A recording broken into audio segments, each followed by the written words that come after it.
సంవిధానము భాగము 3 మౌలిక హక్కులు సాంస్కృతిక మరియు విద్యా విషయక హక్కులు ఆర్టికల్ 29 అల్పసంఖ్యాక వర్గముల యొక్క హితముల రక్షణ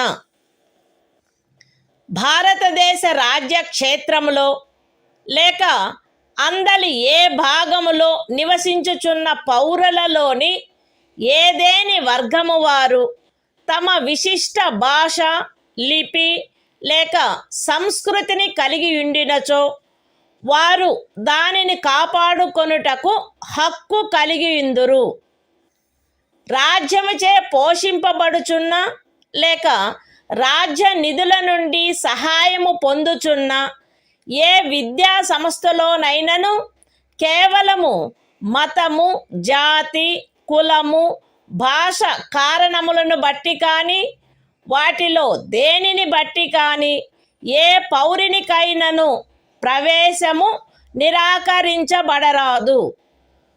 The Constitution of India, Part 3, Fundamental Rights, Cultural and Educational Rights, Article 29, Protection of Interests of Minorities. 1. Any section of the citizens residing in the territory of India, or any part thereof having a distinct language, script, or culture of its own, shall have the right to conserve the same. 2. No citizen shall be denied admission into any educational institution, maintained by the state, or receiving aid, out of state funds, on grounds only of religion, race, caste, language or any of them.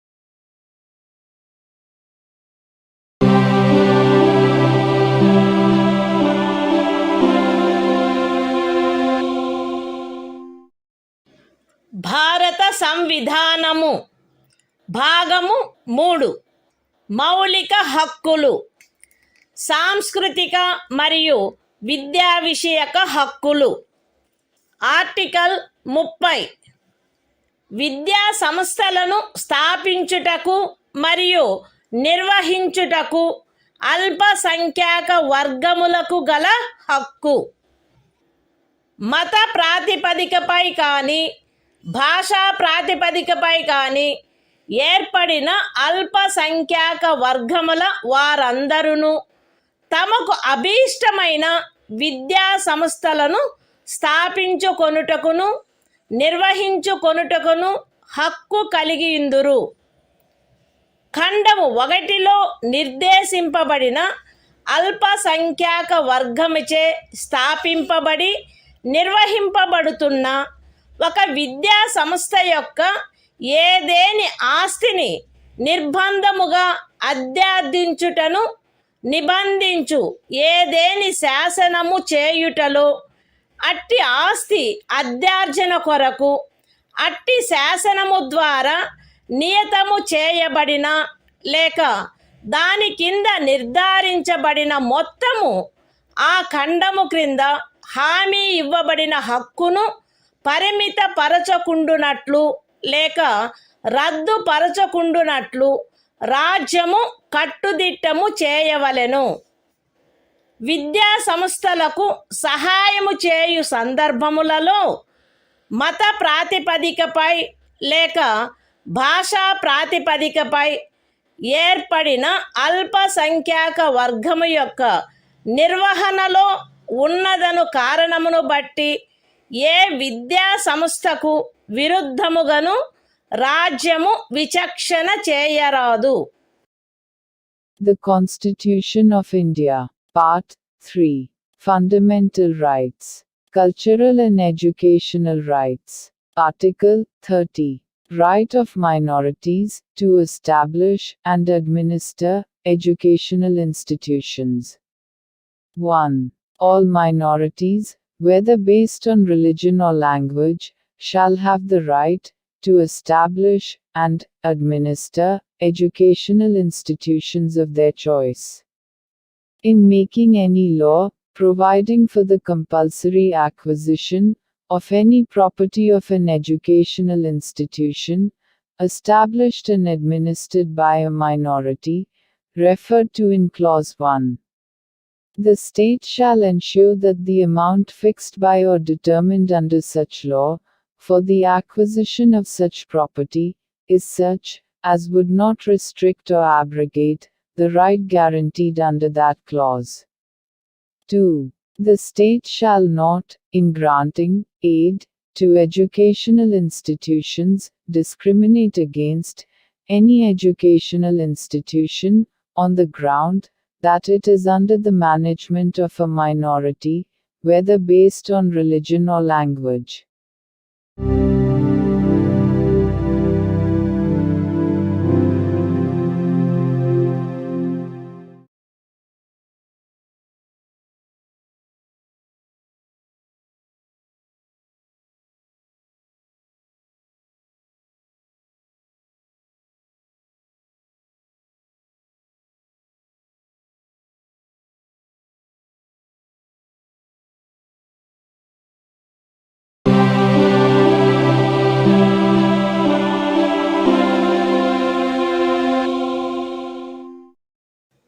భారత సంవిధానము భాగము 3 మౌలిక హక్కులు.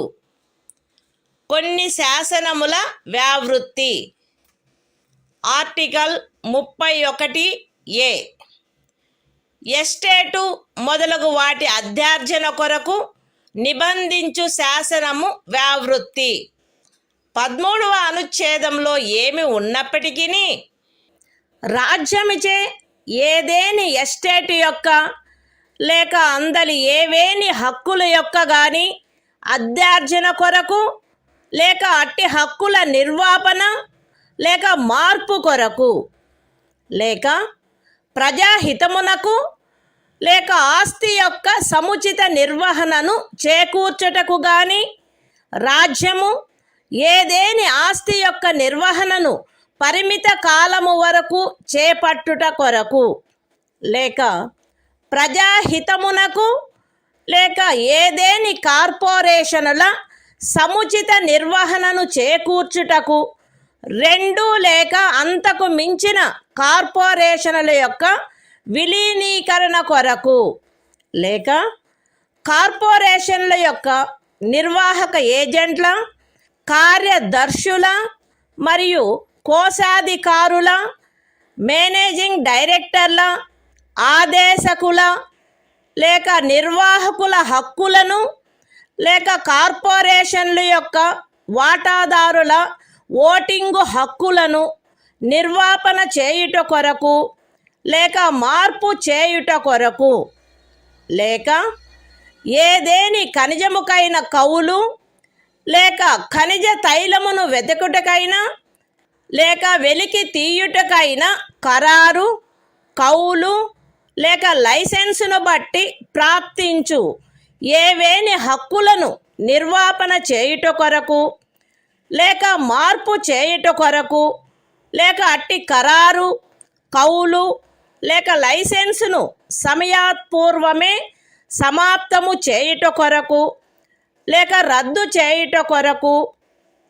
నిబంధించునట్టి శాసనము దేనిని గాని 14వ అనుచ్ఛేదము లేక 19వ అనుచ్ఛేదము ద్వారా ప్రదత్తమైన హక్కులలో దేనికైనను అసంగతమగునున్నదను లేక అట్టి హక్కులలో దేనినైనను తీసివేయునను లేక కుంచించునను కారణమును బట్టి ప్రభావ శూన్యమగునవి భావించరాదు.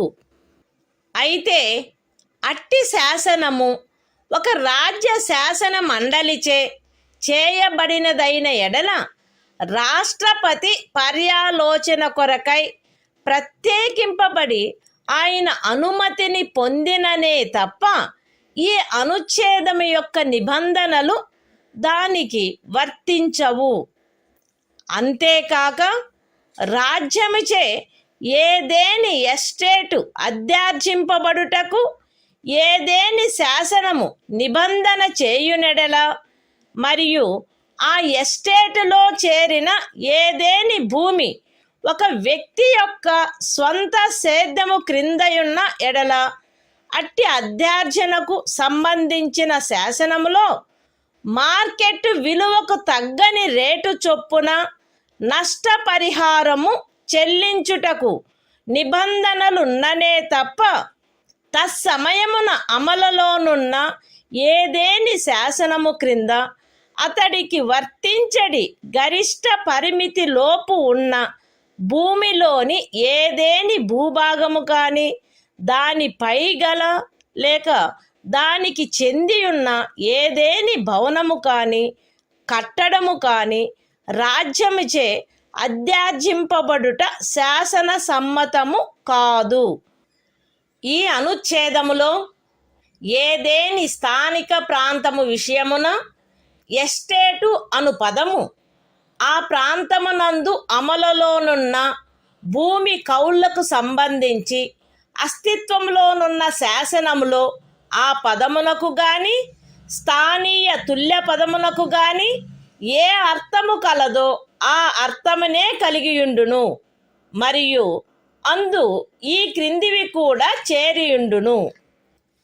ఏదేని జాగీరు, ఇనాం లేక మౌఫీ లేక ఇతరమైన తాదృశ అనుదానము మరియు తమిళనాడు, కేరళ రాజ్యములలో ఏదేని జన్మం హక్కు రైతువారీ సెటిల్మెంట్ కింద కలిగి ఉన్న ఏదేని భూమి, బంజరు భూమి, అటవీ భూమి, పచ్చిక బయళ్ళ భూమి లేక కర్షకులు లేక వ్యవసాయ కూలీలు మరియు చేతి వృత్తుల వారు ఆక్రమించుకొనిన భవనములు మరియు ఇతర కట్టడములు ఉన్న స్థలములతో సహా వ్యవసాయ లేక తత్సహాయక ప్రయోజనముల కొరకు ఎవరేని కలిగియున్న లేక ఎవరికేని కౌలుకు ఇవ్వబడిన ఏదేని భూమి. ఎస్టేట్ విషయమున హక్కులు అను పదమునందు ప్రొప్రైటరు, సబ్ ప్రొప్రైటరు, అపర ప్రొప్రైటరు, ధారణాధికారి, రైతు లేక రైతు కింది రైతు లేక ఇతర మధ్యస్థుని యందు నిహితమయ్యుండు ఏవైనా హక్కులు మరియు భూమి శిస్తును గూర్చిన ఏవైనా హక్కులు లేక విశేషాధికారములు చేరియుండును. The Constitution of India, Part 3, Fundamental Rights, Saving of Certain Laws. Article 31A. Saving of laws providing for acquisition of estates, etc. Notwithstanding anything contained in Article 13, no law providing for the acquisition by the state of any estate or of any rights therein, or the extinguishment or modification of any such rights, or the taking over of the management of any property by the state, for a limited period, either in the public interest, or in order to secure the proper management of the property, or the amalgamation of two or more corporations, either in the public interest, or in order to secure the proper management of any of the corporations, or the extinguishment or modification of any rights of managing agents, secretaries and treasurers, managing directors, or managers of corporations, or of any voting rights of shareholders thereof, or the extinguishment or modification of any rights accruing by virtue of any agreement, lease or license for the purpose of searching for, or winning, any mineral or mineral oil, or the premature termination or cancellation of any such agreement, lease or license, shall be deemed to be void on the ground that it is inconsistent with, or takes away or abridges, any of the rights conferred by Article 14 or Article 19. Provided that, where such law is a law, made by the legislature of a state, the provisions of this article shall not apply thereto, unless such law, having been reserved for the consideration of the President, has received his assent. Provided further, that, where any law makes any provision for the acquisition by the state of any estate and where any land comprised therein is held by a person under his personal cultivation, it shall not be lawful for the state to acquire any portion of such land, as is within the ceiling limit applicable to him under any law for the time being in force, or any building or structure standing thereon or tenant thereto, unless the law relating to the acquisition of such land, building or structure provides for payment of compensation at a rate which shall not be less than the market value thereof. In this article, the expression estate shall, in relation to any local area, have the same meaning as that expression, or its local equivalent has in the existing law relating to land tenures in force in that area, and shall also include any jagir, inam, or muafi, or other similar grant. And, in the states of Tamil Nadu and Kerala, any janmam right. Any land held under Ryotwari settlement. Any land held, or let for purposes of agriculture, or for purposes ancillary thereto, including waste land, forest land, land for pasture, or sites of buildings, and other structures occupied by cultivators of land, agricultural laborers, and village artisans. The expression, rights, in relation to an estate, shall include any rights vesting in a proprietor, sub-proprietor, under-proprietor, tenure-holder, rayat, under-rayat, or other intermediary and any rights, or privileges in respect of land revenue.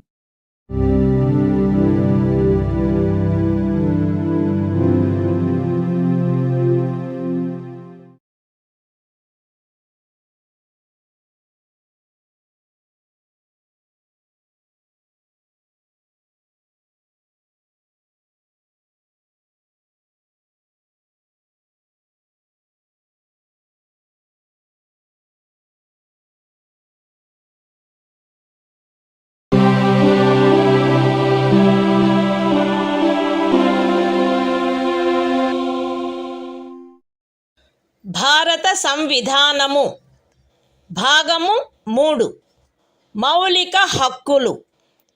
కొన్ని శాసనముల వ్యావృత్తి. Article 31(b) కొన్ని చట్టములకు మరియు వినిమయములకు శాసనిక మాన్యత కలగజేయుట. 31(a) అనుచ్ఛేదములో గల నిబంధనల సాధారణతకు భంగము కలగకుండా 9వ అనుసూచిలో నిర్దిష్టపరచబడిన ఏవేని చట్టములు, నియమములు, వాటి యొక్క ఏవేని నిబంధనలు, అట్టి చట్టము, నియమము లేక నిబంధనను ఈ భాగంలోని ఏవేని నిబంధనల ద్వారా ప్రదత్తమైన ఏవేని హక్కులకు అసంగతముగా నున్నదను లేక ఆ హక్కులలో దేనినైనను తీసివేయుచున్నదను లేక కుంచుచున్నదను ఆధారముపై ప్రభావశూన్యమైనదని గాని ఎప్పుడైనను ప్రభావశూన్యమై యుండినదని గాని భావించరాదు. మరియు ఏదేని న్యాయస్థానము లేక ట్రిబ్యునల్ యొక్క ఏదేని తీర్పు, డిక్రీ లేక ఉత్తర్వు దానికి విరుద్ధముగానున్నప్పటికీ సదరు ప్రతి చట్టము మరియు నియమము దాని రద్దు లేక సవరణ చేయుటకు ఏదేని సమర్థ శాసన మండలికి గల అధికారమునకు అత్యధీనమై అమలునందు కొనసాగవలెను. The Constitution of India, Part 3. Fundamental Rights. Saving of certain laws. Article 31b. Validation of certain acts and regulations. Without prejudice to the generality of the provisions contained in Article 31a. None of the acts and regulations specified in the 9th schedule, nor any of the provisions thereof shall be deemed to be void, or ever to have become void on the ground that such act, regulation or provision is inconsistent with, or takes away or abridges any of the rights conferred by any provisions of this part. And, notwithstanding any judgment, decree or order of any court or tribunal, to the contrary, each of the said acts and regulations shall, subject to the power of any competent legislature to repeal, or amend it, continue in force.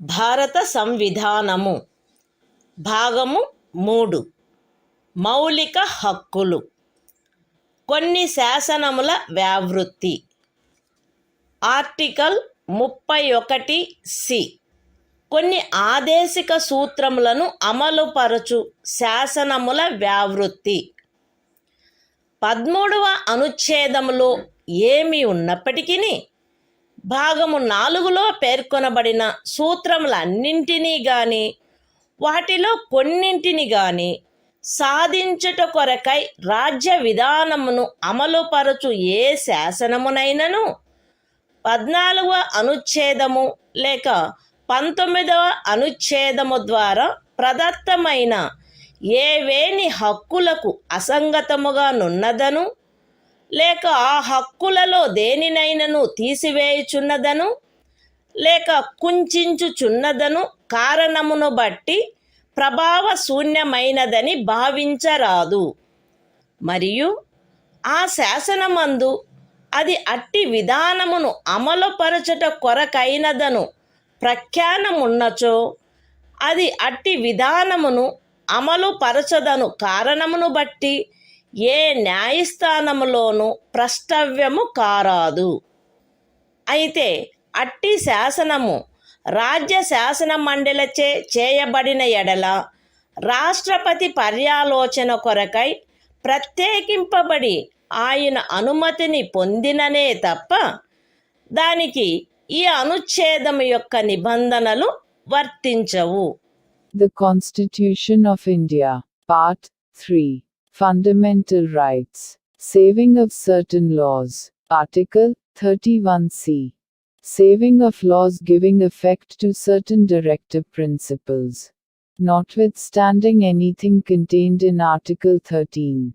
No law giving effect to the policy of the state towards securing all or any of the principles laid down in Part 4 shall be deemed to be void, on the ground that it is inconsistent with, or takes away or abridges any of the rights conferred by Article 14 or Article 19.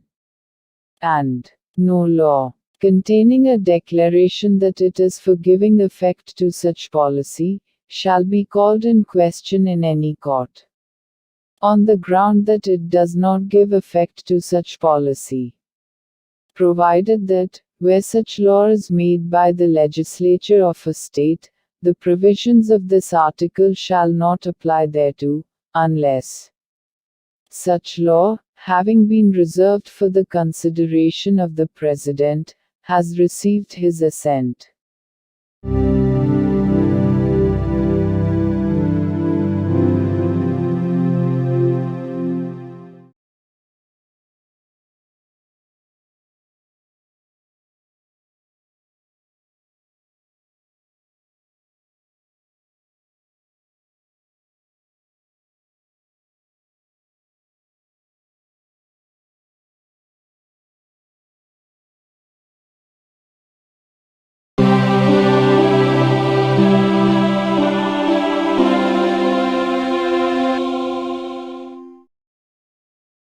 భారత సంవిధానము భాగము 3 మౌలిక హక్కులు సంవిధానిక ప్రత్యుపాయములకు హక్కు article 32 ఈ భాగముచే ప్రదత్తము చేయబడిన హక్కులను అమలుపరుచుటకు ప్రత్యుపాయములు ఈ భాగము ద్వారా ప్రదత్తమైన హక్కులను అమలుపరచుటకు సముచిత చర్యల ద్వారా సర్వోన్నత న్యాయస్థానమును అర్థించు హక్కుకు హామీ ఇయ్యబడినది.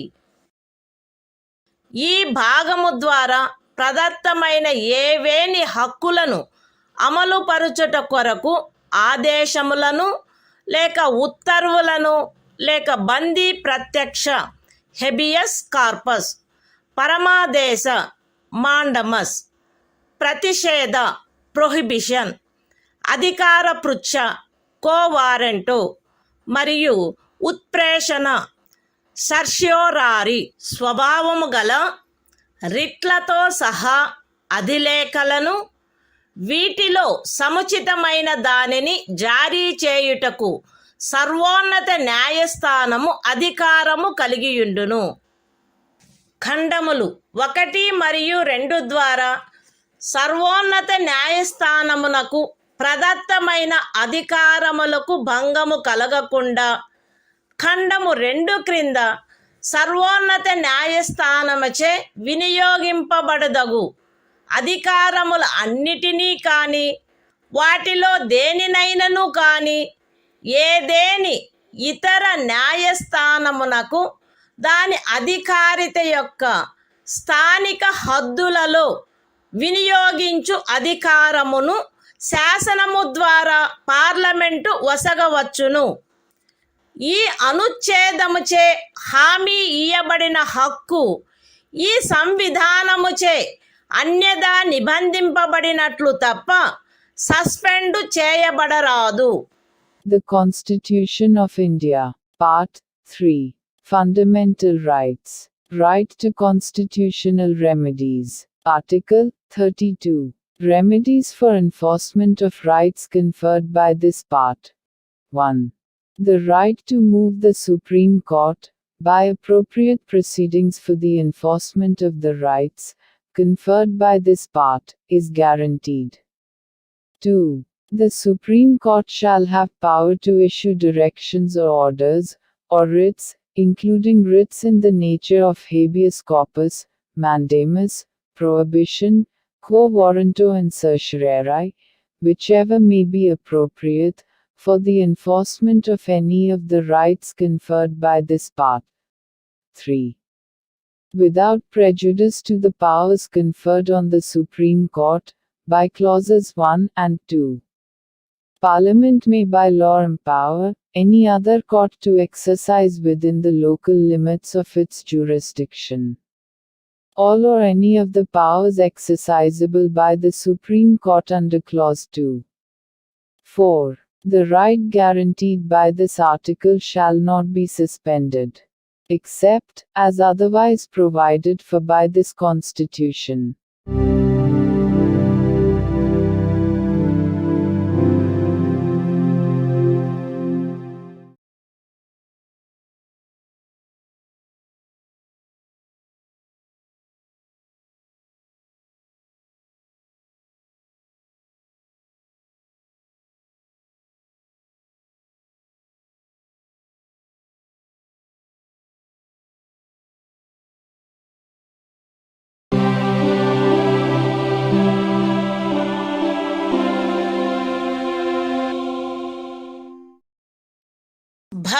సంవిధానము భాగము 3 మౌలిక హక్కులు సంవిధానిక ప్రత్యుపాయములకు హక్కు ఆర్టికల్ 33 ఈ భాగము ద్వారా ప్రదత్తమైన హక్కులను సాయుధ బలములు మొదలగు వాటికి వర్తింపచేయునప్పుడు మార్చుటకు పార్లమెంటుకు గల అధికారము.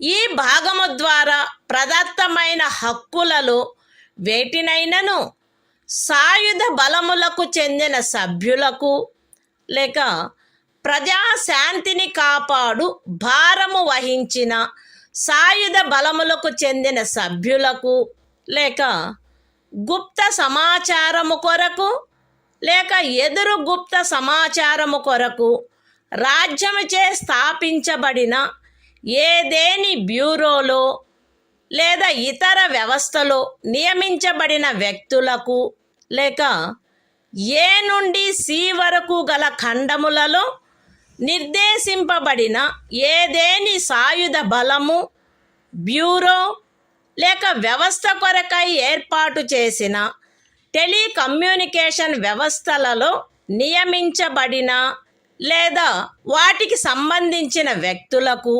వర్తింపచేయుటలో వారి సముచిత కర్తవ్య నిర్వహణను వారి మధ్య క్రమశిక్షణను కట్టుదిట్టము చేయుటకై ఆ హక్కులు ఎంత మేరకు పరిమితపరచబడవలెనో లేక రద్దు చేయబడవలెనో పార్లమెంటు శాసనము ద్వారా నిర్ధారణ చేయవచ్చును.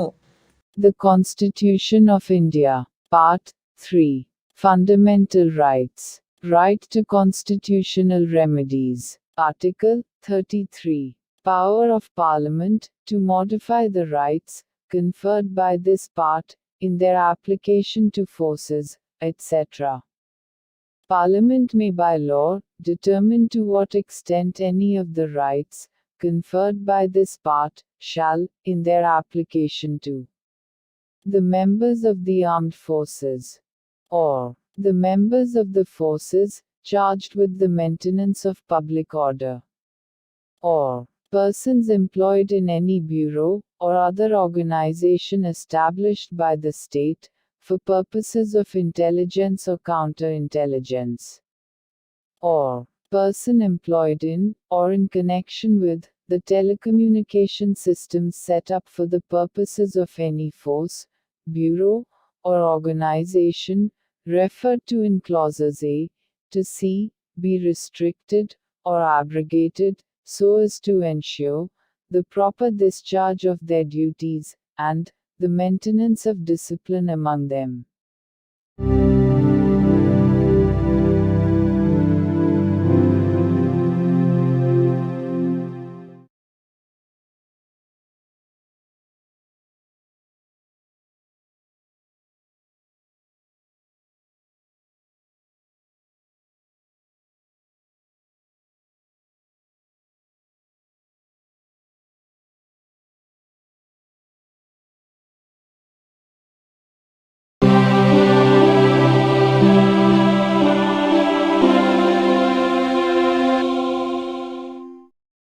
భారత సంవిధానము భాగము 3 మౌలిక హక్కులు సంవిధానిక ప్రత్యుపాయములకు హక్కు ఆర్టికల్ 34 ఏదేని ప్రాంతములో సైనిక శాసనము అమలులోనున్నప్పుడు ఈ భాగము ద్వారా ప్రదత్తమైన హక్కులపై నిర్బంధన.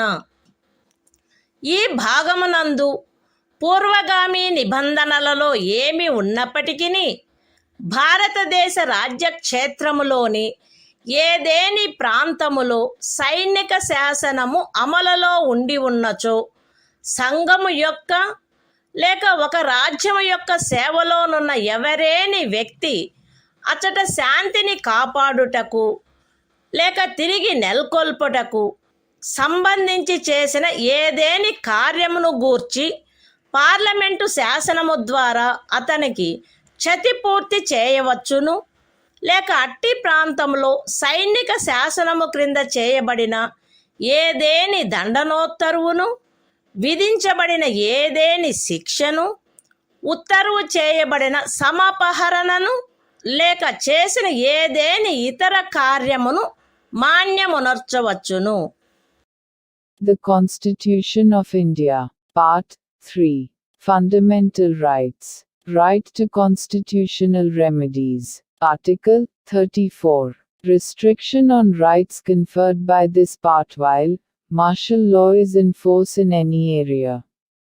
Notwithstanding anything in the foregoing provisions of this part, Parliament may, by law, indemnify any person, in the service of the Union, or of a state, or any other person, in respect of any act done by him, in connection with the maintenance or restoration of order, in any area within the territory of India, where martial law was in force, or validate any sentence passed, punishment inflicted, forfeiture ordered, or other act done under martial law in such area.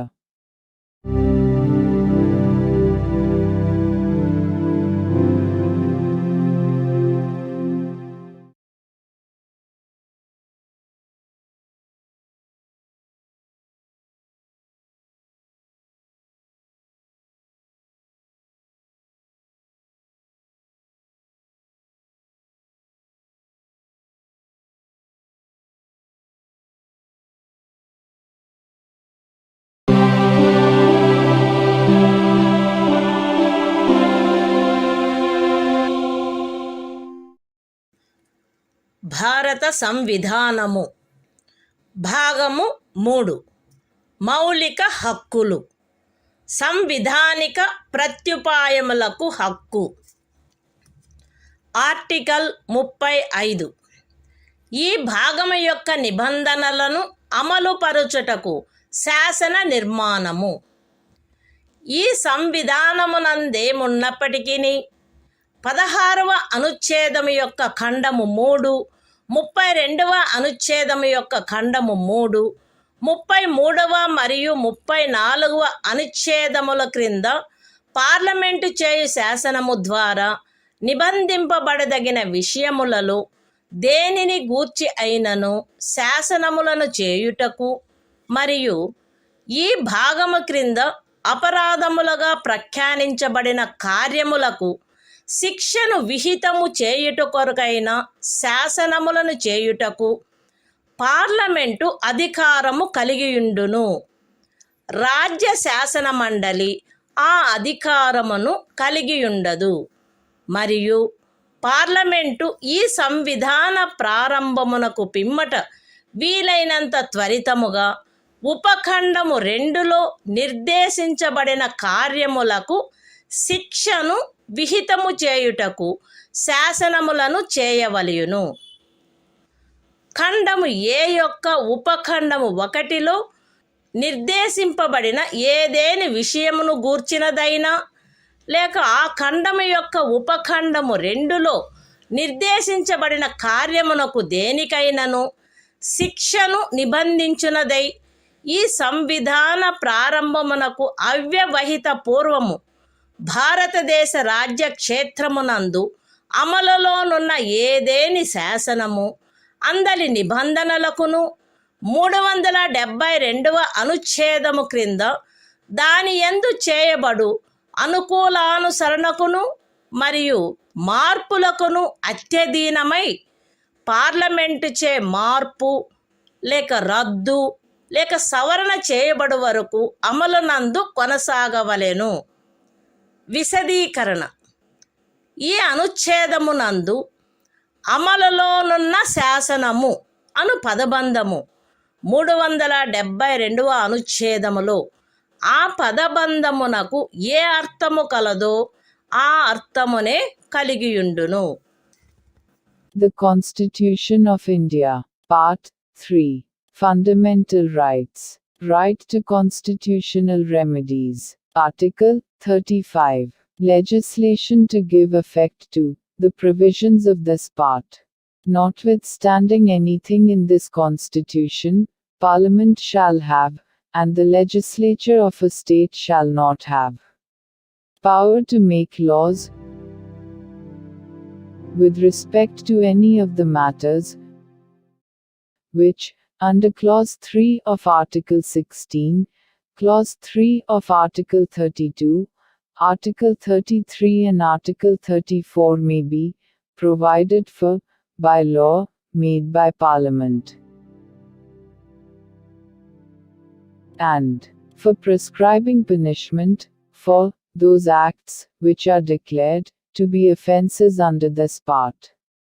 And Parliament shall, as soon as may be after the commencement of this Constitution, make laws for prescribing punishment for the acts referred to in subclause 2.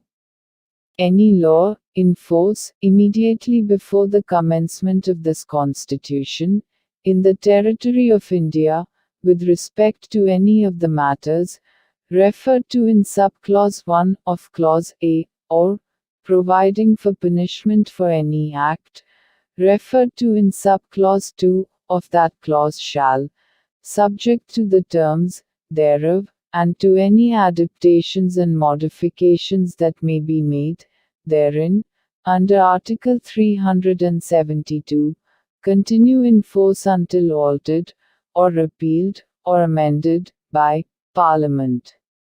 Explanation. In this article, the expression, law in force, has the same meaning as in Article 372.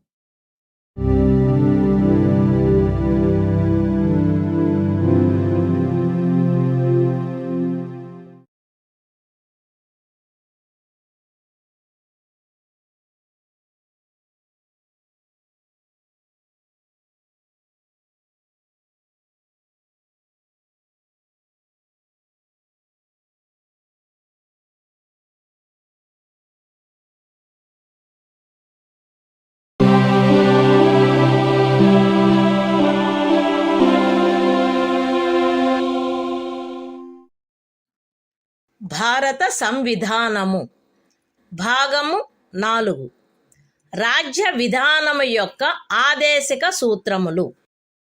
Article 36.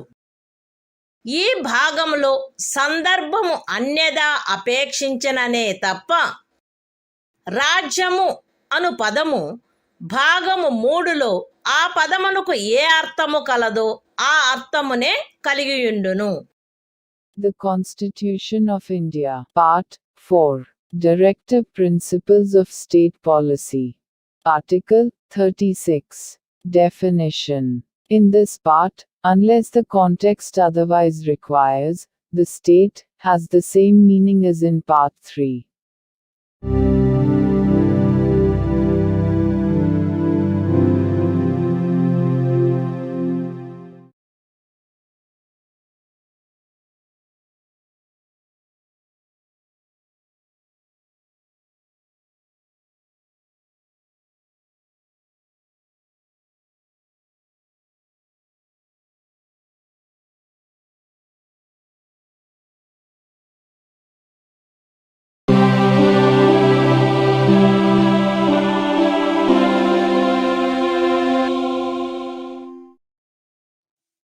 భారత సంవిధానము భాగము 4 రాజ్య విధానము యొక్క ఆదేశిక సూత్రములు.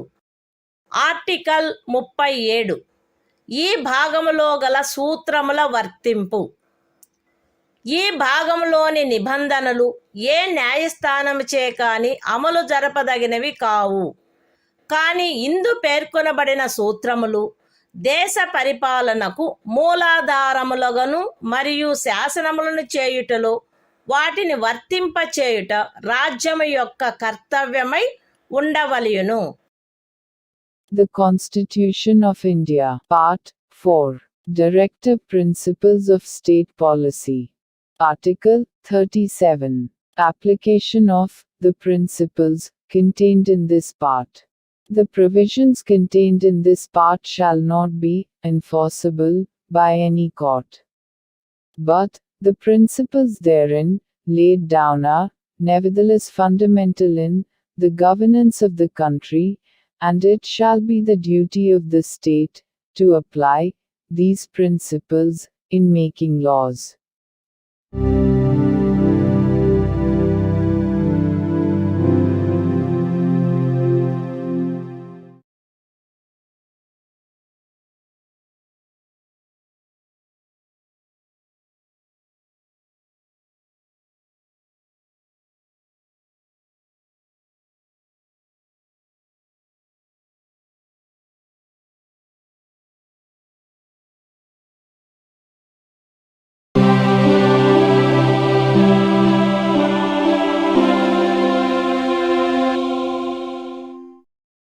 భారత సంవిధానము భాగము 4 రాజ్య విధానము యొక్క ఆదేశిక సూత్రములు.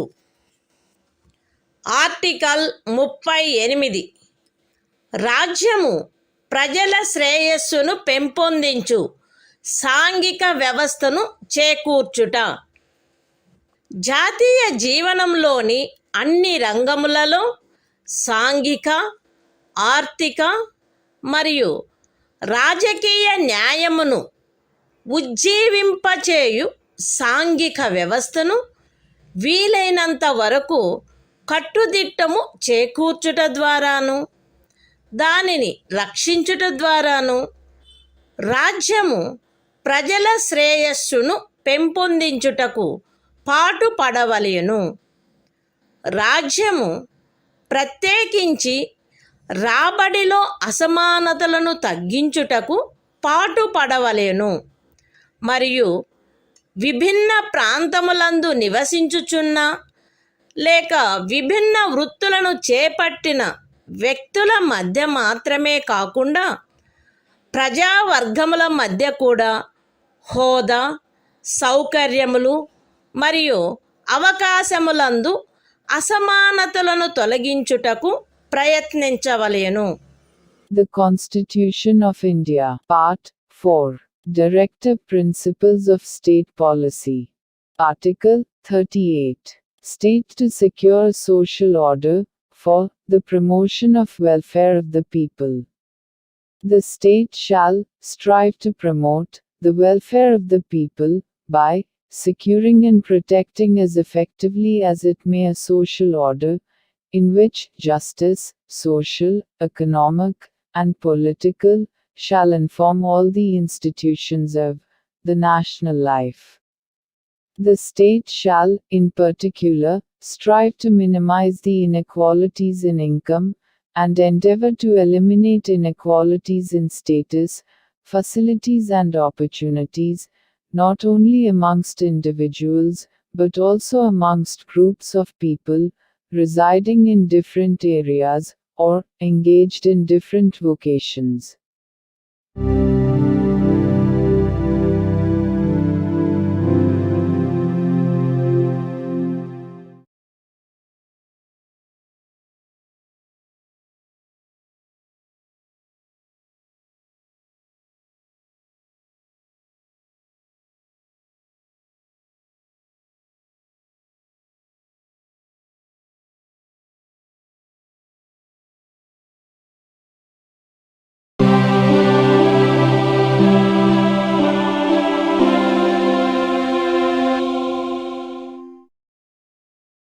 భారత సంవిధానము భాగము 4 రాజ్య విధానము యొక్క ఆదేశిక సూత్రములు.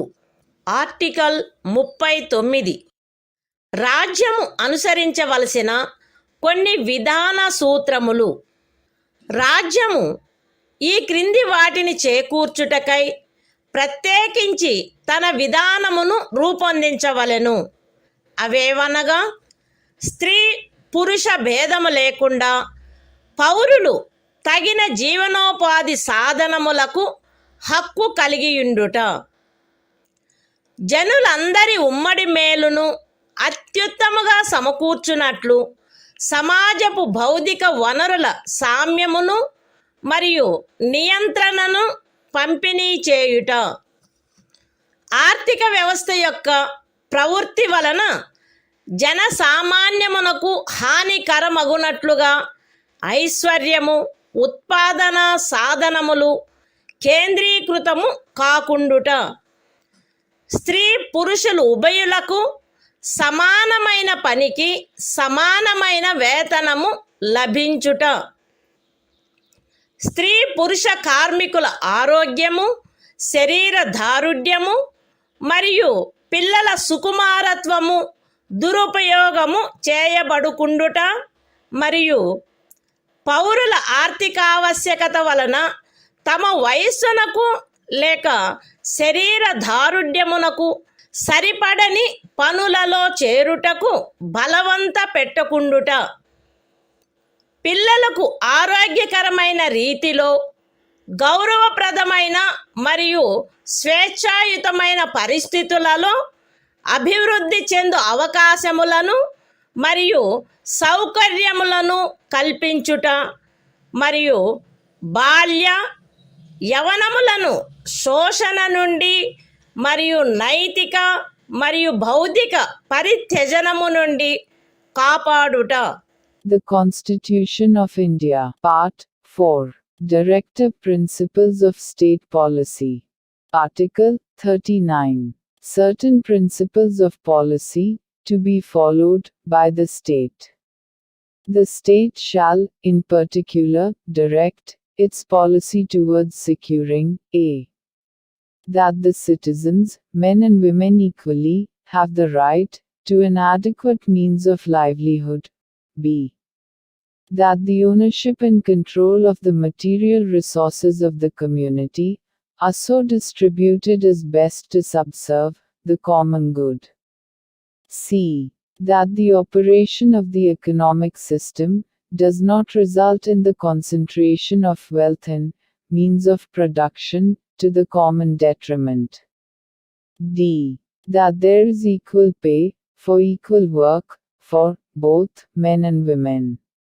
a. that the health and strength of workers, men and women, and the tender age of children are not abused. And that citizens are not forced by economic necessity to enter avocations unsuited to their age or strength. f. that children are given opportunities and facilities to develop in a healthy manner and in conditions of freedom and dignity, and that childhood and youth are protected against exploitation and against moral and material abandonment.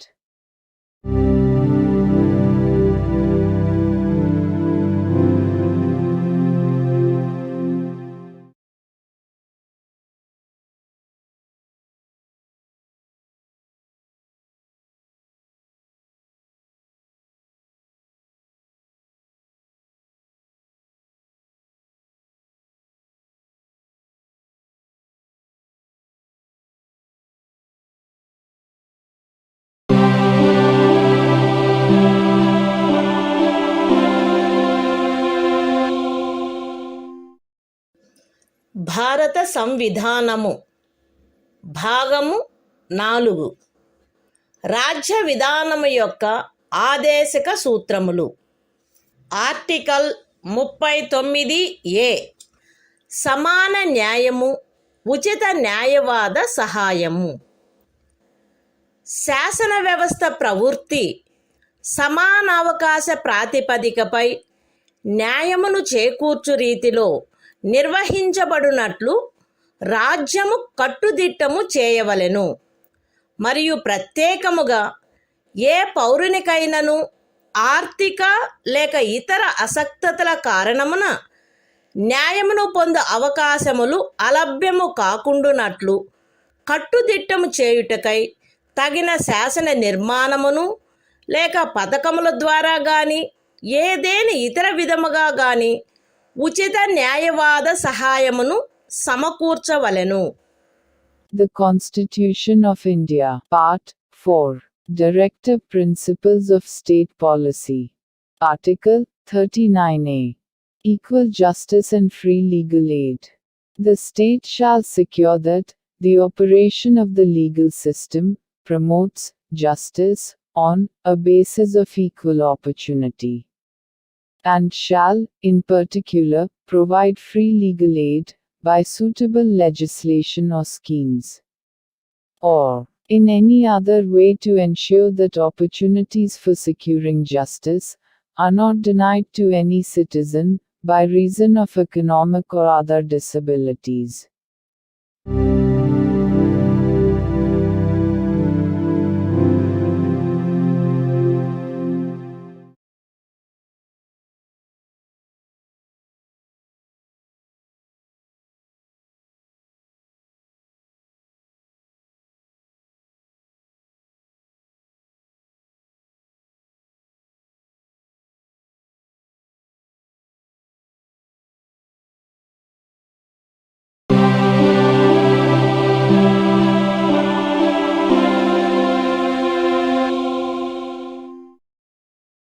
భారత సంవిధానము భాగము 4 రాజ్య విధానము యొక్క ఆదేశక సూత్రములు.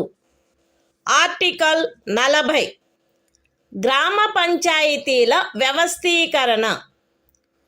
గ్రామ పంచాయతీలను వ్యవస్థీకరించి స్వపరిపాలనా యూనిట్లుగా అవి పనిచేయుటకు వాటికి ఆవశ్యకమగు అధికార ప్రాధికారముల నొసగుటకు రాజ్యము చర్యలను గైగొనవలెను.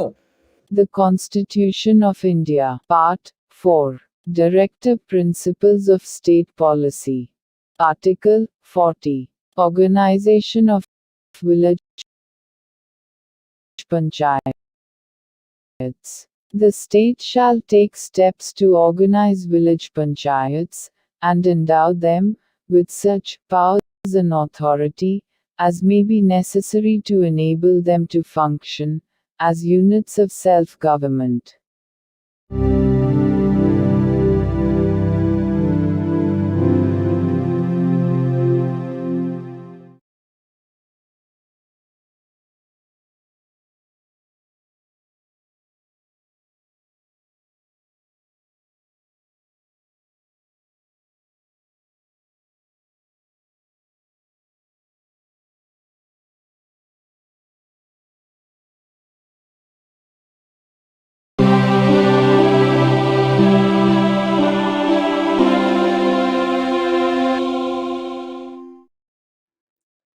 భారత సంవిధానము భాగము 4 రాజ్య విధానము యొక్క ఆదేశక సూత్రములు.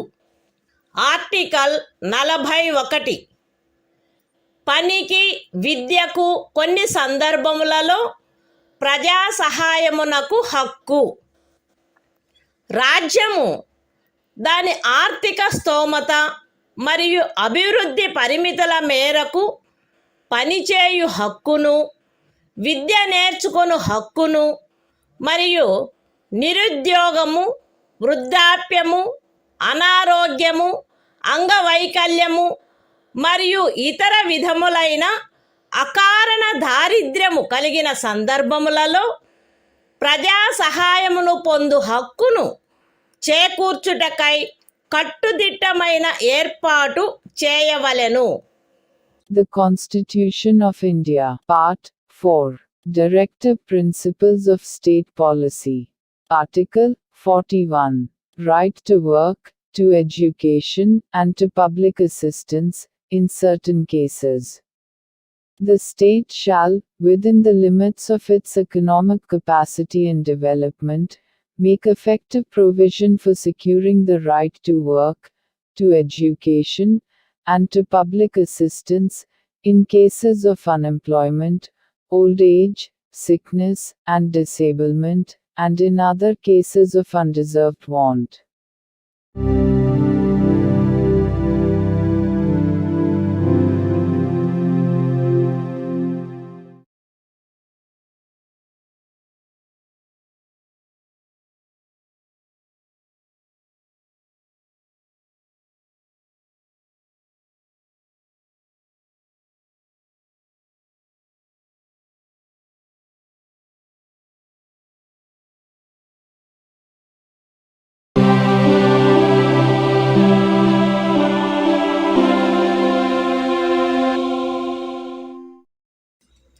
భారత సంవిధానము భాగము 4 రాజ్య విధానము యొక్క ఆదేశిక సూత్రములు. ఆర్టికల్ 42 పని విషయమున న్యాయమైన మరియు మానవోచితమైన పరిస్థితులకు మరియు ప్రసూతి సహాయమునకు ఏర్పాటు. రాజ్యము పనిచేయు విషయమున న్యాయమైన మరియు మానవోచితమైన పరిస్థితులను ప్రసూతి సహాయమును చేకూర్చుటకు ఏర్పాటు చేయవలెను.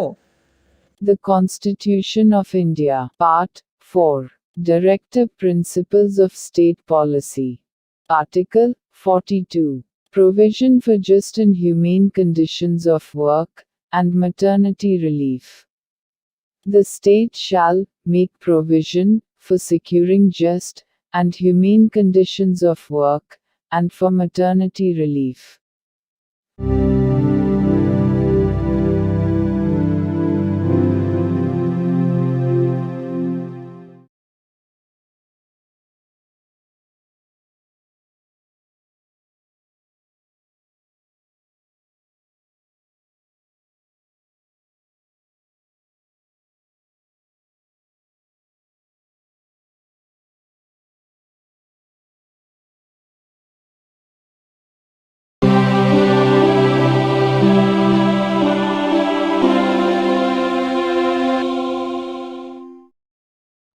భారత సంవిధానము భాగము 4 రాజ్య విధానము యొక్క ఆదేశిక సూత్రములు.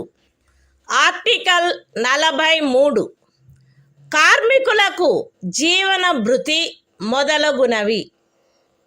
రాజ్యము తగిన శాసన నిర్మాణము ద్వారా లేక ఆర్థిక వ్యవస్థాపన ద్వారా లేక మరే విధముగానైనా వ్యవసాయ, పారిశ్రామిక లేక ఇతర కార్మికులందరికీ పనిని, జీవన భృతిని మరియు సముచిత జీవన స్థాయిని, విశ్రాంతి మరియు సాంఘిక సాంస్కృతిక అవకాశముల పూర్తి వినియోగమును చేకూర్చునట్టి పని పరిస్థితులను కల్పించుటకు ప్రయత్నించవలెను.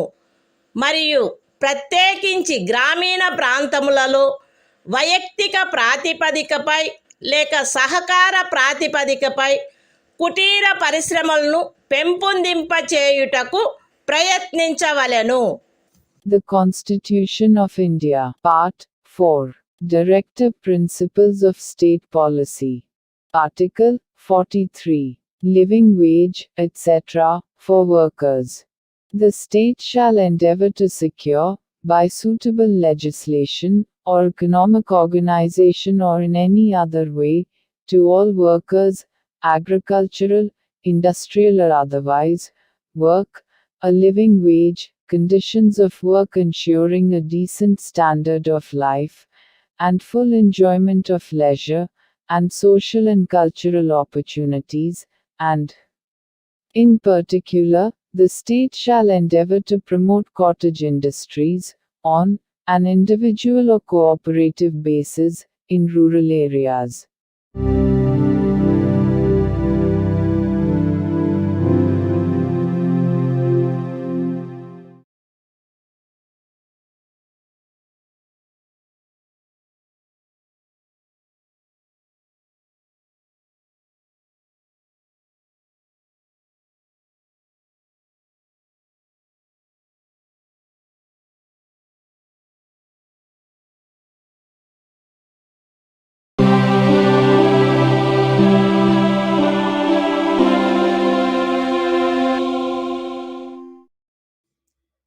భారత సంవిధానము భాగము 4 రాజ్య విధానము యొక్క ఆదేశిక సూత్రములు. ఆర్టికల్ 43A పరిశ్రమల నిర్వహణలో కార్మికులు పాల్గొనుట. రాజ్యము తగిన శాసన నిర్మాణము ద్వారా లేక ఏదేని ఇతర విధముగా ఏదేని పరిశ్రమలో నిమగ్నమైన సంస్థల వ్యవస్థాపన లేక ఇతర వ్యవస్థల నిర్వహణలో కార్మికులు పాల్గొనున్నట్లు చర్యలు తీసుకొనవలెను. The Constitution of India, Part 4. Directive Principles of State Policy. Article 43A. Participation of workers in management of industries. The state shall take steps, by suitable legislation or in any other way, to secure the participation of workers in the management of undertakings, establishments, or other organizations engaged in any industry.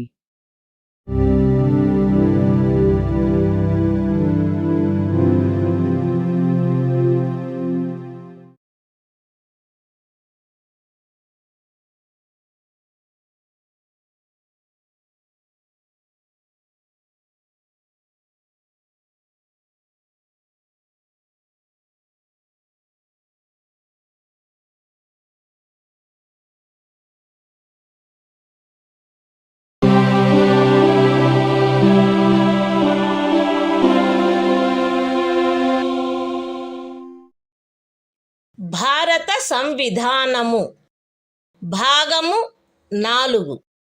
రాజ్య విధానము యొక్క ఆదేశక సూత్రములు.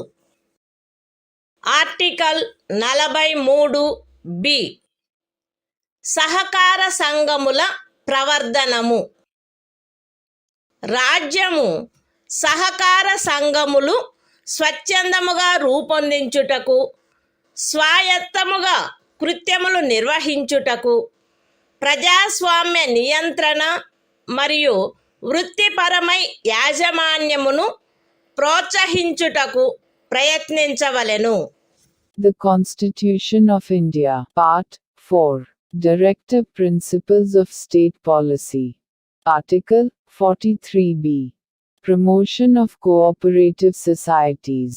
The state shall endeavor to promote voluntary formation, autonomous functioning, democratic control and professional management of cooperative societies.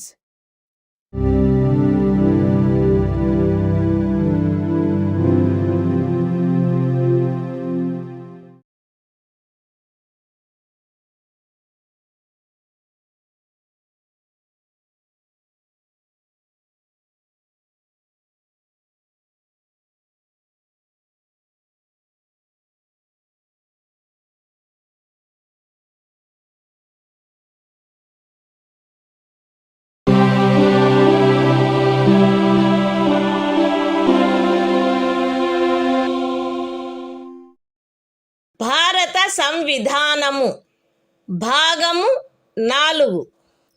రాజ్య విధానము యొక్క ఆదేశిక సూత్రములు. Article 44. పౌరులందరకు ఏకరూపమైన civil స్మృతి. భారతదేశ రాజ్య క్షేత్రమునంతటను పౌరులకు ఏకరూపమైన సివిల స్మృతిని చేకూర్చుటకు రాజ్యము ప్రయత్నించవలెను. The Constitution of India, Part 4. Directive Principles of State Policy. Article 44. Uniform Civil Code for the Citizens. The state shall endeavor to secure for the citizens a uniform civil code throughout the territory of India.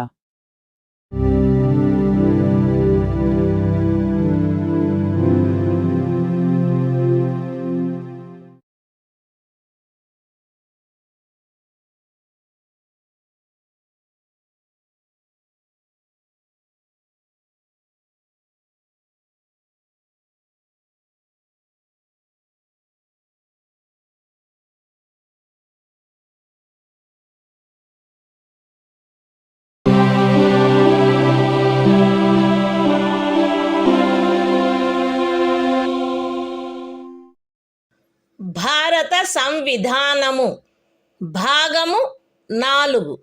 రాజ్య విధానము యొక్క ఆదేశిక సూత్రములు. Article 45. 6 సంవత్సరముల లోపు బాలలందరికీ బాల్య ప్రారంభంలో సంరక్షణ మరియు విద్యను ఏర్పాటు చేయుట. బాలలందరూ వారు 6 సంవత్సరముల వయస్సు పూర్తి చేయునంత వరకు వారికి బాల్య ప్రారంభంలో సంరక్షణ మరియు విద్యను ఏర్పాటు చేయుటకు రాజ్యము ప్రయత్నించవలెను. The Constitution of India, Part 4. Directive Principles of State Policy. Article 45. Provision for early childhood care and education to children below the age of 6 years. The state shall endeavor to provide early childhood care and education for all children until they complete the age of 6 years.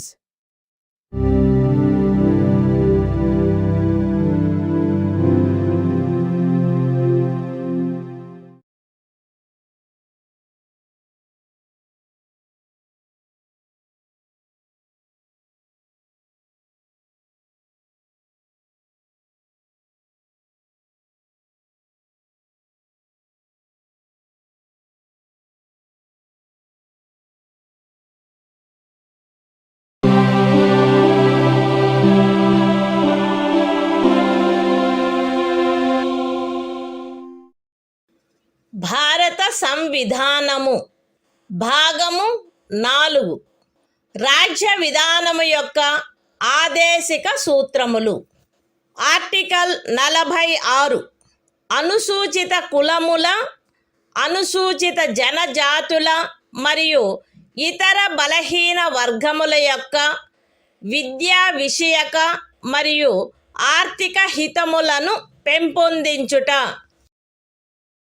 ప్రజలలో బలహీన వర్గముల, ప్రత్యేకించి అనుసూచిత కులముల మరియు అనుసూచిత జనజాతుల విద్యా విషయక మరియు ఆర్థిక హితమును రాజ్యము విశేష శ్రద్ధతో పెంపొందించవలెను మరియు సాంఘిక అన్యాయము నుండి సకల విధములగు శోషణల నుండి వారిని రక్షించవలెను.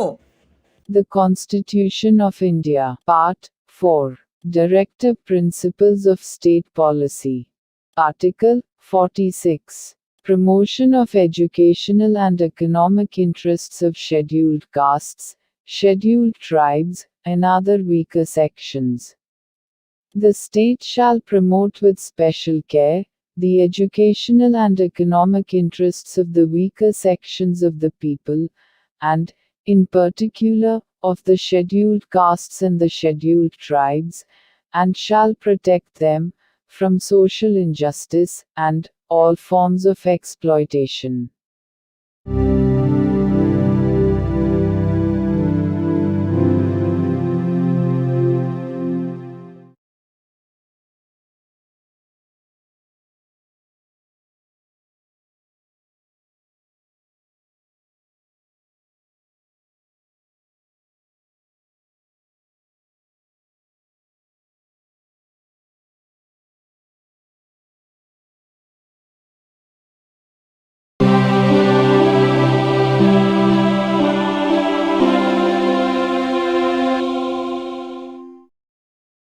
భారత సంవిధానము భాగము 4 రాజ్య విధానము యొక్క ఆదేశిక సూత్రములు.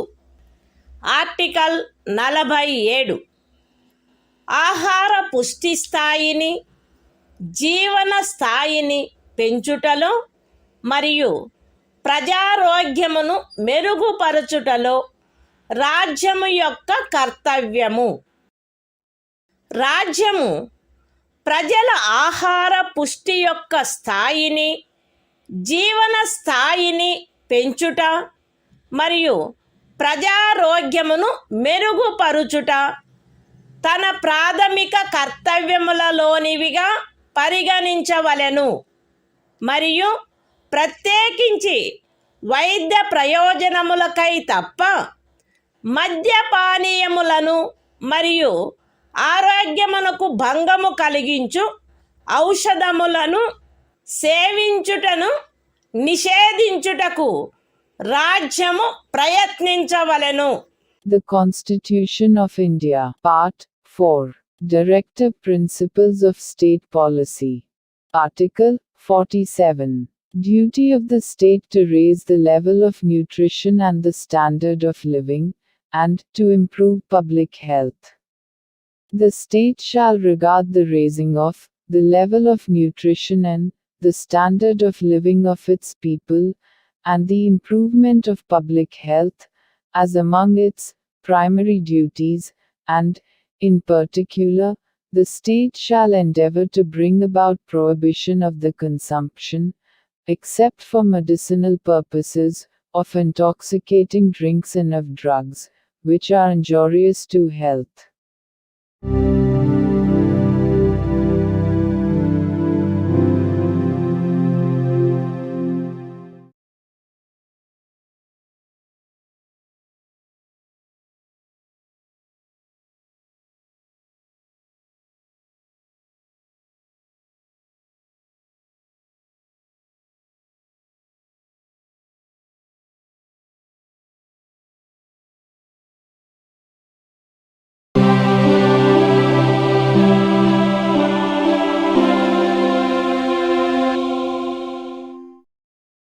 భారత సంవిధానము భాగము 4 రాజ్య విధానము యొక్క ఆదేశిక సూత్రములు.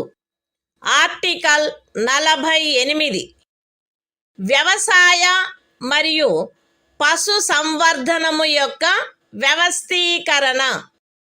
రాజ్యము ఆధునిక మరియు శాస్త్రీయ పద్ధతులను అనుసరించి వ్యవసాయమును పశు సంవర్ధనమును వ్యవస్థీకరించవలెను మరియు ప్రత్యేకించి ఆవుల, దూడల, ఇతర పాడి పశువుల, భారవాహక పశువుల జాతులను పరిరక్షించి మెరుగుపరచుటకును వాటి వధను నిషేధించుటకును రాజ్యము చర్యలను గైగొనవలెను.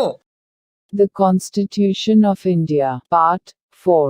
Directive Principles of State Policy. Article 48. Organization of Agriculture and Animal Husbandry. The state shall endeavor to organize agriculture and animal husbandry on modern and scientific lines, and shall, in particular, take steps for preserving and improving the breeds and prohibiting the slaughter of cows and calves and other milch and draft cattle.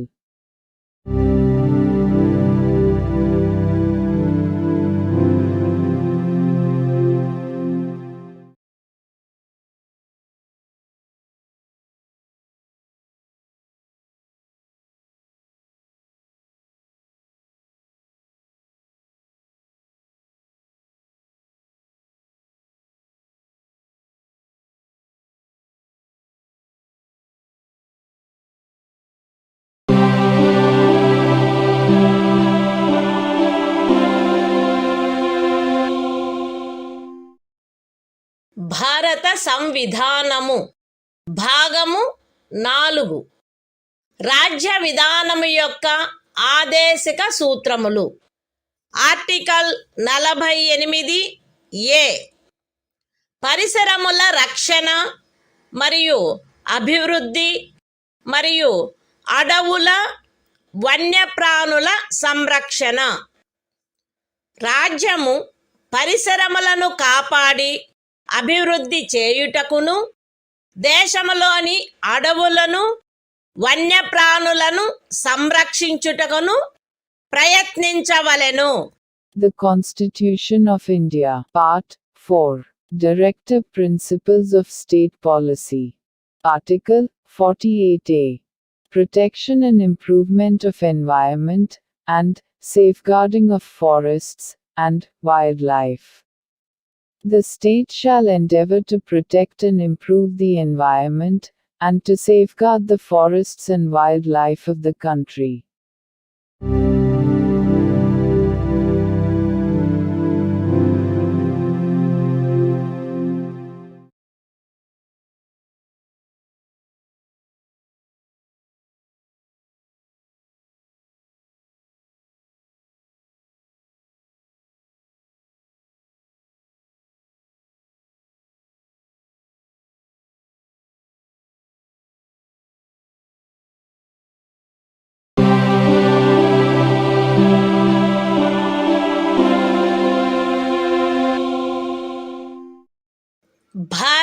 సంవిధానము భాగము 4 రాజ్య విధానము యొక్క ఆదేశిక సూత్రములు.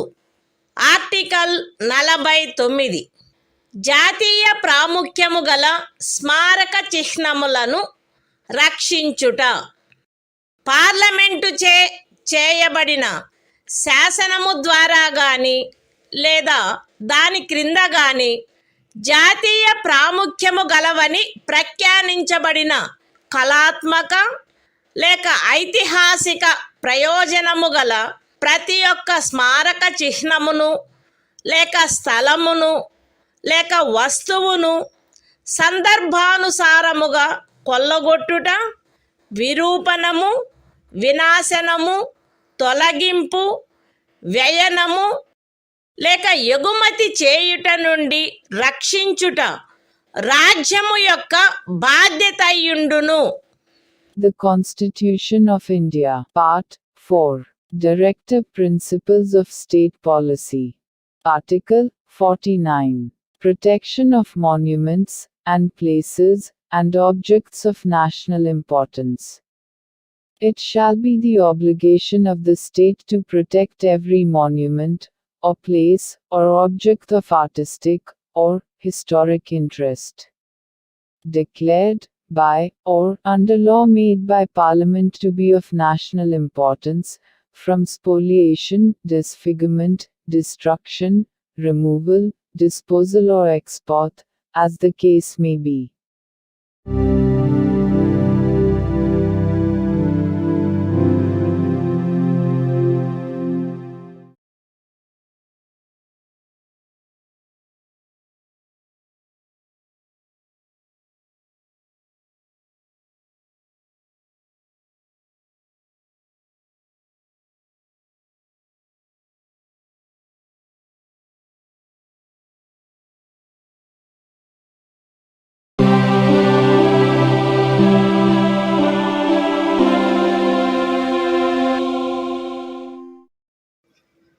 భారత సంవిధానము భాగము 4 రాజ్య విధానము యొక్క ఆదేశిక సూత్రములు. Article 50 న్యాయపాలికను కార్యపాలక వర్గము నుండి వేరుపరుచుట. రాజ్యము యొక్క పబ్లిక్ సేవలలో న్యాయపాలికను కార్యపాలక వర్గము నుండి వేరుపరుచుటకు రాజ్యము చర్యలను గైగొనవలెను. The Constitution of India, Part 4, Directive Principles of State Policy. Article 50. Separation of judiciary from executive. The state shall take steps to separate the judiciary from the executive, in the public services of the state.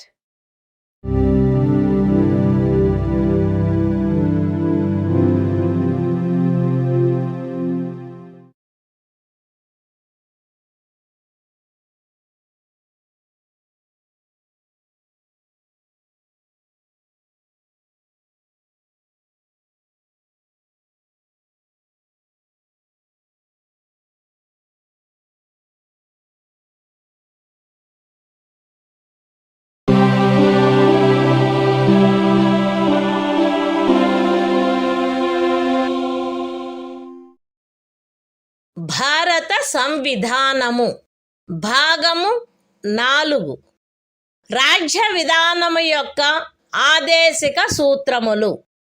Article 51 అంతర్జాతీయ శాంతి భద్రతలను పెంపొందించుట.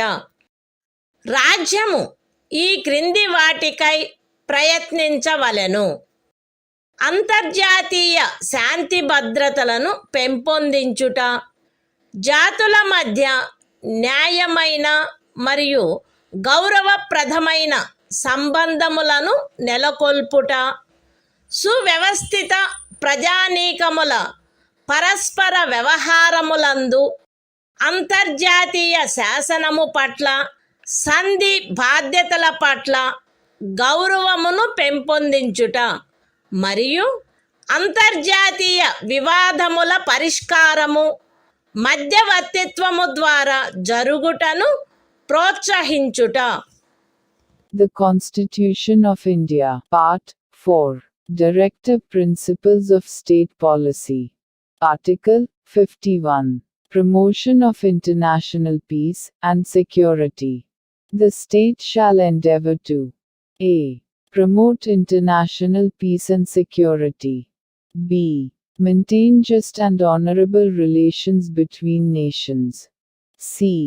Foster respect for international law and treaty obligations in the dealings of organized peoples with one another. And d. Encourage settlement of international disputes by arbitration.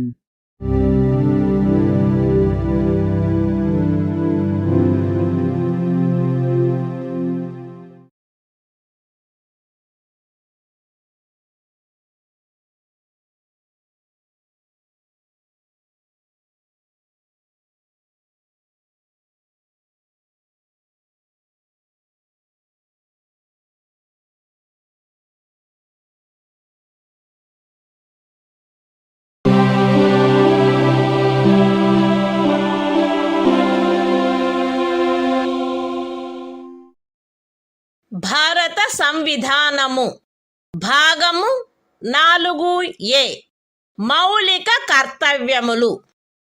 Article 51A ప్రతి భారత పౌరునికి సంవిధానమునకు కట్టుబడి ఉండుట మరియు దాని ఆదర్శములను, సంస్థలను, జాతీయ పతాకమును, జాతీయ గీతమును గౌరవించుట, జాతీయ స్వాతంత్ర పోరాటమునకు స్ఫూర్తినిచ్చిన ఉన్నతాదర్శములను జ్ఞప్తి అందించుకొని వాటిని పాటించుట, భారతదేశ సార్వభౌమతను, ఐక్యతను మరియు అఖండతను సమర్థించి కాపాడుట, దేశమును రక్షించుట మరియు కోరినప్పుడు జాతీయ సేవ చేయుట, భారత ప్రజలందరి మధ్య మత, భాష మరియు ప్రాంతము లేక వర్గ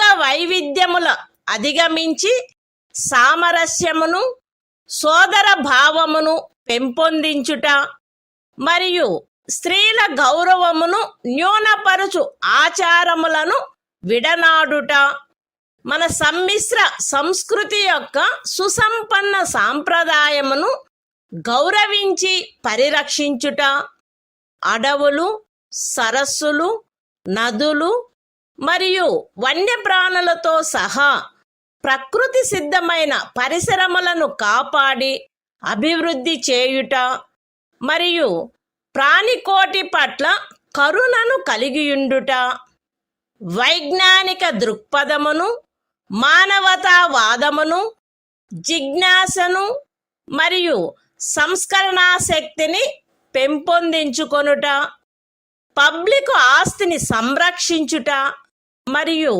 హింసను విడనాడుట, దేశ ప్రజల కృషి మరియు సాధనముల ఉన్నత స్థాయిలను నిరంతరం అందుకొనున్నట్లుగా వ్యష్టి మరియు సమష్టి కార్యరంగములన్నింటిలో శ్రేష్టతకై పాటుపడుట, తల్లి, తండ్రి లేక సంరక్షకుడు 6 మరియు 14 సంవత్సరముల మధ్య వయసు కలిగిన తమ పిల్లలకు లేక పోషితునికి విద్యావకాశములను కలగచేయుట కర్తవ్యమై ఉండవలెను.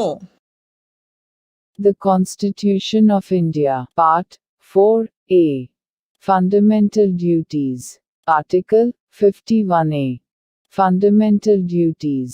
It shall be the duty of every citizen of India to abide by the Constitution and respect its ideals and institutions, the national flag and the national anthem. b. To cherish and follow the noble ideals which inspired our national struggle for freedom. c. To uphold and protect the sovereignty, unity and integrity of India. d. To defend the country and render national service, when called upon to do so. A. To promote harmony and the spirit of common brotherhood amongst all the people of India, transcending religious, linguistic, and regional or sectional diversities. To renounce practices derogatory to the dignity of women. F. To value and preserve the rich heritage of our composite culture. G. To protect and improve the natural environment, including forests, lakes, rivers, and wildlife, and to have compassion for living creatures. H. To develop the scientific temper, humanism, and the spirit of inquiry and reform. I. To safeguard public property, and to abjure violence. J. To strive towards excellence in all spheres of individual and collective activity, so that the nation constantly rises to higher levels of endeavor and achievement. K. Who is a parent or guardian, to provide opportunities for education to his child, or, as the case may be, what between the age of 6 and 14 years.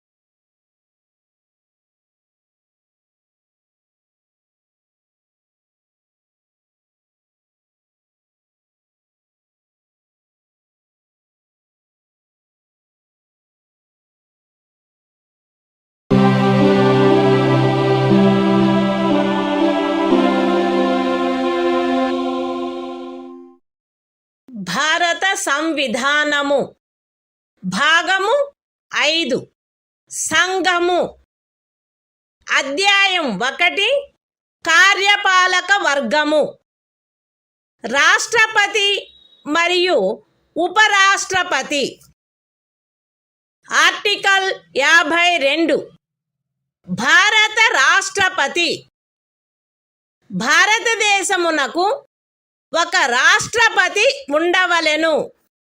The Constitution of India, Part 5, The Union. Chapter 1. The Executive. The President and Vice President. Article 52. The President of India. There shall be a President of India.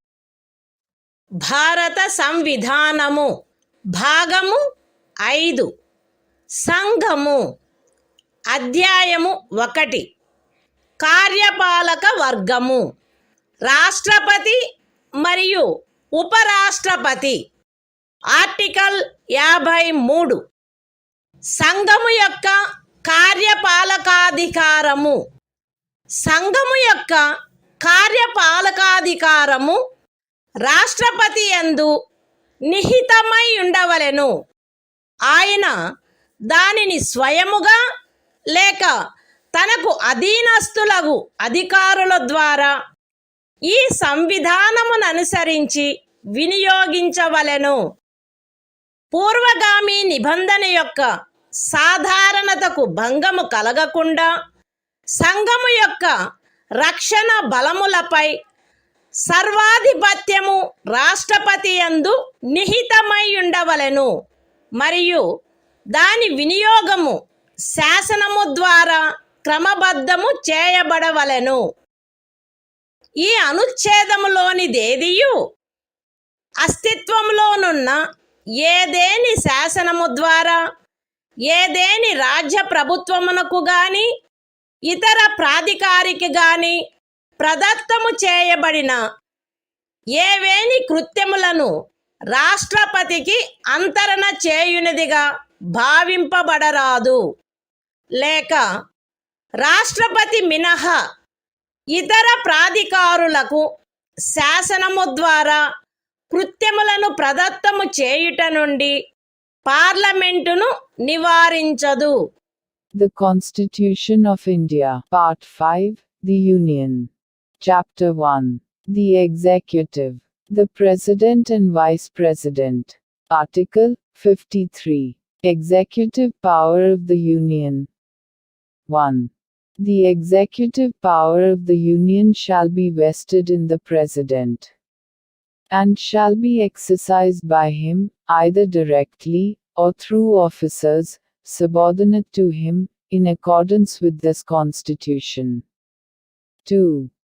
Without prejudice to the generality of the foregoing provision, the supreme command of the defense forces of the Union shall be vested in the President, and the exercise thereof shall be regulated by law.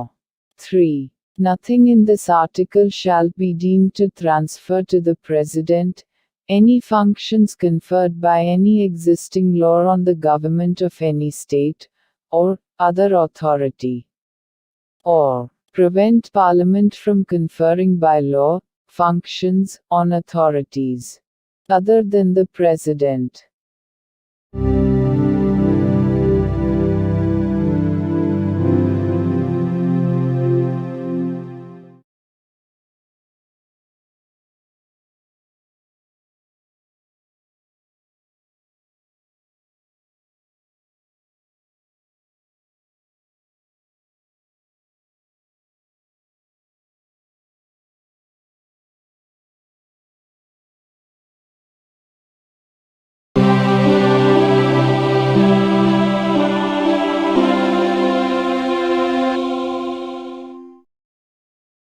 భారత సంవిధానము భాగము 5 సంఘము అధ్యాయము 1 కార్యపాలక వర్గము రాష్ట్రపతి మరియు ఉపరాష్ట్రపతి. Article 54 రాష్ట్రపతి ఎన్నిక. రాష్ట్రపతి ఈ క్రింది వారితో కూడిన నిర్వాచక గణము యొక్క సభ్యులచే ఎన్నుకొనబడవలెను. పార్లమెంటు ఉభయ సదనములోని ఎన్నుకొనబడిన సభ్యులు మరియు రాజ్య శాసన సభలలోని ఎన్నుకొనబడిన సభ్యులు. విశదీకరణ. ఈ అనుచ్ఛేదము మరియు అనుచ్ఛేదము 55లోని రాజ్యము అను పదములో ఢిల్లీ జాతీయ రాజధాని రాజ్యక్షేత్రము మరియు పాండిచ్చేరి సంఘ రాజ్యక్షేత్రము చేరియుండును. The Constitution of India, Part 5, The Union. Chapter 1. The Executive. The President and Vice President. Article 54. Election of President. The President shall be elected by the members of an electoral college, consisting of a. the elected members of both houses of Parliament, and b. the elected members of the legislative assemblies of the states. Explanation. In this article, and in Article 55, state includes the National Capital Territory of Delhi and the Union Territory of Pondicherry.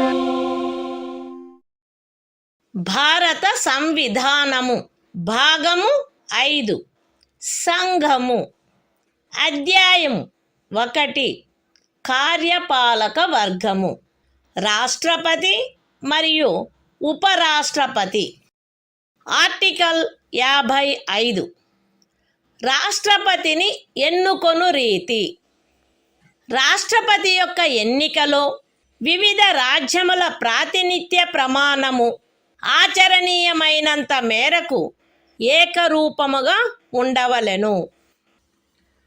రాజ్యముల మధ్య అట్టి ఏకరూపతను చేకూర్చుటకుగాను మరియు మొత్తము రాజ్యములకును సంఘమునకును మధ్య సమత్వమును చేకూర్చుటకుగాను అట్టి ఎన్నికలో పార్లమెంటులోని మరియు ప్రతి రాజ్య శాసనసభలోని ఎన్నుకొనబడిన ప్రతి సభ్యుడు ఇచ్చుటకు హక్కు కలిగియున్న ఓట్ల సంఖ్యను ఈ క్రింది రీతిగా నిర్ధారణ చేయవలెను. ఏ రాజ్యము యొక్క జనసంఖ్యను ఆ రాజ్య శాసనసభలోని ఎన్నుకొనబడిన మొత్తము సభ్యుల సంఖ్యతో భాగించగా వచ్చు భాగఫలములో 1000 యొక్క గుణిజములు ఎన్నియుండునో అన్ని ఓట్లను రాజ్య శాసనసభకు ఎన్నుకొనబడిన ప్రతి సభ్యుడు కలిగి ఉండవలెను. బి 1000 యొక్క సదరు గుణిజములను లెక్కించిన పిమ్మట శేషము 500కు తగ్గనిచో ఉపఖండము ఏలో నిర్దేశింపబడిన ప్రతి సభ్యునకు గల ఓట్ల సంఖ్యకు అదనముగా 1 ఓటును చేర్చవలెను.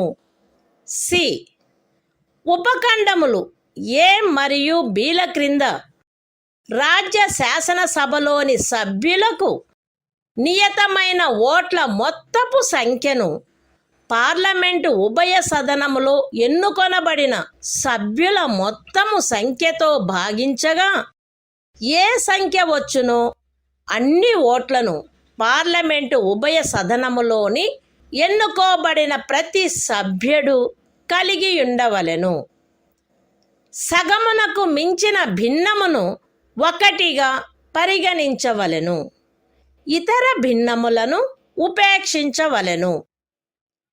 రాష్ట్రపతి ఎన్నిక ఏకల అంతరణీయ ఓటు ద్వారా అనుపాతిక ప్రాతినిధ్య పద్ధతును అనుసరించి జరగవలెను మరియు అట్టి ఎన్నికలో పోలింగు రహస్యపు బ్యాలెట్ పద్ధతిలో జరగవలెను. విశదీకరణ ఈ అనుచ్ఛేదములో జనసంఖ్య అను పదబంధమునకు కడపటిదియు అందుకు సంబంధించిన అంకెలు ప్రచురింపబడినదియు అగు జనగణనతో అభినిశ్చితమైన జనసంఖ్య అని అర్థము. అయితే ఈ విశదీకరణలో కడపటిదియు అందుకు సంబంధించిన అంకెలు ప్రచురింపబడినట్టిదియు అగు జనగణనకు గల నిర్దేశమును 2026వ సంవత్సరం పిమ్మట చేయబడు మొదటి జనగణనకు సంబంధించిన అంకెలు ప్రచురించబడు వరకు 1971వ సంవత్సరపు జనగణనకు నిర్దేశమైనట్లు అన్వయించుకొనవలెను. The Constitution of India, Part 5, The Union. Chapter 1. The Executive, the President and Vice President. Article 55. Manner of election of President. 1. As far as practicable, there shall be uniformity in the scale of representation of the different states at the election of the President. 2. For the purpose of securing such uniformity among the states, inter se, as well as parity between the states as a whole and the Union. The number of votes, which each elected member of Parliament, and of the Legislative Assembly of each state, is entitled to cast at such election, shall be determined in the following manner. A. Every elected member of the Legislative Assembly of a state shall have as many votes as there are multiples of 1000. in the quotient obtained by dividing the population of the state by the total number of the elected members of the assembly. B. If, after taking the said multiples of 1000, the remainder is not less than 500, then the vote of each member referred to in subclause A shall be further increased by 1. C.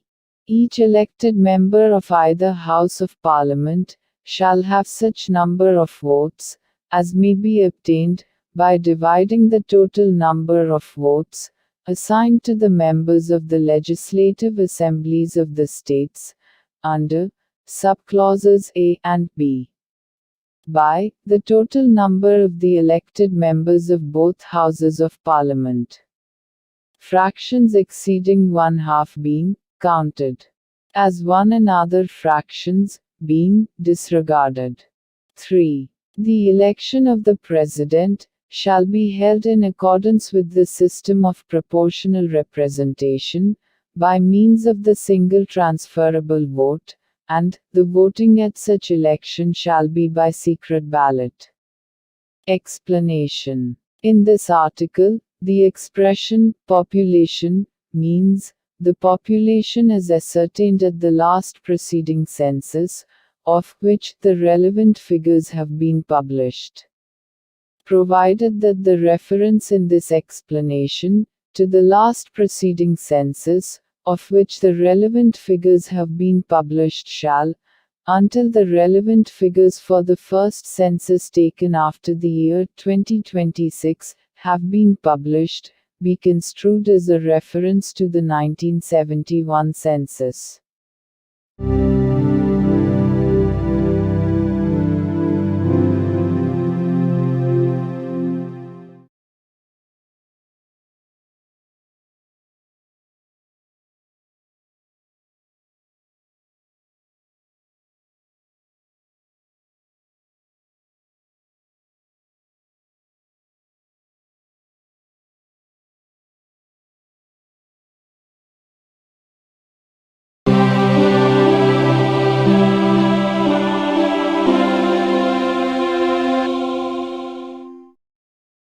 భారత సంవిధానము భాగము 5 సంఘము అధ్యాయము 1 కార్యపాలక వర్గము రాష్ట్రపతి మరియు ఉపరాష్ట్రపతి article 56 రాష్ట్రపతి పదావధి రాష్ట్రపతి తన పదవిలో ప్రవేశించిన తేదీ నుండి 5 సంవత్సరముల కాలావధి వరకు పదవి యందుండవలెను. అయితే రాష్ట్రపతి తన చేవ్రాలుతో ఉపరాష్ట్రపతికి లేఖ రాయుట ద్వారా తన పదవికి రాజీనామా ఇవ్వవచ్చును. రాష్ట్రపతిని సంవిధానాతిక్రమణము కావించినందుకు 61వ అనుచ్ఛేదములో నిబంధించబడిన రీతిగా మహాభియోగము ద్వారా పదవి నుండి తొలగించవచ్చును. రాష్ట్రపతి తన పదావధి ముగిసినప్పటికీ తన ఉత్తరాధికారి ఆ పదవిలో ప్రవేశించు వరకు పదవిలో కొనసాగవలెను. ఖండము 1 యొక్క వినాయింపులోని ఖండము ఏ క్రింద ఉపరాష్ట్రపతికి పంపబడిన రాజీనామా పత్రమును ఆయన లోక్సభ అధ్యక్షునికి తక్షణమే పంపవలెను. The Constitution of India, Part 5, The Union. Chapter 1. The Executive. The President and Vice President. Article 56. Term of Office of President. 1. The President shall hold office for a term of 5 years, from the date on which he enters upon his office. Provided that a. The President may, by writing under his hand addressed to the Vice President, resign his office. b. The President may, for violation of the Constitution, be removed from office by impeachment in the manner provided in Article 61. C. The President shall, notwithstanding the expiration of his term, continue to hold office, until his successor enters upon his office. 2. Any resignation addressed to the Vice President under Clause A of the proviso to Clause 1 shall forthwith be communicated by him to the Speaker of the House of the People.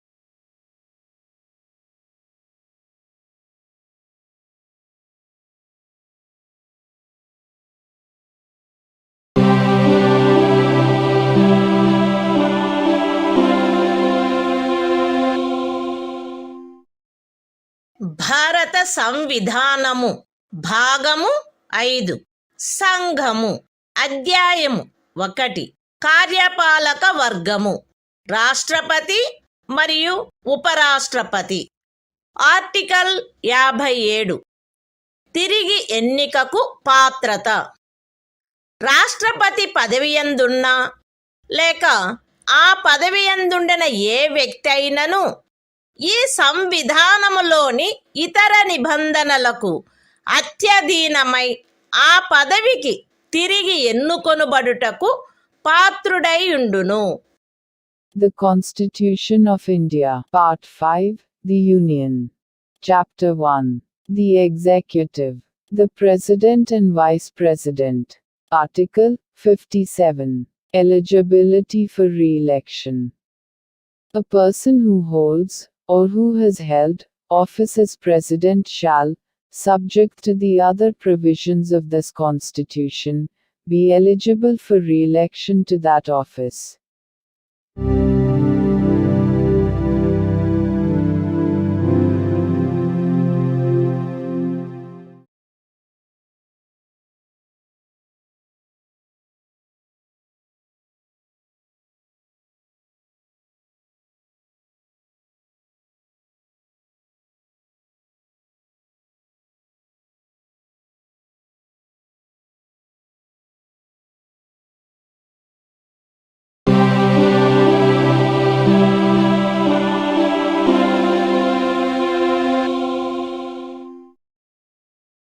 భారత సంవిధానము భాగము 5 సంఘము అధ్యాయము 1 కార్యపాలక వర్గము రాష్ట్రపతి మరియు ఉపరాష్ట్రపతి article 58 రాష్ట్రపతిగా ఎన్నికకు అర్హతలు ఏ వ్యక్తి గాని భారతదేశ పౌరుడై ఉన్ననే తప్ప 35 సంవత్సరముల వయస్సు పూర్తి అయిననే తప్ప మరియు లోక్సభ సభ్యుడుగా ఎన్నుకొనబడుటకు అర్హుడై ఉన్ననే తప్ప రాష్ట్రపతిగా ఎన్నుకోబడుటకు పాత్రుడు కాడు. ఏ వ్యక్తి అయినను భారత ప్రభుత్వము క్రింద లేక ఏదేని రాజ్య ప్రభుత్వము క్రింద లేక సదరు ప్రభుత్వములోని దేని యొక్క నియంత్రణకైనను అత్యధీనమై ఉన్న ఏదేని స్థానిక లేక ఇతర ప్రాధికారి క్రింద గాని లాభాయుతమైన ఏదేని పదవియందున్నచో ఆ వ్యక్తి రాష్ట్రపతిగా ఎన్నుకొనబడుటకు పాత్రుడు కాడు. విశదీకరణ ఈ అనుచ్ఛేదపు నిమిత్తము ఎవరేని వ్యక్తి సంఘము యొక్క రాష్ట్రపతిగా లేక ఉపరాష్ట్రపతిగా లేక ఏదేని రాజ్యము యొక్క గవర్నరుగా లేక సంఘము యొక్క లేక ఏదేని రాజ్యము యొక్క మంత్రిగానున్న కారణమును బట్టి మాత్రమే లాభాయుతమైన పదవి యందున్నట్లు భావించబడరాదు. The Constitution of India, Part 5, The Union.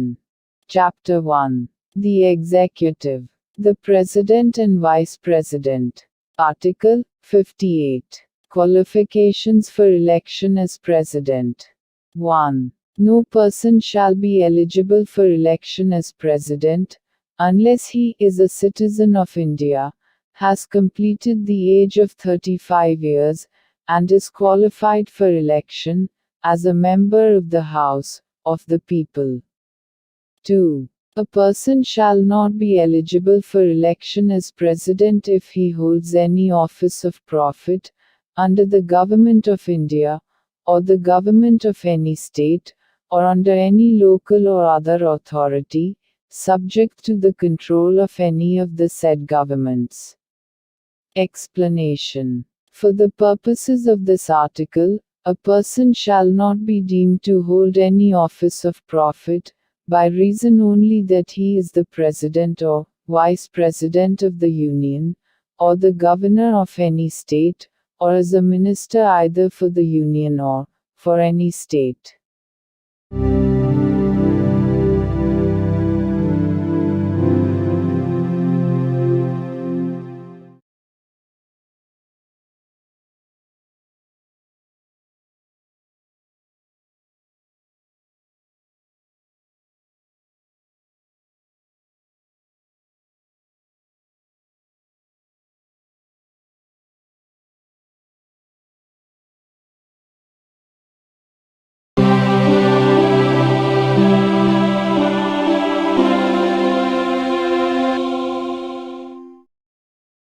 భారత సంవిధానము భాగము 5 సంఘము అధ్యాయము 1 కార్యపాలక వర్గము రాష్ట్రపతి మరియు ఉపరాష్ట్రపతి ఆర్టికల్ 59 రాష్ట్రపతి పదవీ షరతులు రాష్ట్రపతి పార్లమెంటు యొక్క లేక ఏదేని రాజ్య శాసన మండలి యొక్క ఏ సదనములో గాని సభ్యుడుగా ఉండరాదు మరియు పార్లమెంటు యొక్క లేక ఏదేని రాజ్య శాసన మండలి యొక్క ఏ సదనములోని సభ్యుడైనను రాష్ట్రపతిగా ఎన్నుకొనబడినచో ఆయన రాష్ట్రపతి పదవిలో ప్రవేశించిన తేదీ నుండి ఆ సదనములోని తన స్థానమును ఖాళీ చేసినట్లు భావించవలెను.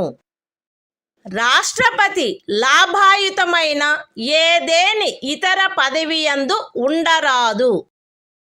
రాష్ట్రపతి అద్దె చెల్లించకుండా తన అధికార నివాస గృహములను ఉపయోగించుకొనుటకు హక్కు కలిగియుండును మరియు పార్లమెంటు శాసనము ద్వారా నిర్ధారణ చేయు ఉపలబ్ధులకు, భత్యములకు మరియు విశేషాధికారములకు మరియు తద్విషయమున అట్లు నిబంధన చేయబడు వరకు 2వ అనుసూచిలో నిర్దిష్టపరచబడిన ఉపలబ్ధులకు, భత్యములకు మరియు విశేషాధికారములకు ఆయన హక్కు కలిగియుండును.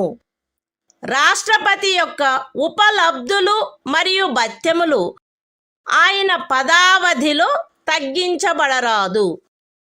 The Constitution of India, Part 5, The Union. Chapter 1. The Executive. The President and Vice President. Article 59. Conditions of President's Office. 1. The President shall not be a member of either House of Parliament, or of a House of the Legislature of any state.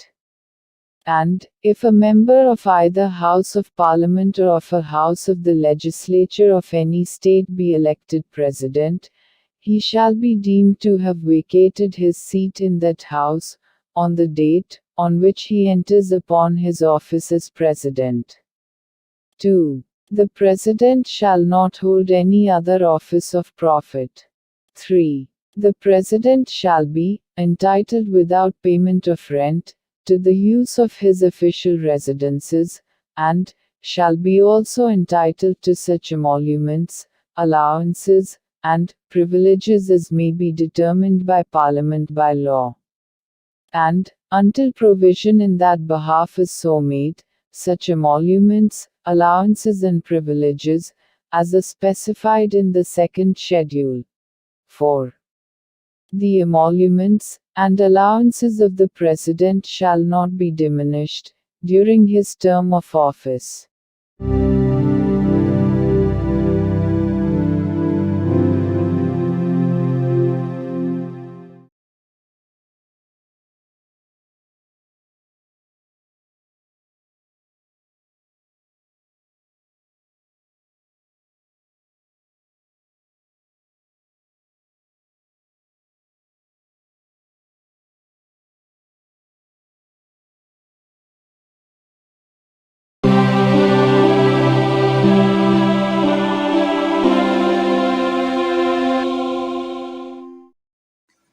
భారత సంవిధానము భాగము 5 సంఘము అధ్యాయము 1 కార్యపాలక వర్గము రాష్ట్రపతి మరియు ఉపరాష్ట్రపతి article 60 రాష్ట్రపతిచే ప్రమాణము లేక ప్రతిజ్ఞ ప్రతి రాష్ట్రపతి మరియు రాష్ట్రపతిగా వ్యవహరించు లేక రాష్ట్రపతి కృత్యములను నిర్వహించు ప్రతి వ్యక్తి తన పదవిలో ప్రవేశించుటకు పూర్వము భారతదేశ ముఖ్య న్యాయమూర్తి సమక్షమున లేక ఆయన హాజరు లేనప్పుడు సర్వోన్నత న్యాయస్థాన న్యాయాధీశులలో అందుబాటులోనున్న వారిలో అందరికంటే సీనియర్ న్యాయాధీశుని సమక్షమున గాని ఈ క్రింది రూపములో ప్రమాణము లేక ప్రతిజ్ఞ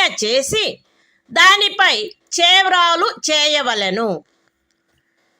ఏబి అను నేను భారతదేశ రాష్ట్రపతి పదవిని శ్రద్ధాపూర్వకముగా నిర్వహింతుననియు లేక రాష్ట్రపతి యొక్క కృత్యములను శ్రద్ధాపూర్వకముగా నిర్వహింతుననియు నా సంపూర్ణ సామర్థ్యము మేరకు సంవిధానమును మరియు శాసనమును పరిరక్షించి సంరక్షించి రక్షింతుననియు భారతదేశ ప్రజల సేవయందును వారి క్షేమమునందును నిరతుడునయ్యదననియు దైవ సాక్షిగా ప్రమాణము చేయుచున్నాను. సత్యనిష్టతో ప్రతిజ్ఞ చేయుచున్నాను. The Constitution of India, Part 5, The Union. Chapter 1. The Executive. The President and Vice President. Article 60. Oath or affirmation by the President.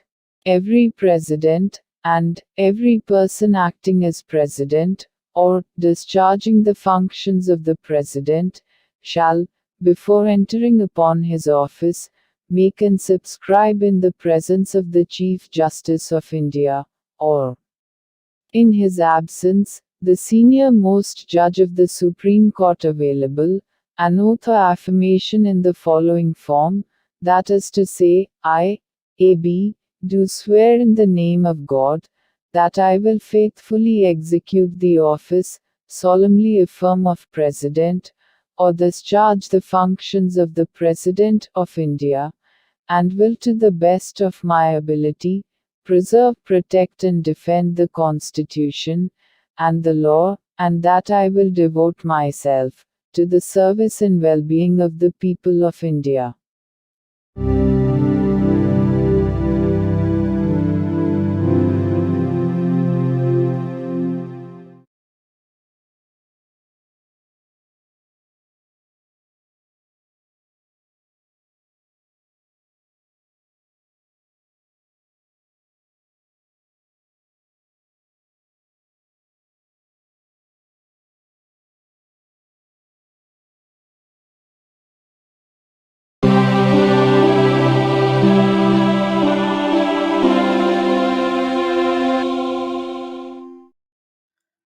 భారత సంవిధానము భాగము 5 సంఘము అధ్యాయము 1 కార్యపాలక వర్గము రాష్ట్రపతి మరియు ఉపరాష్ట్రపతి ఆర్టికల్ 61 రాష్ట్రపతిపై మహాభియోగము తెచ్చుటకు ప్రక్రియ సంవిధానాతిక్రమణము కావించినాడని రాష్ట్రపతిపై మహాభియోగం జరపబడవలసినప్పుడు పార్లమెంటు యొక్క ఏ సదనము చేనైనను ఆరోపణ చేయబడవలెను.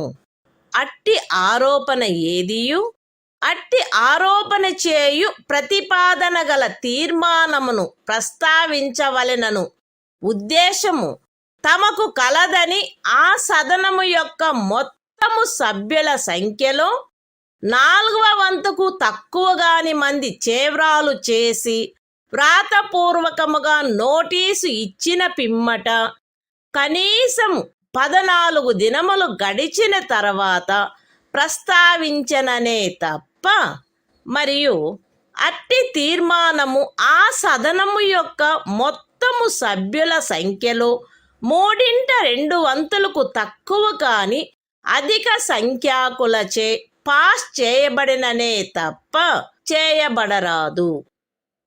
పార్లమెంటు యొక్క ఏ సదనమైనను అట్లు ఆరోపణ చేసినప్పుడు 2వ సదనము ఆ ఆరోపణను దర్యాప్తు చేయవలెను లేక దర్యాప్తు చేయించవలెను. మరియు అట్టి దర్యాప్తు జరుగునప్పుడు హాజరగుటకును ప్రతినిధిని పంపుటకును రాష్ట్రపతికి హక్కు ఉండును.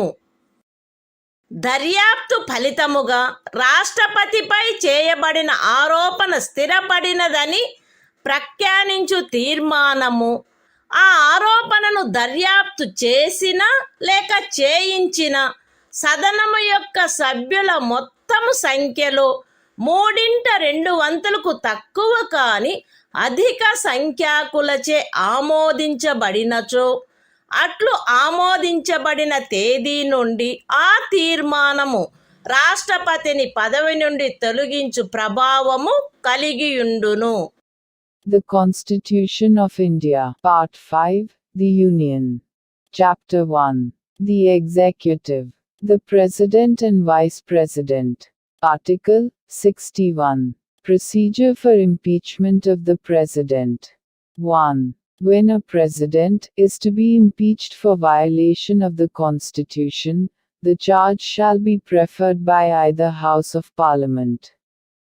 2. No such charge shall be preferred, unless the proposal to prefer such charge is contained in a resolution, which has been moved, after at least 14 days' notice in writing, signed by not less than 1/4 of the total number of members of the House, has been given of their intention to move the resolution, and such resolution has been passed by a majority of not less than 2/3 of the total membership of the House. 3. When a charge has been so preferred by either House of Parliament, the other House shall investigate the charge, or cause the charge to be investigated, and the President shall have the right to appear, and to be represented at such investigation. 4. If as a result of the investigation, a resolution is passed by a majority of not less than 2/3 of the total membership of the House, by which the charge was investigated, or caused to be investigated, declaring that the charge preferred against the President has been sustained, such resolution shall have the effect of removing the President from his office, as from the date on which the resolution is so passed.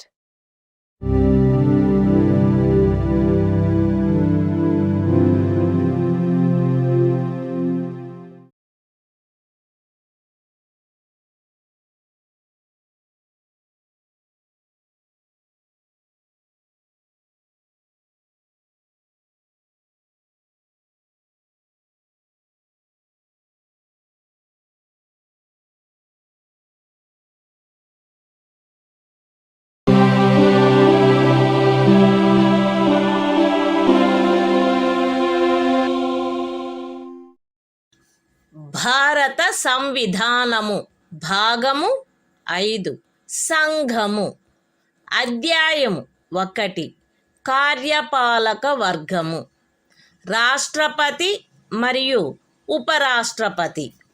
Article 62 రాష్ట్రపతి పదవి ఖాళీ అయినప్పుడు దానిని పూరించుటకు ఎన్నిక జరపవలసిన కాలము మరియు ఆకస్మికముగా ఏర్పడిన ఖాళీని పూరించుటకు ఎన్నుకొనబడు వ్యక్తి యొక్క పదావధి.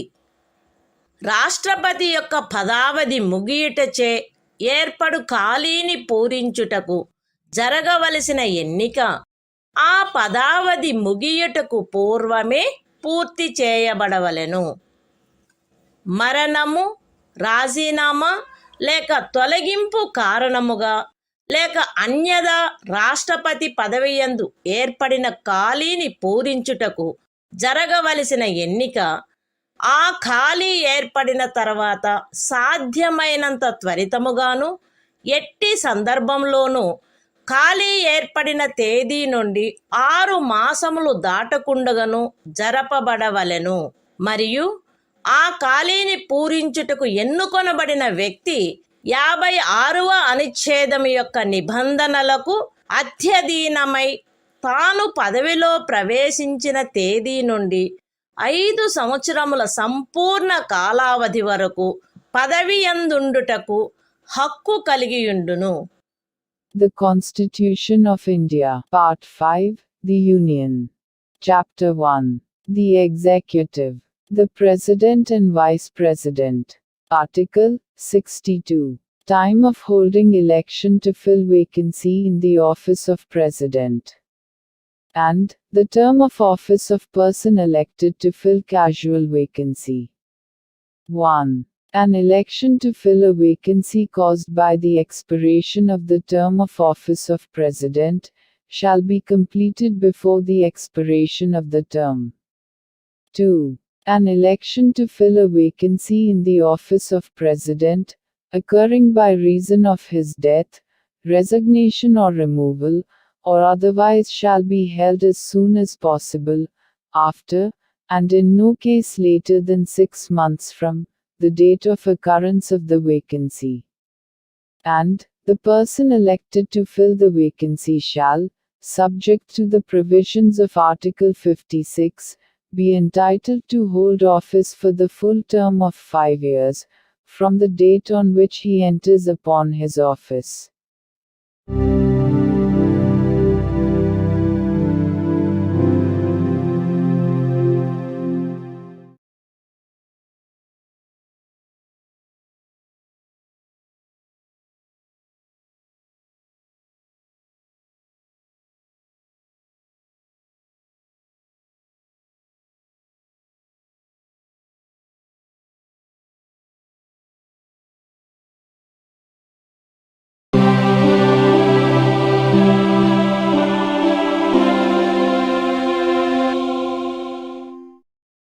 భారత సంవిధానము భాగము 5 సంఘము. అధ్యాయము 1 కార్యపాలక వర్గము. రాష్ట్రపతి మరియు ఉపరాష్ట్రపతి. ఆర్టికల్ 63. భారత ఉపరాష్ట్రపతి. భారతదేశమునకు ఒక ఉపరాష్ట్రపతి ఉండవలెను. The Constitution of India, Part 5, The Union. Chapter 1. The Executive. The President and Vice President. Article 63. The Vice President of India. There shall be a Vice President of India.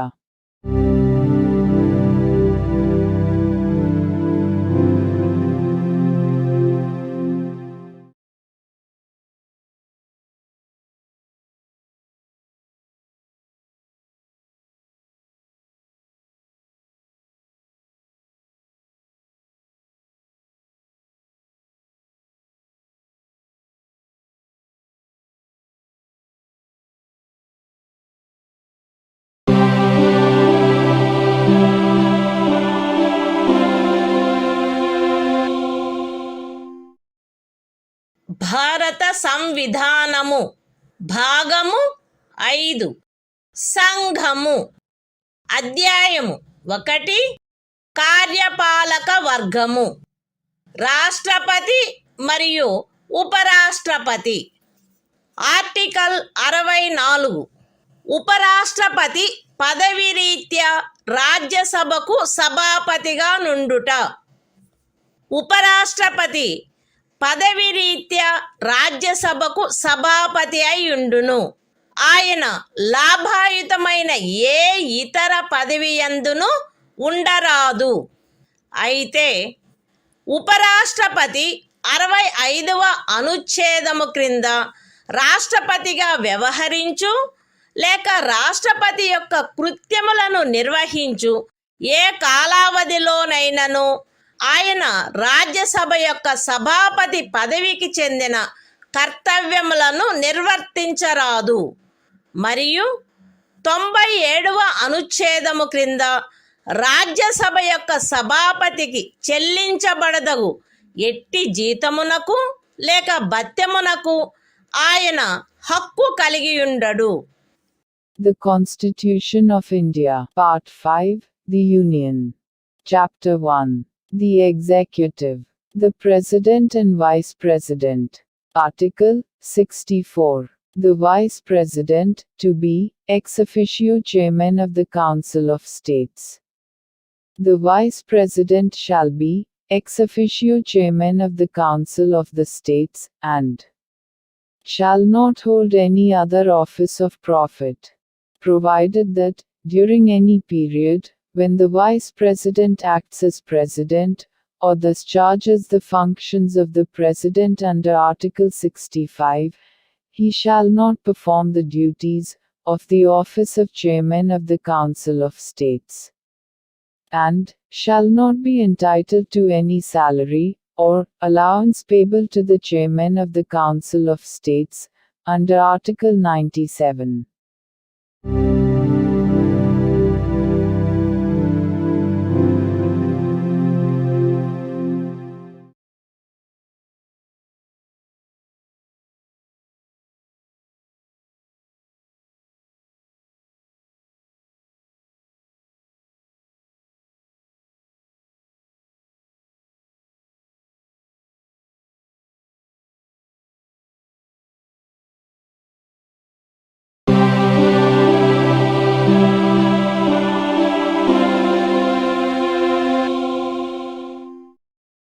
భారత సంవిధానము భాగము 5 సంఘము అధ్యాయము 1 కార్యపాలక వర్గము రాష్ట్రపతి మరియు ఉపరాష్ట్రపతి.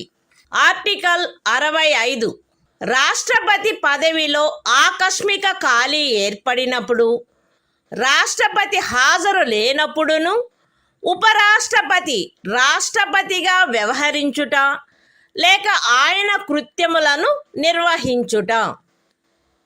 మరణము, రాజీనామా లేక తొలగింపు కారణముగా లేక అన్యదా రాష్ట్రపతి పదవిలో ఖాళీ ఏర్పడినప్పుడు అట్టి ఖాళీని పూరించుటకు ఈ అధ్యాయము యొక్క నిబంధనలను అనుసరించి ఎన్నుకొనబడిన కొత్త రాష్ట్రపతి తన పదవిలో ప్రవేశించు తేదీ వరకు ఉపరాష్ట్రపతి రాష్ట్రపతిగా వ్యవహరించవలెను.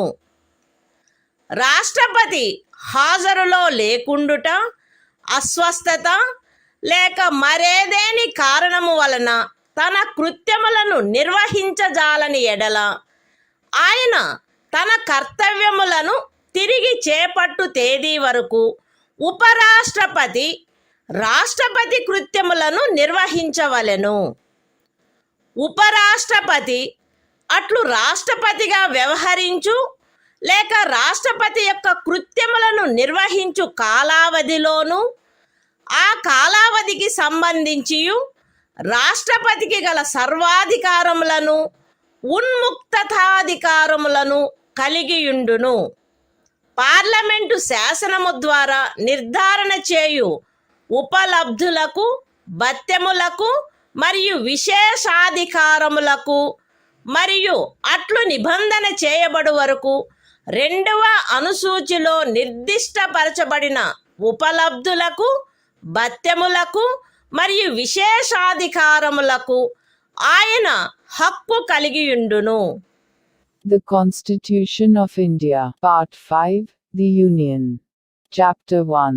The Executive. The President and Vice President. Article 65. The Vice President, to act as President, or to discharge his functions, during casual vacancies in the office, or during the absence of President. 1. In the event of the occurrence of any vacancy in the office of the President, by reason of his death, resignation, or removal, or otherwise, the Vice President shall act as President until the date on which a new President, elected, in accordance with the provisions of this chapter, to fill such vacancy, enters upon his office.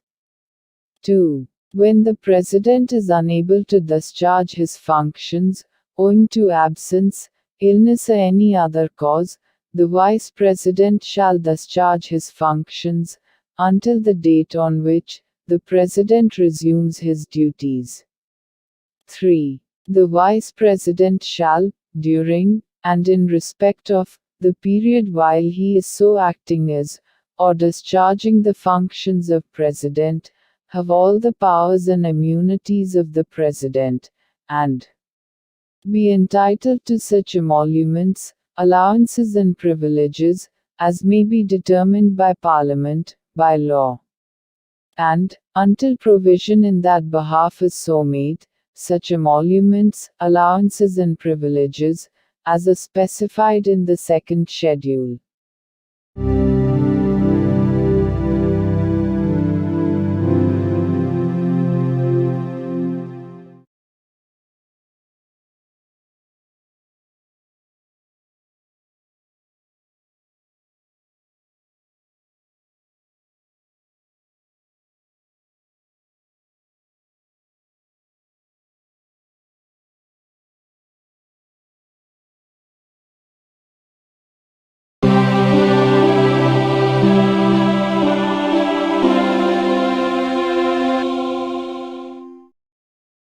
భారత సంవిధానము భాగము 5 సంఘము అధ్యాయము 1 కార్యపాలక వర్గము రాష్ట్రపతి మరియు ఉపరాష్ట్రపతి article 66 ఉపరాష్ట్రపతి ఎన్నిక ఉపరాష్ట్రపతి పార్లమెంటు ఉభయ సదనముల సభ్యులతో కూడిన నిర్వాచక గణము యొక్క సభ్యులచే ఏకల అంతరణీయ ఓటు ద్వారా అనుపాతిక ప్రాతినిధ్య పద్ధతిని అనుసరించి ఎన్నుకొనబడవలెను మరియు అట్టి ఎన్నికలలో ఓటింగు రహస్యపు బ్యాలెట్ పద్ధతిని జరగవలెను. ఉపరాష్ట్రపతి పార్లమెంటు యొక్క లేక ఏదేని రాజ్య శాసన మండలి యొక్క ఏ సదనములో గాని సభ్యుడుగా ఉండరాదు మరియు పార్లమెంటు యొక్క లేక ఏదేని రాజ్య శాసన మండలి యొక్క ఏ సదనములోని సభ్యుడైనను ఉపరాష్ట్రపతిగా ఎన్నుకోబడినచో ఆయన ఉపరాష్ట్రపతి పదవిలో ప్రవేశించిన తేదీ నుండి ఆ సదనములోని తన స్థానమును ఖాళీ చేసినట్లు భావించబడవలెను. ఏ వ్యక్తి గాని ఆయన భారతదేశ పౌరుడై ఉన్ననే తప్ప ఆయనకు 35 సంవత్సరముల వయస్సు పూర్తి అయిననే తప్ప మరియు ఆయన రాజ్యసభ సభ్యుడుగా ఎన్నుకొనబడుటకు అర్హుడై ఉన్ననే తప్ప ఉపరాష్ట్రపతిగా ఎన్నుకొనబడుటకు పాత్రుడు కాడు. ఏ వ్యక్తి అయినను భారత ప్రభుత్వము క్రింద గాని ఏదేని రాజ్య ప్రభుత్వము కింద గాని సదరు ప్రభుత్వములలో దేని యొక్క నియంత్రణకైనను అధ్యధీనమయ్యున్న ఏదేని స్థానిక లేక ఇతర ప్రాధికారి క్రింద గాని లాభాయుతమైన ఏదేని పదవి యందున్నచో ఆ వ్యక్తి ఉపరాష్ట్రపతిగా ఎన్నుకొనబడుటకు పాత్రుడు కాడు. విశదీకరణ: ఈ అనుచ్ఛేదపు నిమిత్తము ఎవరేని వ్యక్తి సంఘము యొక్క రాష్ట్రపతిగా లేక ఉపరాష్ట్రపతిగా లేక ఏదేని రాజ్యం యొక్క గవర్నరుగా లేక సంఘము యొక్క లేక ఏదేని రాజ్యం యొక్క మంత్రిగా ఉన్న కారణమును బట్టి మాత్రమే లాభాయుతమైన పదవి యందున్నట్లు భావించరాదు. The Constitution of India, Part 5, The Union. Chapter 1. The Executive. The President and Vice President. Article 66. Election of Vice President. 1. The Vice President shall be elected by the members of an electoral college, consisting of the members of both Houses of Parliament, in accordance with the system of proportional representation, by means of the single transferable vote, and the voting at such election shall be by secret ballot. 2. The Vice President shall not be a member of either House of Parliament or of a House of the Legislature of any state. And, if a member of either House of Parliament or of a House of the Legislature of any state be elected Vice President, he shall be deemed to have vacated his seat in that House, on the date on which he enters upon his office, as Vice President. 3. No person shall be eligible for election as Vice President, unless he is a citizen of India. B. Has completed the age of 35 years, and C. Is qualified for election, as a member of the Council of States. 4. A person shall not be eligible for election as Vice President, if he holds any office of profit, under the Government of India, or the Government of any state, or under any local, or other authority, subject to the control of any of the said governments. Explanation. For the purposes of this article, a person shall not be deemed to hold any office of profit, by reason only that he is the President or Vice President of the Union, or the Governor of any state, or is a minister either for the Union, or for any state.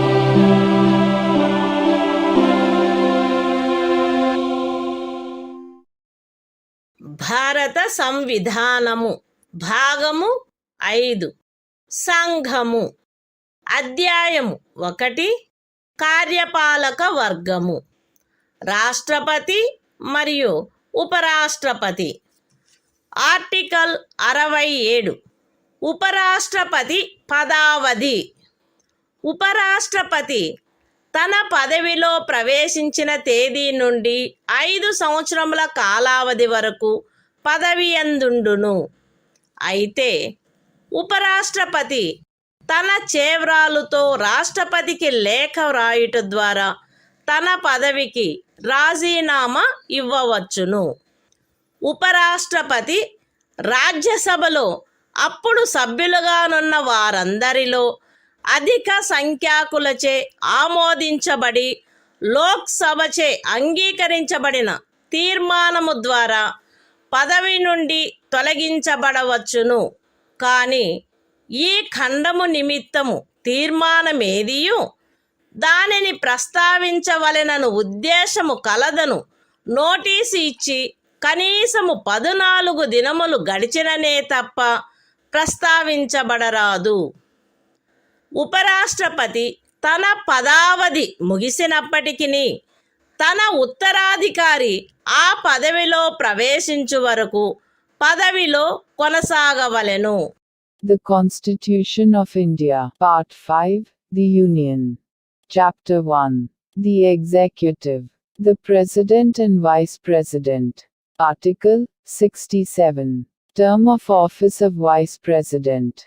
The Vice President shall hold office for a term of 5 years from the date on which he enters upon his office, provided that a. A Vice President may, by writing under his hand addressed to the President, resign his office. b. A Vice President may be removed from his office by a resolution of the Council of States, passed by a majority of all the then members of the Council, and agreed to by the House of the People. But no resolution for the purpose of this clause shall be moved, unless at least 14 days' notice has been given of the intention to move the resolution. c. A Vice President shall, notwithstanding the expiration of his term, continue to hold office until his successor enters upon his office.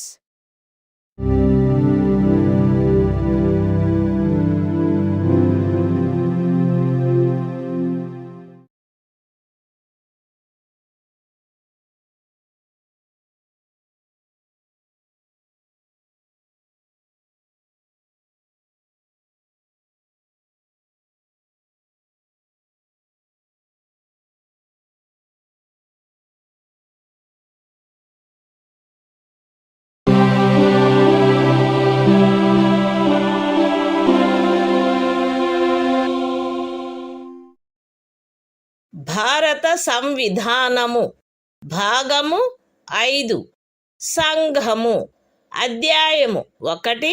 కార్యపాలక వర్గము. రాష్ట్రపతి మరియు ఉపరాష్ట్రపతి. Article 68. ఉపరాష్ట్రపతి పదవి ఖాళీ అయినప్పుడు దానిని పూరించుటకు ఎన్నిక జరపవలసిన కాలము మరియు ఆకస్మికముగా ఏర్పడిన ఖాళీని పూరించుటకు ఎన్నుకొనబడు వ్యక్తి యొక్క పదావధి.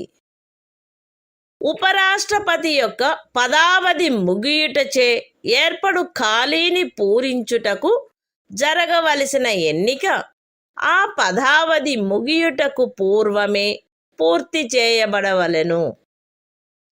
మరణము, రాజీనామా లేక తొలగింపు కారణముగా లేక అన్యథా ఉపరాష్ట్రపతి పదవియందు ఏర్పడిన ఖాళీని పూరించుటకు జరపవలసిన ఎన్నిక ఆ ఖాళీ ఏర్పడిన తరువాత సాధ్యమైనంత త్వరితముగా జరపబడవలెను మరియు ఆ ఖాళీని పూరించుటకు ఎన్నుకొనబడిన వ్యక్తి 67వ అనుచ్ఛేదము యొక్క నిబంధనలకు అత్యధీనమై తాను పదవిలో ప్రవేశించిన తేదీ నుండి 5 సంవత్సరముల సంపూర్ణ కాలావధి వరకు పదవియందుండుటకు హక్కు కలిగియుండును.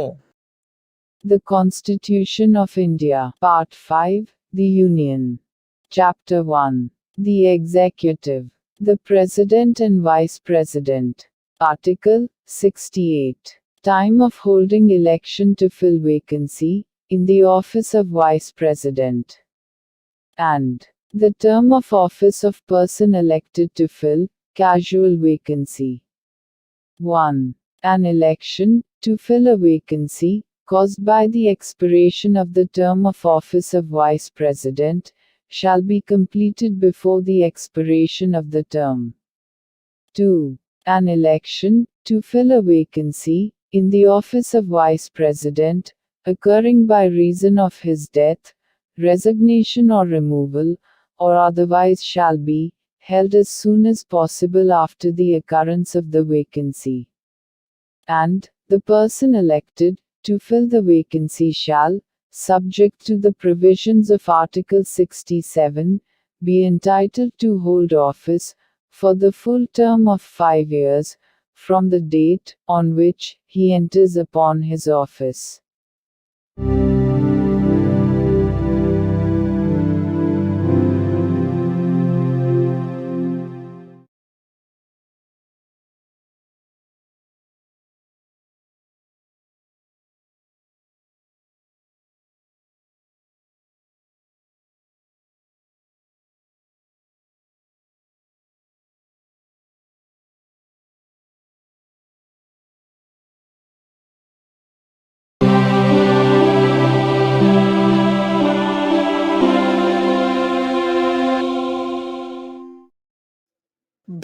భారత సంవిధానము భాగము 5 సంఘము అధ్యాయము 1 కార్యపాలక వర్గము రాష్ట్రపతి మరియు ఉపరాష్ట్రపతి ఆర్టికల్ 69 ఉపరాష్ట్రపతిచే ప్రమాణము లేక ప్రతిజ్ఞ ప్రతి ఉపరాష్ట్రపతి తన పదవిలో ప్రవేశించుటకు పూర్వము రాష్ట్రపతి సమక్షమున గాని తద్విషయమున ఆయనచే నియమింపబడిన వ్యక్తి సమక్షమున గాని ఈ క్రింది ప్రరూపములో ప్రమాణము లేక ప్రతిజ్ఞ చేసి దానిపై చేవ్రాలు చేయవలెను. ఏబి అను నేను శాసనము ద్వారా స్థాపితమైన భారత సంవిధానము పట్ల యథార్థమైన శ్రద్ధానిష్టలను కలిగియుందుననియు మరియు నేను వహింపనున్న కర్తవ్యములను శ్రద్ధాపూర్వకముగా నిర్వహింతుననియు దైవ సాక్షిగా ప్రమాణం చేయుచున్నాను. సత్యనిష్టతో ప్రతిజ్ఞ చేయుచున్నాను. The Constitution of India, Part 5, The Union. Chapter 1. The Executive. The President and Vice President. Article 69. Oath, or affirmation, by the Vice President.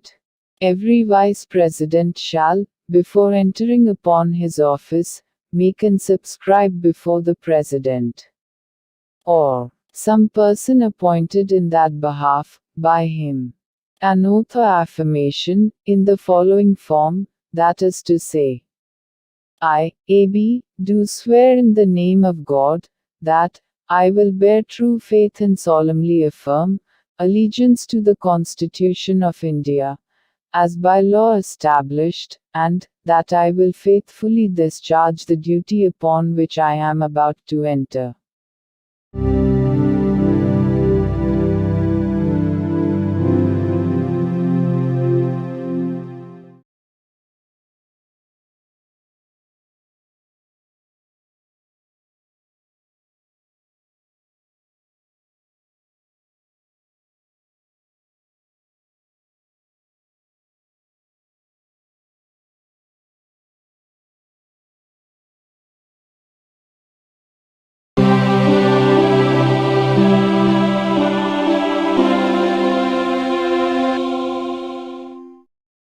భారత సంవిధానము భాగము 5 సంఘము అధ్యాయము 1 కార్యపాలక వర్గము రాష్ట్రపతి మరియు ఉపరాష్ట్రపతి ఆర్టికల్ 70 ఇతర యాదృచ్ఛిక పరిస్థితులలో రాష్ట్రపతి యొక్క కృత్యములు.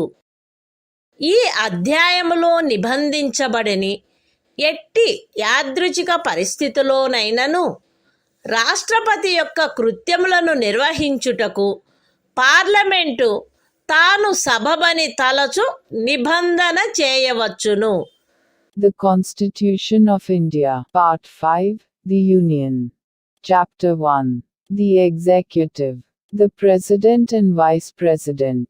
Article 70. Discharge of President's functions in other contingencies.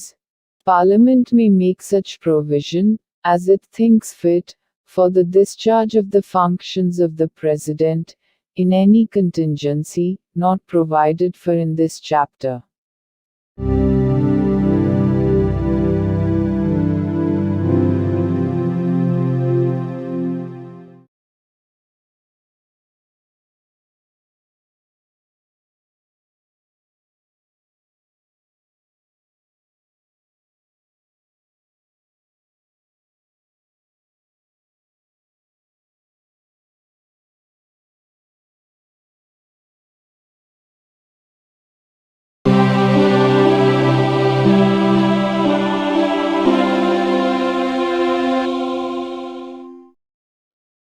భారత సంవిధానము భాగము 5 సంఘము అధ్యాయము 1 కార్యపాలక వర్గము రాష్ట్రపతి మరియు ఉపరాష్ట్రపతి ఆర్టికల్ 71 రాష్ట్రపతి లేక ఉపరాష్ట్రపతి యొక్క ఎన్నికకు చెందిన లేక సంబంధించిన విషయములు. రాష్ట్రపతి లేక ఉపరాష్ట్రపతి యొక్క ఎన్నిక నుండి ఉత్పన్నమైన లేక ఎన్నికకు సంబంధించిన అన్ని సందేహములు మరియు వివాదములు సర్వోన్నత న్యాయస్థానముచే పరిశీలించబడి నిర్ణయించబడవలెను. అట్టి నిర్ణయము అంతిమమైనదై ఉండును.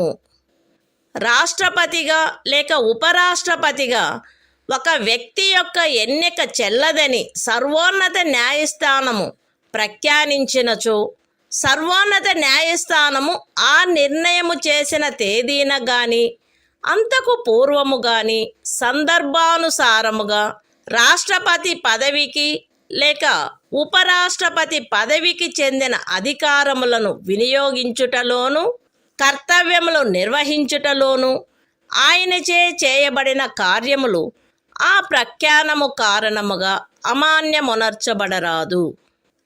ఈ సంవిధానము యొక్క నిబంధనలకు అత్యధీనమై రాష్ట్రపతి లేక ఉపరాష్ట్రపతి యొక్క ఎన్నికకు చెందిన లేక సంబంధించిన విషయమును పార్లమెంటు శాసనము ద్వారా క్రమబద్ధము చేయవచ్చును. రాష్ట్రపతిగా లేక ఉపరాష్ట్రపతిగా ఒక వ్యక్తి యొక్క ఎన్నిక అతనిని ఎన్నుకొనడి నిర్వాచక గణము యొక్క సభ్యులలో ఏ కారణము వలనైనను ఏదేని ఖాళీ ఉన్నదను కారణమును బట్టి ప్రష్టవ్యము కారాదు. The Constitution of India, Part 5, The Union. Chapter 1. The Executive. The President and Vice President. Article 71. Matters relating to, or connected with, the election of a President or Vice President. 1. All doubts and disputes arising out of, or in connection with the election of a President, or Vice President shall be inquired into, and decided, by the Supreme Court, whose decision shall be final. 2. If the election of a person, as President, or Vice President, is declared void by the Supreme Court, acts done by him, in the exercise and performance of the powers and duties, of the office of President, or Vice President, as the case may be, on or before the date of the decision of the Supreme Court, shall not be invalidated by reason of that declaration. 3. Subject to the provisions of this Constitution, Parliament may by law regulate any matter relating to or connected with the election of a President or Vice President. 4. The election of a person, as President or Vice President, shall not be called in question, on the ground of the existence of any vacancy, for whatever reason among the members of the Electoral College electing him.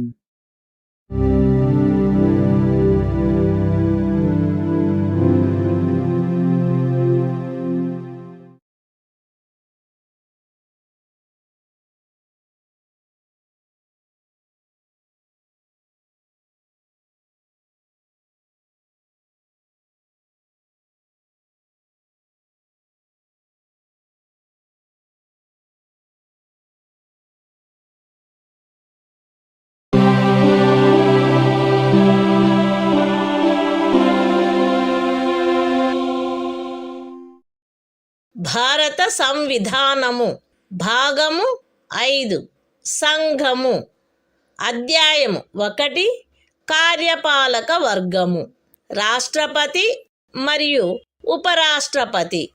Article 72 కొన్ని సందర్భములలో క్షమాపణలు మొదలైన వాటిని మంజూరు చేయుటకు మరియు దండనోత్తర్వును suspend చేయుటకు, పరిహరించుటకు లేక లఘూకరించుటకు రాష్ట్రపతి యొక్క అధికారము.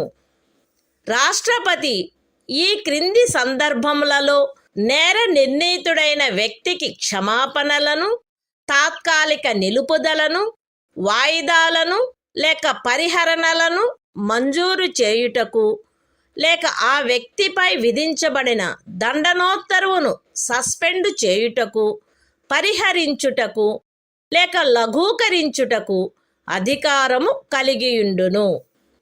శిక్ష లేక దండనోత్తరువు సైనిక న్యాయస్థానముచే విధించబడిన అన్ని సందర్భములలో సంఘము యొక్క కార్యపాలనాధికారంలో చేరియున్న విషయమునకు సంబంధించిన ఏదేని శాసనమునకు విరుద్ధమగు అపరాధమునకై శిక్ష లేక దండనోత్తరు విధించబడిన అన్ని సందర్భములలో దండనోత్తరు మరణ దండనోత్తరు అయిన అన్ని సందర్భములలో ఏదేని సైనిక న్యాయస్థానముచే ఇవ్వబడిన దండనోత్తరువును సస్పెండు చేయుటకు, పరిహరించుటకు లేక లఘూకరించుటకు సంఘమునకు చెందిన సాయుధ బలముల యొక్క ఎవరేని అధికారికి శాసనము ద్వారా ప్రదత్తము చేయబడిన అధికారమునకు ఖండము 1 యొక్క ఉపఖండము ఏలో ఉన్నదేదియు భంగము కలిగించదు. మరణ దండనోత్తరువును సస్పెండు చేయుటకు, పరిహరించుటకు లేక లఘూకరించుటకు తత్సమయమున అమలులోనున్న ఏదేని శాసనము క్రింద ఒక రాజ్య గవర్నరుచే వినియోగించబడదగు అధికారమునకు ఖండము 1 యొక్క ఉపఖండము సిలో ఉన్నదేదియు భంగము కలిగించదు. The Constitution of India, Part 5, The Union. Chapter 1. The Executive. The President and Vice President. Article 72. Power of President to grant pardons, etc. and to suspend, remit, or commute sentences in certain cases. 1. The President shall have the power to grant pardons, reprieves, respites, or remissions of punishment, or to suspend, remit, or commute the sentence of any person convicted of any offense, in all cases where the punishment or sentence is by a court-martial. B. In all cases where the punishment or sentence is for an offense against any law relating to a matter to which the executive power of the Union extends. C. In all cases where the sentence is a sentence of death. 2. Nothing in sub-clause A of clause 1 shall affect the power conferred by law on any officer of the armed forces of the Union to suspend, remit, or commute a sentence passed by a court-martial. 3. Nothing in sub-clause C of clause 1 shall affect the power to suspend, remit, or commute a sentence of death exercisable by the governor of a state under any law for the time being in force.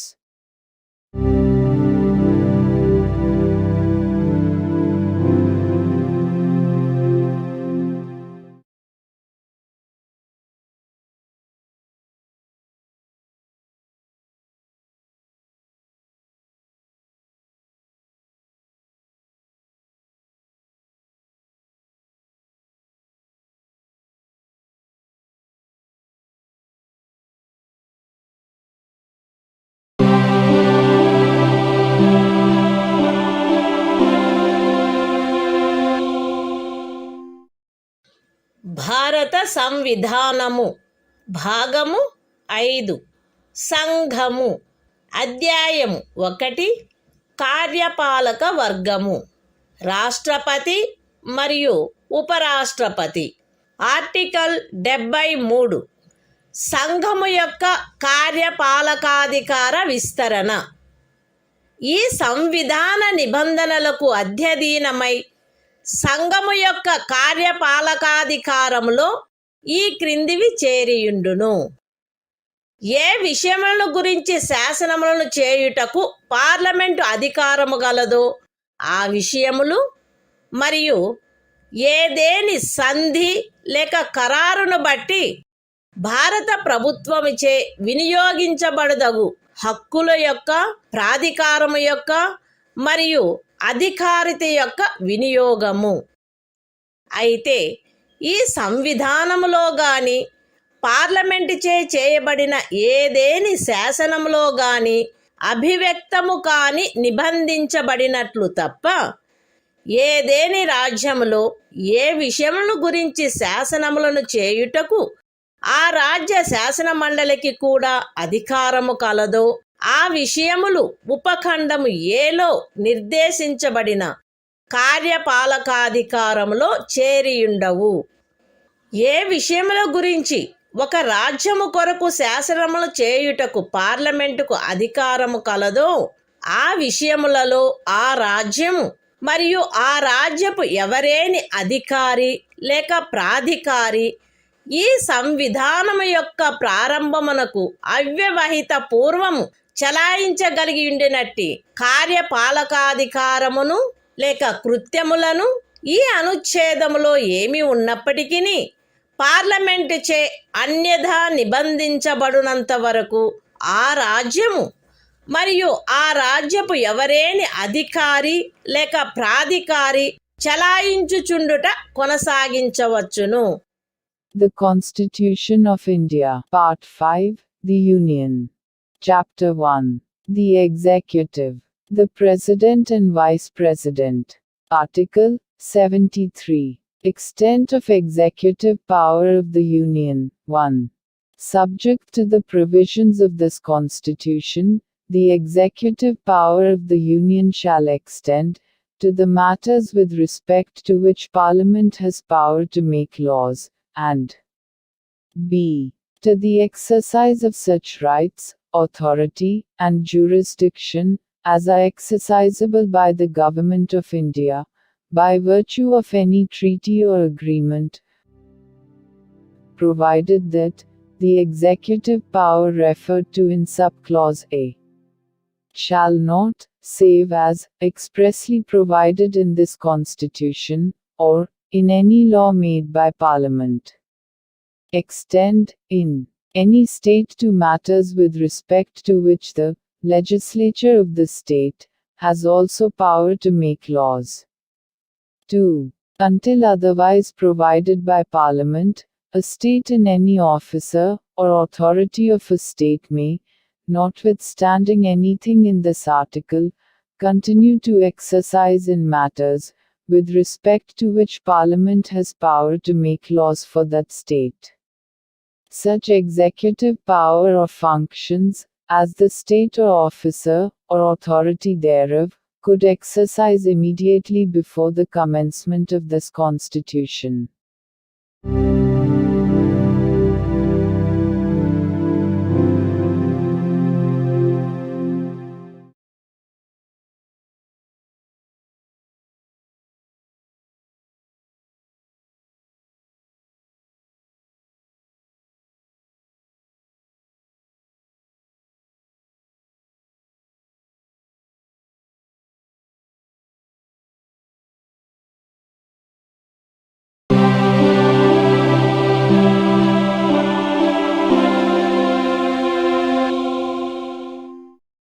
భారత సంవిధానము భాగము 5 సంఘము అధ్యాయము 1 కార్యపాలక వర్గము మంత్రి పరిషత్తు article 74 రాష్ట్రపతికి సహాయపడుటకును సలహానిచ్చుటకును మంత్రి పరిషత్తు రాష్ట్రపతికి సహాయపడుటకును సలహానిచ్చుటకును ప్రధానమంత్రి ఆధిపత్యమున ఒక మంత్రి పరిషత్తు ఉండవలెను. రాష్ట్రపతి తన కృత్యములను నిర్వహించుటలో అట్టి సలహాననుసరించి వ్యవహరించవలెను. అయితే రాష్ట్రపతి సాధారణముగా గాని అన్యథా గాని అట్టి సలహాలను పునఃపర్యాలోచించవలసినదిగా మంత్రి పరిషత్తును కోరవచ్చును. మరియు రాష్ట్రపతి అట్టి పునఃపర్యాలోచన తర్వాత ఇవ్వబడిన సలహాననుసరించి వ్యవహరించవలెను. రాష్ట్రపతికి మంత్రులచే ఏదేని సలహా ఇయ్యబడినదా, అట్లయినచో అది ఏది అను ప్రశ్న ఏ న్యాయస్థానమందును పరిశీలించబడరాదు. The Constitution of India, Part 5, The Union. Chapter 1. The Executive. Council of Ministers. Article 74. Council of Ministers, to aid and advise President. 1. There shall be a Council of Ministers, with the Prime Minister at the head, to aid and advise the President, who shall, in the exercise of his functions, act in accordance with such advice. Provided that the President may require the Council of Ministers to reconsider such advice, either generally or otherwise, and the President shall act in accordance with the advice tendered after such reconsideration. 2. The question whether any, and if so what, advice was tendered by ministers to the President shall not be inquired into in any court.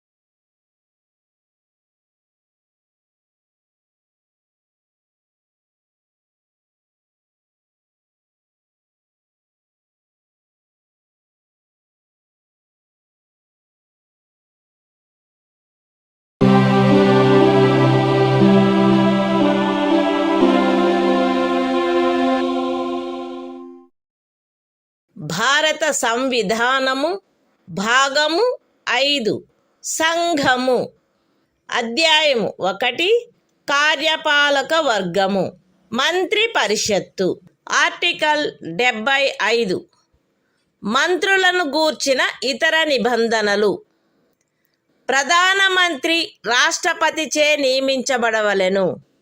ఇతర మంత్రులు ప్రధానమంత్రి సలహాపై రాష్ట్రపతిచే నియమించబడవలెను. మంత్రి పరిషత్తులో ప్రధానమంత్రితో సహా మొత్తము మంత్రుల సంఖ్య లోక్సభలోని మొత్తము సభ్యుల సంఖ్యలో 15% మించరాదు. 10వ అనుసూచి యొక్క 2వ పేరా క్రింద పార్లమెంటు ఉభయ సదనములలోని ఏదేని రాజకీయ పార్టీకి చెందియుండి ఆ సదనము యొక్క సభ్యునిగా ఉండుటకు నిరర్హుడైన ఒక సభ్యుడు అతని అనర్హత ప్రారంభపు తేదీ నుండి అట్టి సభ్యునిగా అతని పదవీ కాలావధి ముగియునంత వరకు లేదా అతను అట్టి కాలావధి ముగియకముందే పార్లమెంటు ఉభయ సదనములలో ఏ సదనము యొక్క ఏదేని ఎన్నికకు పోటీ చేసి ఎన్నికైనట్లుగా ప్రఖ్యానింపబడు తేదీ వరకు, వీటిలో ఏది ముందుగా వచ్చునో అంతవరకు ఖండము 1 క్రింద మంత్రిగా నియోజితుడగుటకు కూడా నిరర్హుడగును. మంత్రులు రాష్ట్రపతి అభీష్టముండునంత వరకు పదవి యందుందురు. మంత్రి పరిషత్తు లోక్సభకు సమిష్టిగా ఉత్తరదాయి అయి ఉండును. ఒక మంత్రి తన పదవిలో ప్రవేశించుటకు పూర్వము పదవి యొక్క రహస్య గోపనమును గూర్చిన ప్రమాణములను 3వ అనుసూచిలో అందు నిమిత్తమై పొందుపరిచియున్న ప్రరూపములను అనుసరించి రాష్ట్రపతి అతనిచే చేయించవలెను.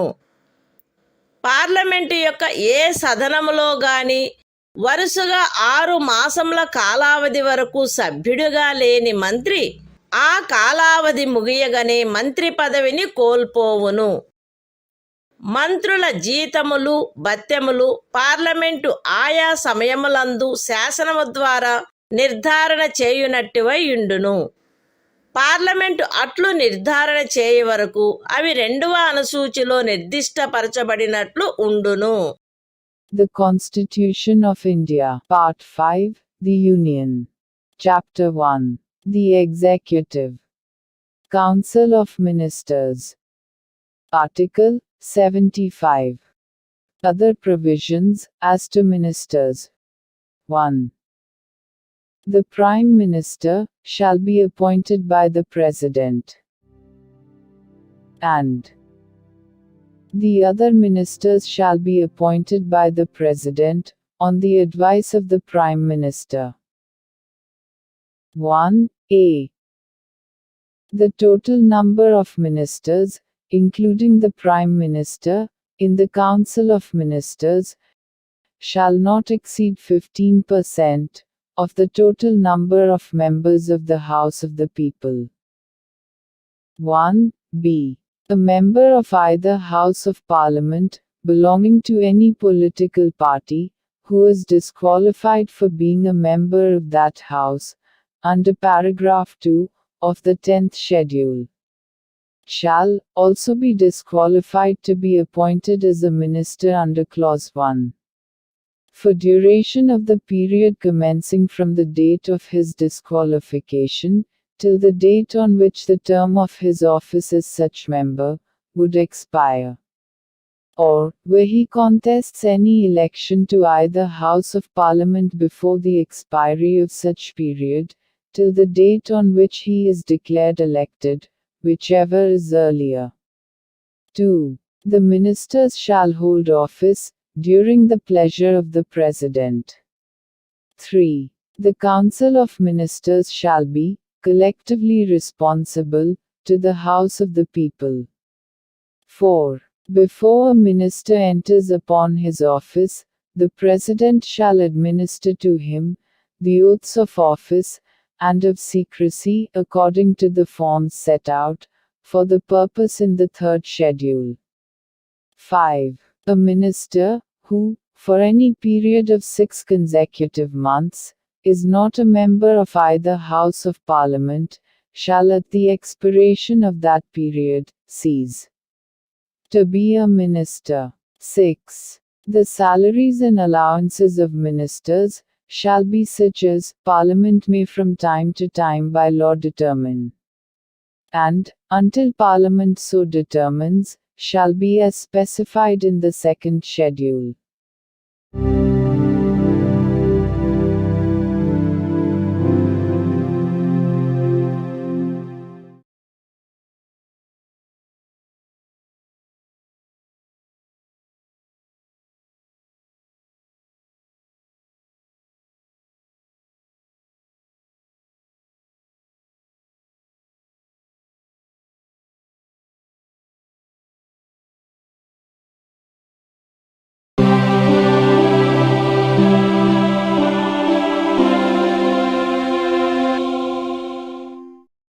భారత సంవిధానము భాగము 5 సంఘము అధ్యాయము 1 కార్యపాలక వర్గము భారతదేశ అటార్నీ జనరలు ఆర్టికల్ 76 సర్వోన్నత న్యాయస్థానము యొక్క న్యాయాధీశుడిగా నియమించబడుటకు అర్హుడైన వ్యక్తిని రాష్ట్రపతి భారతదేశపు అటార్నీ జనరలుగా నియమించవలెను. ఆయా సమయములందు శాసనిక విషయములలో రాష్ట్రపతిచే తనకు నిర్దేశించబడు వాటిపై భారత ప్రభుత్వమునకు సలహానిచ్చుటయు, రాష్ట్రపతిచే తనకు అప్పగించబడు శాసనిక స్వభావము గల ఇతర కర్తవ్యములను నిర్వర్తించుటయు ఈ సంవిధానము ద్వారా గాని దాని క్రింద గాని తత్సమయమున అమలులోనున్న ఏదేని ఇతర శాసనము ద్వారా గాని దాని క్రింద గాని తనకు ప్రదత్తము చేయబడిన కృత్యములను నిర్వహించుటయు అటార్నీ జనరల్ యొక్క కర్తవ్యమై ఉండును.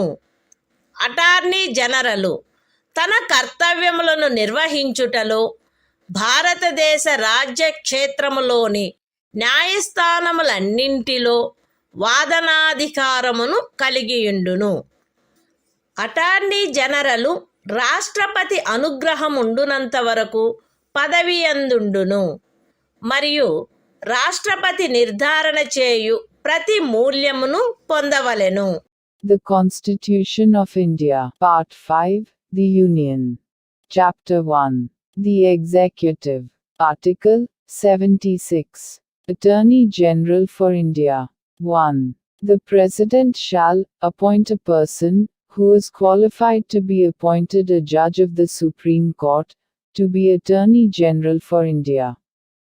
2. It shall be the duty of the Attorney General to give advice to the Government of India upon such legal matters, and to perform such other duties of a legal character as may from time to time be referred or assigned to him by the President, and to discharge the functions conferred on him by or under this Constitution or any other law for the time being in force. 3. In the performance of his duties, the Attorney General shall have right of audience in all courts in the territory of India. 4. The Attorney General shall hold office during the pleasure of the President, and shall receive such remuneration as the President may determine.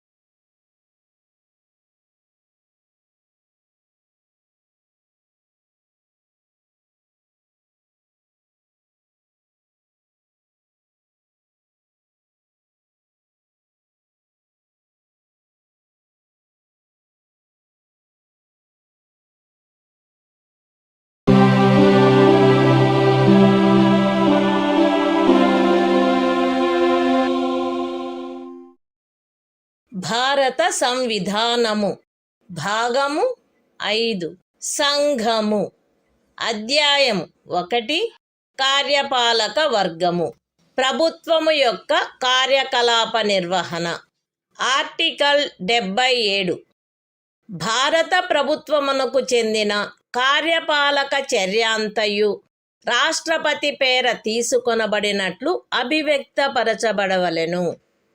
రాష్ట్రపతి పేర చేయబడిన మరియు వ్రాసి ఇయ్యబడిన ఉత్తర్వులు మరియు ఇతర పత్రములు రాష్ట్రపతి చేయు నియమావళిలో నిర్దిష్టపరచబడు రీతిగా అది ప్రమాణితము చేయబడవలెను. అట్లు అది ప్రమాణితము చేయబడిన ఉత్తర్వు యొక్క లేక పత్రము యొక్క మాన్యత అది రాష్ట్రపతి చేయబడినట్టి లేక వ్రాసి ఇయ్యబడినట్టి ఉత్తర్వు లేక పత్రము కాదనడి కారణమును బట్టి ప్రశ్నించబడరాదు.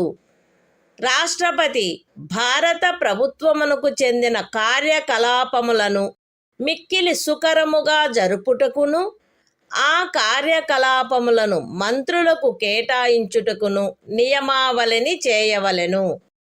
The Constitution of India, Part 5, The Union.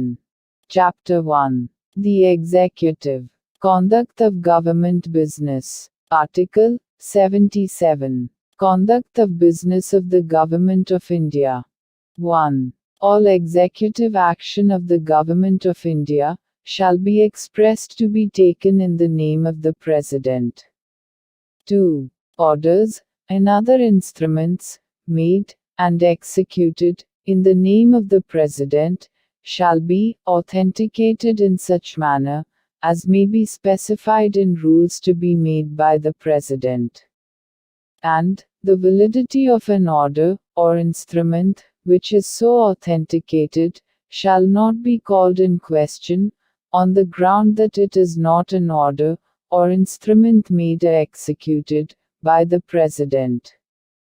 3. The President shall make rules for the more convenient transaction of the business of the Government of India, and for the allocation among ministers of the said business.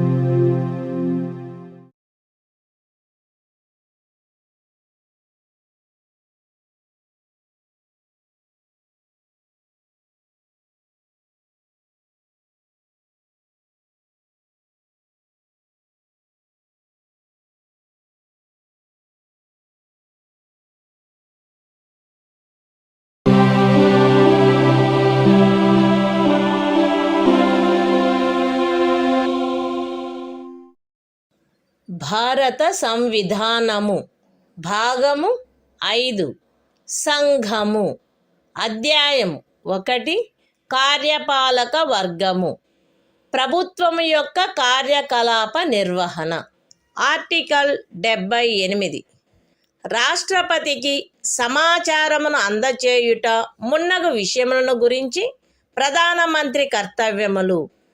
ఈ క్రింద తెలుపబడినవి ప్రధానమంత్రి కర్తవ్యములై ఉండును. సంఘము యొక్క వ్యవహారములలో పరిపాలనకు సంబంధించి మంత్రి పరిషత్తు యొక్క సమస్త నిర్ణయములను మరియు శాసన నిర్మాణమునకై చేయబడిన ప్రతిపాదనలను రాష్ట్రపతికి తెలియచేయుట.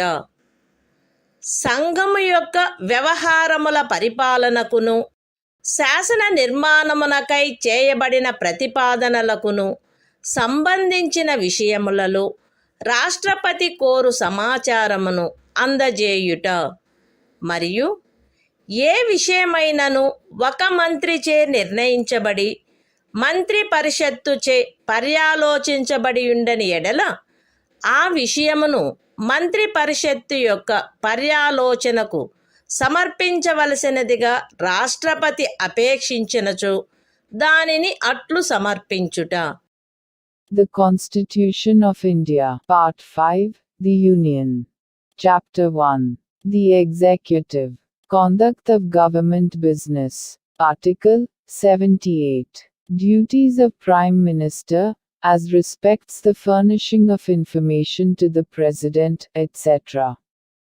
It shall be the duty of the Prime Minister to communicate to the President all decisions of the Council of Ministers relating to the administration of the affairs of the Union, and proposals for legislation. B.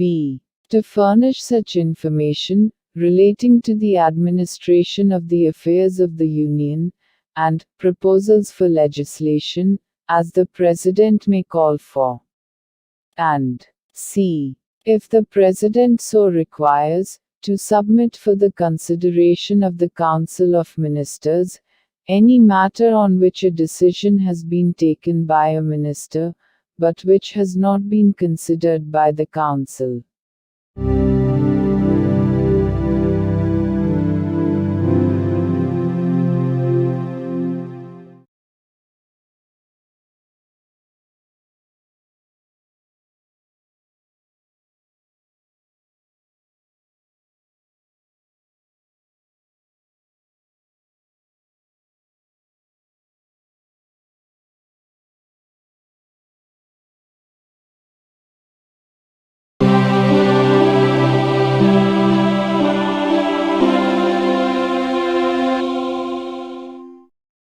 భారత సంవిధానము భాగము 5 సంఘము అధ్యాయం 2 parliament సాధారణ విషయములు.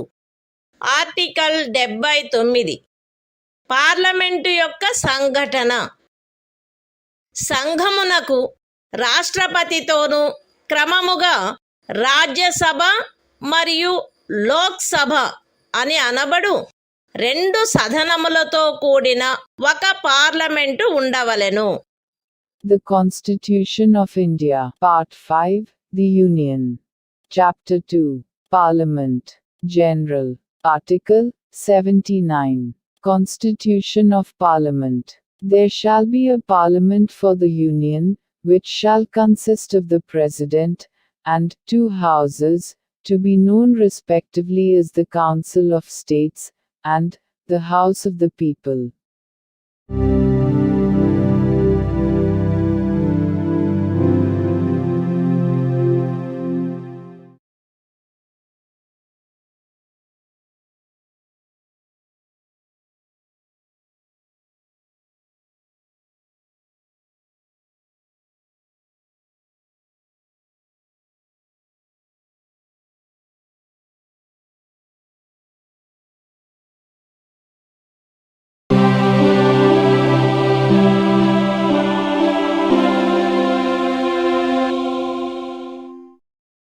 భారత సంవిధానము భాగము 5 సంఘము అధ్యాయం 2 పార్లమెంటు సాధారణ విషయములు. ఆర్టికల్ 80 రాజ్యసభ సంరచన. రాజ్యసభ ఈ క్రింది వారితో కూడి ఉండవలెను. ఖండము 3 యొక్క నిబంధనలను అనుసరించి రాష్ట్రపతిచే నామనిర్దేశము చేయబడు 12 మంది సభ్యులు మరియు రాజ్యముల యొక్కయు సంఘ రాజ్య క్షేత్రముల యొక్కయు 238 మందికి మించని ప్రతినిధులు.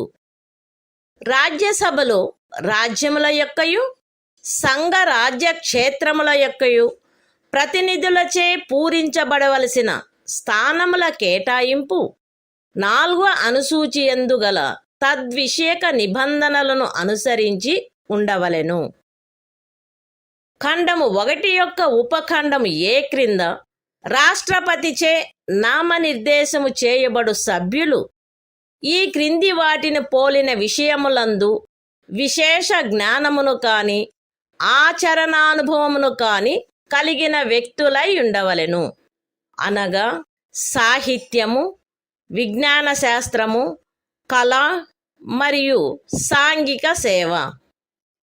రాజ్యసభకు ప్రతి రాజ్యం యొక్క శాసనసభలోని ఎన్నుకొనబడిన సభ్యులచే ఏకల అంతరణీయ ఓటు ద్వారా అనుపాతిక ప్రాతినిధ్య పద్ధతిని అనుసరించి ఆ రాజ్యం యొక్క ప్రతినిధులు ఎన్నుకొనబడవలెను. రాజ్యసభకు సంఘ రాజ్య క్షేత్రముల యొక్క ప్రతినిధులు పార్లమెంటు శాసనము ద్వారా విహితపరచు రీతిలో ఎంపిక చేయబడవలెను. The Constitution of India, Part 5, The Union. Chapter 2, Parliament, General. Article 80. Composition of the Council of States. 1. The Council of States shall consist of 12 members to be nominated by the President, in accordance with the provisions of Clause 3. And b. Not more than 238 representatives of the states, and of the Union territories. 2. The allocation of seats, in the Council of States, to be filled by representatives of the states and of the Union territories, shall be in accordance with the provisions in that behalf contained in the 4th schedule. 3.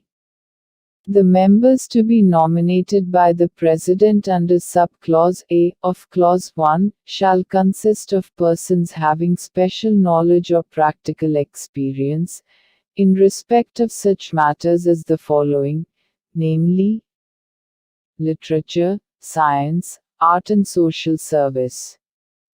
4. The representatives of each state, in the Council of States, shall be elected by the elected members of the Legislative Assembly of the state, in accordance with the system of proportional representation, by means of the single transferable vote. 5. The representatives of the Union territories in the Council of States shall be chosen in such manner as Parliament may by law prescribe.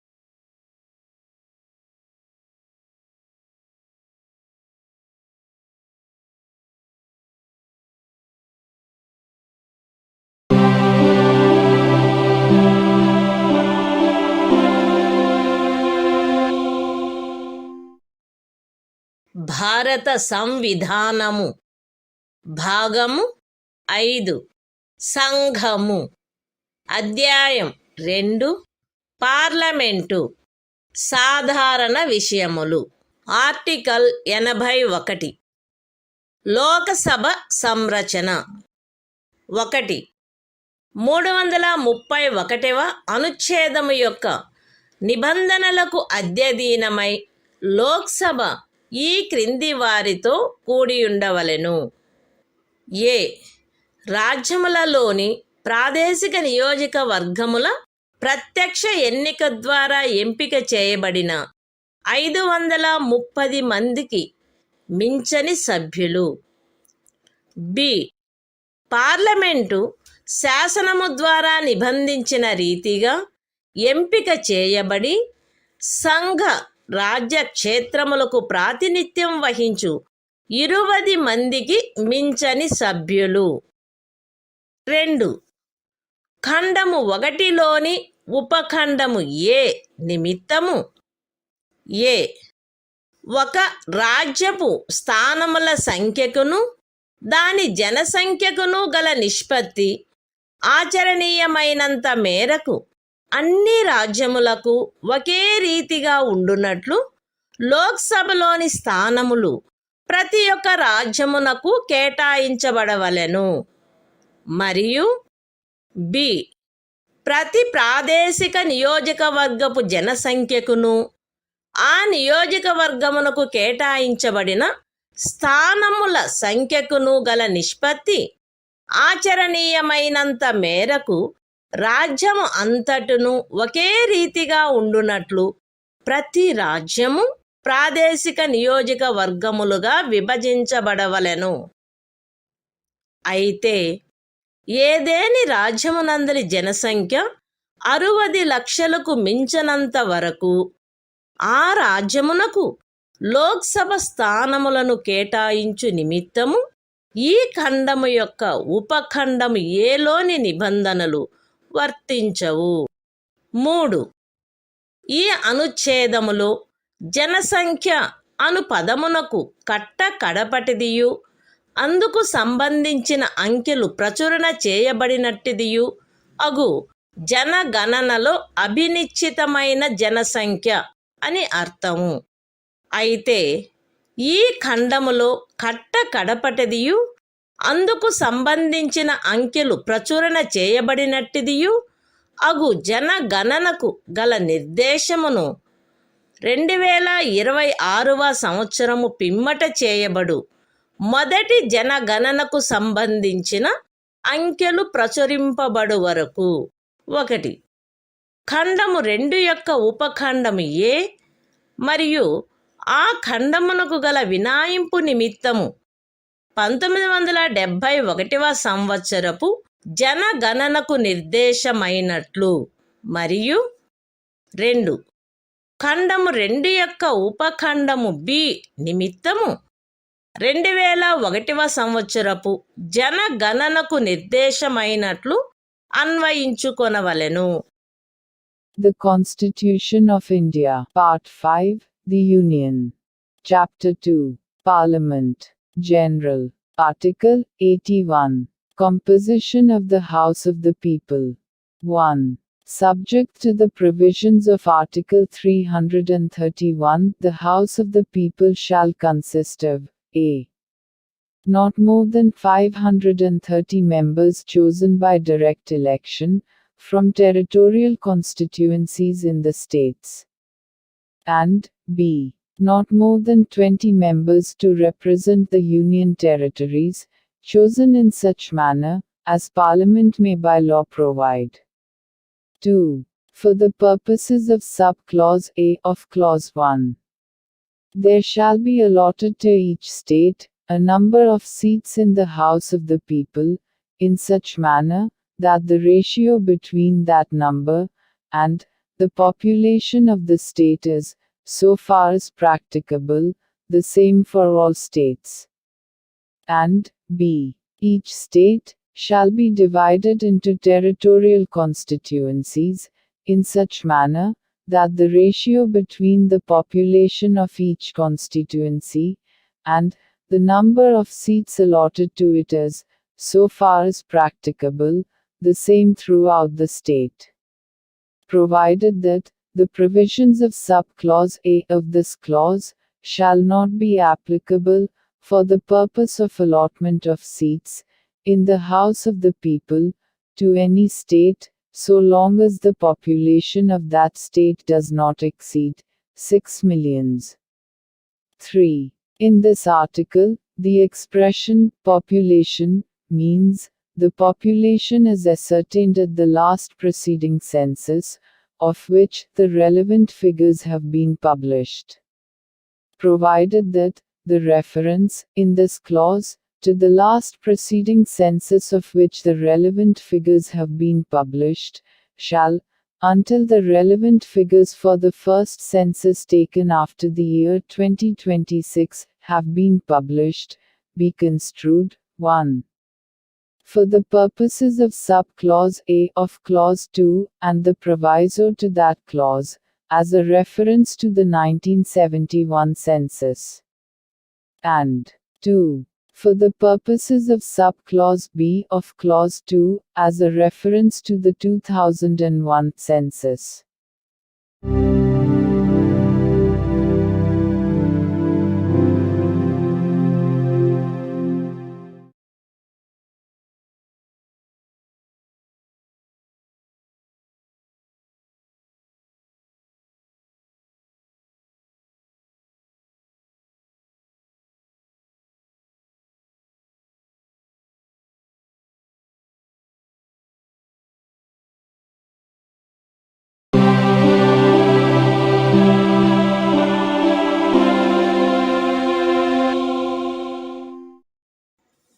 భారత సంవిధానము భాగము 5 సంఘము అధ్యాయం 2 parliament సాధారణ విషయములు article 82 ప్రతి జనగణన పిమ్మట తిరిగి సర్దుబాటు ప్రతి ఒక్క జనగణన పూర్తి అయిన పిమ్మట రాజ్యములకు లోక్సభ స్థానముల కేటాయింపు మరియు ప్రాదేశిక నియోజకవర్గములుగా ప్రతి రాజ్యము యొక్క విభజన పార్లమెంటు శాసనము ద్వారా నిర్ధారణ చేయునట్టి ప్రాధికారిచే మరియు అట్టి రీతిలో తిరిగి సర్దుబాటు చేయబడవలెను.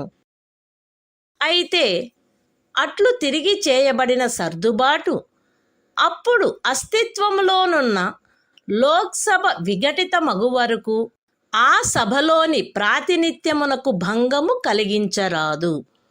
అంతేగాక అట్లు తిరిగి చేయబడిన సర్దుబాటు రాష్ట్రపతి ఉత్తర్వు ద్వారా నిర్దిష్టపరచు తేదీన అమలులోనికి వచ్చును మరియు అట్టి సర్దుబాటు అమలులోనికి వచ్చు వరకు ఆ సదనమునకు చెందిన ఏదేని ఎన్నికను అట్టి సర్దుబాటునకు పూర్వము ఉన్న ప్రాదేశిక నియోజకవర్గముల ప్రాతిపదికపై జరపవచ్చును.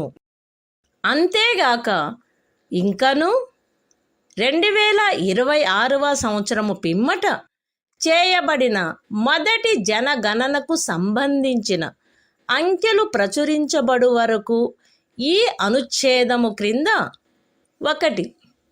1971వ సంవత్సర జనగణన ప్రాతిపదికపై తిరిగి సర్దుబాటు చేయబడినట్లు లోక్సభలో రాజ్యములకు స్థానముల కేటాయింపును చేయుటను. 2.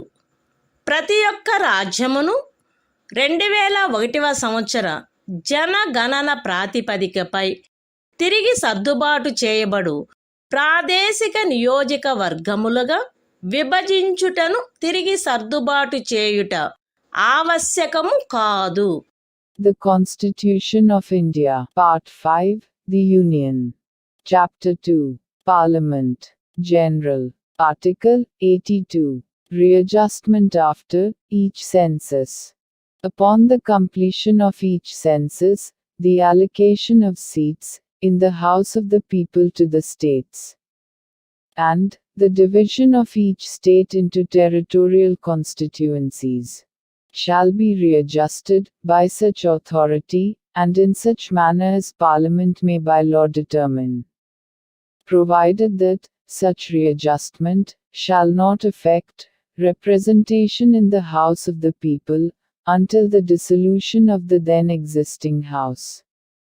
Provided further that such readjustment shall take effect from such date as the President may, by order, specify. And until such readjustment takes effect, any election to the House may be held on the basis of the territorial constituencies existing before such readjustment.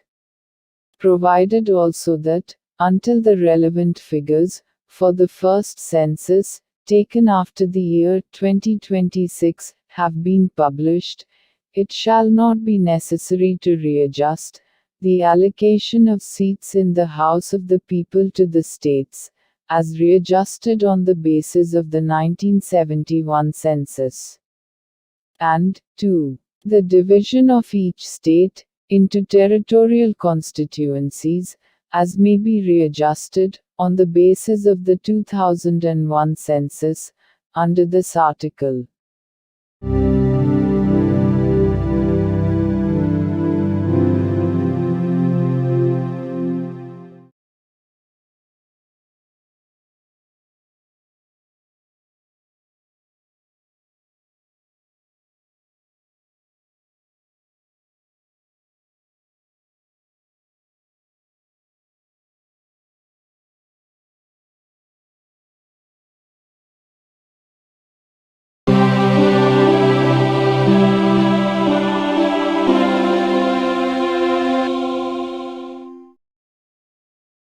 భారత సంవిధానము భాగము 5 సంఘము అధ్యాయం 2 parliament సాధారణ విషయములు article 83 parliament యొక్క సదనముల కాలావధి 1 రాజ్యసభ విఘటనకు లోను కాదు కానీ parliament శాసనము ద్వారా తద్విషయమున చేయు నిబంధనలను అనుసరించి రాజ్యసభ సభ్యులలో వీలైనంత దగ్గర సంఖ్యలో గల 3వ వంతు మంది ప్రతి 2వ సంవత్సరము ముగిసిన మీదట వీలైనంత త్వరితముగా పదవి నుండి విరమించవలెను.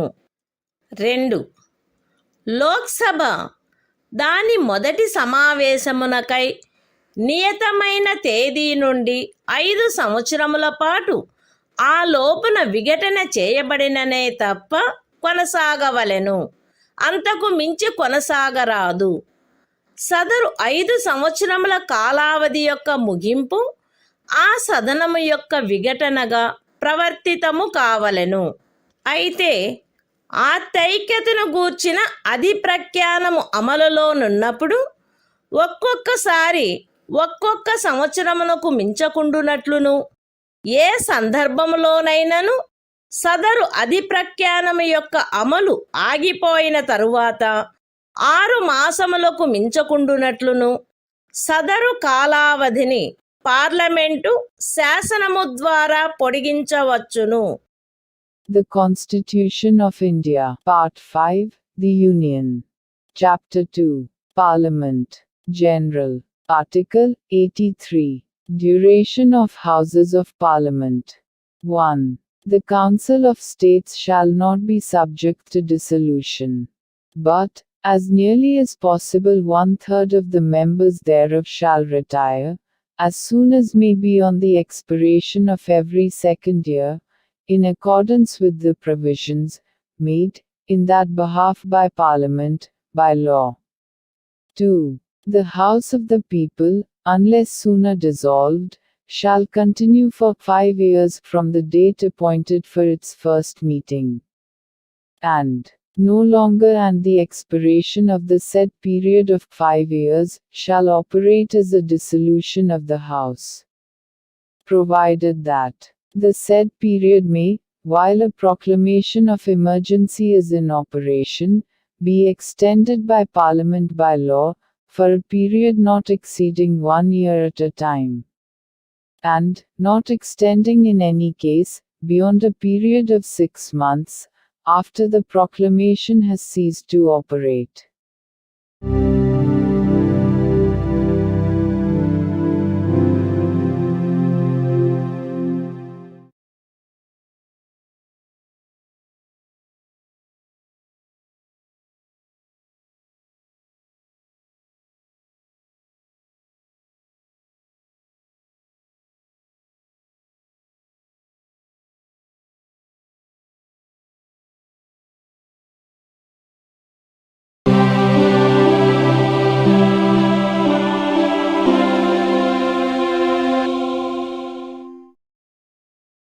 భారత సంవిధానము భాగము 5 సంఘము అధ్యాయం 2 పార్లమెంటు సాధారణ విషయములు ఆర్టికల్ 84 పార్లమెంటు సభ్యత్వమునకు అర్హత ఏ వ్యక్తి అయినను తాను భారతదేశ పౌరుడై ఉండి ఎన్నికల కమిషనుచే తద్విషయమై ప్రాధీకృతుడైన వ్యక్తి సమక్షమున 3వ అనుసూచిలో అందు నిమిత్తము పొందుపరచబడిన ప్రరూపమును అనుసరించి ప్రమాణము లేక ప్రతిజ్ఞ చేసి దానిపై చేవ్రాలు చేసిననే తప్ప రాజ్యసభలోని స్థానము విషయంలో 30 సంవత్సరముల వయస్సుకు తక్కువ కాకుండాను లోక్సభలోని స్థానము విషయంలో 25 సంవత్సరముల వయస్సుకు తక్కువ కాకుండాను ఉన్ననే తప్ప మరియు పార్లమెంటుచే చేయబడిన ఏదేని శాసనము ద్వారా గాని దాని క్రింద గాని తద్విషయమున విహితము చేయబడు ఇతర అర్హతలను కలిగి ఉన్ననే తప్ప పార్లమెంటులోని స్థానమును పూరించుటకై ఎంపిక చేయబడుటకు అర్హుడు కాడు. The Constitution of India, Part 5, The Union. Chapter 2, Parliament, General. Article 84. Qualification for membership of Parliament. A person shall not be qualified to be chosen to fill a seat in Parliament, unless he is a citizen of India, and makes and subscribes, before some person, authorized in that behalf by the Election Commission, an oath or affirmation according to the form set out for the purpose, in the 3rd schedule. B. Is, in the case of a seat in the Council of States, not less than 30 years of age, and, in the case of a seat in the House of the People, not less than 25 years of age. And, C. Possesses such other qualifications, as may be prescribed, in that behalf, by or under, any law made by Parliament.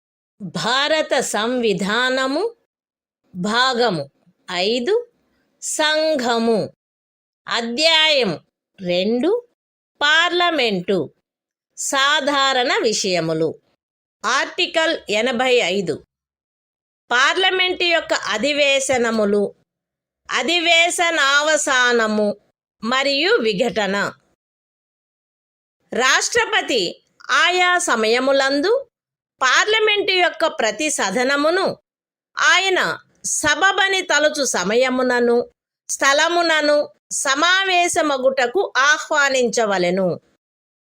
కానీ దాని ఒక అధివేశనములోని కడపటి ఉపవేశనమునకును దాని మరుసటి అధివేశనములోని మొదటి ఉపవేశనమునకును నియతమైన తేదీకి మధ్య 6 మాసముల అంతరము ఉండరాదు.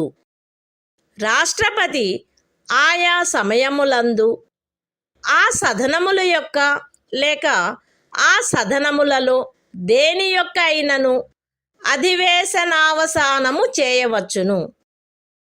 లోక్సభను విఘటన చేయవచ్చును. The Constitution of India, Part 5, The Union. Chapter 2, Parliament, General. Article 85. Sessions of Parliament, Prorogation, and Dissolution. 1. The President shall from time to time summon each House of Parliament to meet at such time and place as he thinks fit. But 6 months shall not intervene between its last sitting in one session and the date appointed for its first sitting in the next session. 2. The President may from time to time prorogue the Houses or either House. B. Dissolve the House of the People.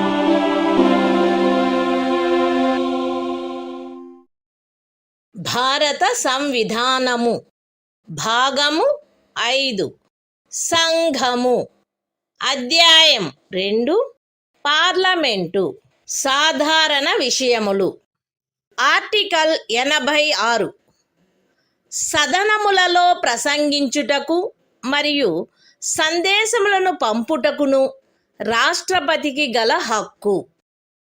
రాష్ట్రపతి parliament యొక్క ఏ సదనములోనైనను కలిసి సమావేశమైన ఉభయ సదనములలోనైనను ప్రసంగించవచ్చును మరియు అందు నిమిత్తము సభ్యుల హాజరును కోరవచ్చును. రాష్ట్రపతి పార్లమెంటు యొక్క ఏ సదనమునకైనను పార్లమెంటులో అప్పటికి పెండింగులో ఉన్న బిల్లులను గూర్చి లేక అన్యతా సందేశములను పంపవచ్చును మరియు ఏ సదనమునకు అట్టి సందేశము పంపబడునో ఆ సదనము ఏ విషయమును పర్యాలోచించుటకు ఆ సందేశము ద్వారా ఆపేక్షించబడినదో ఆ విషయమును గూర్చి వీలైనంత త్వరితముగా పర్యాలోచించవలెను. The Constitution of India, Part 5, The Union. Chapter 2, Parliament, General. Article 86. Right of President to address and send messages to Houses. 1. The President may address either House of Parliament or both Houses assembled together, and, for that purpose, require the attendance of members. 2. The President may send messages to either House of Parliament, whether with respect to a bill then pending in Parliament or otherwise. And a House to which any message is so sent, shall, with all convenient dispatch, consider any matter required by the message to be taken into consideration.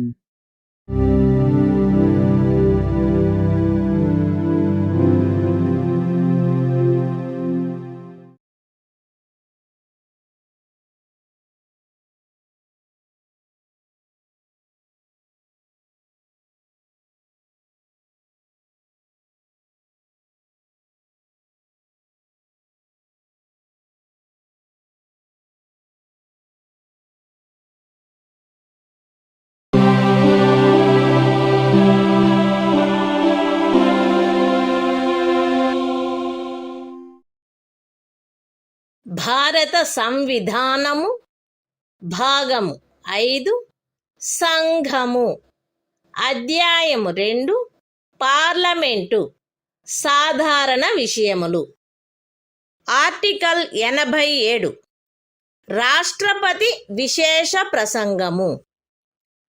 రాష్ట్రపతి లోక్సభ యొక్క ప్రతి సాధారణ ఎన్నికల తరువాత మొదటి అధివేశనము యొక్క ప్రారంభమునను ప్రతి సంవత్సరము మొదటి అధివేశనము యొక్క ప్రారంభమునను కలిపి సమావేశమైన పార్లమెంటు యొక్క ఉభయ సదనములను సంబోధించి పార్లమెంటును ఆహ్వానించిన కారణములను తెలియజేయవలెను. ఉభయ సదనముల ప్రక్రియలను క్రమబద్ధము చేయు నియమావళి ద్వారా రాష్ట్రపతి ప్రసంగంలో నిర్దేశించబడిన విషయములను చర్చించుటకై కాలమును కేటాయించుట చేయబడవలెను. The Constitution of India. Part 5. The Union. Chapter 2. Parliament. General. Article 87. Special Address by the President. 1. At the commencement of the first session after each general election, to the House of the People, and, at the commencement of the first session of each year, the President shall address both Houses of Parliament assembled together, and inform Parliament of the causes of its summons. 2. Provision shall be made by the rules regulating the procedure of either House for the allotment of time for discussion of the matters referred to in such address.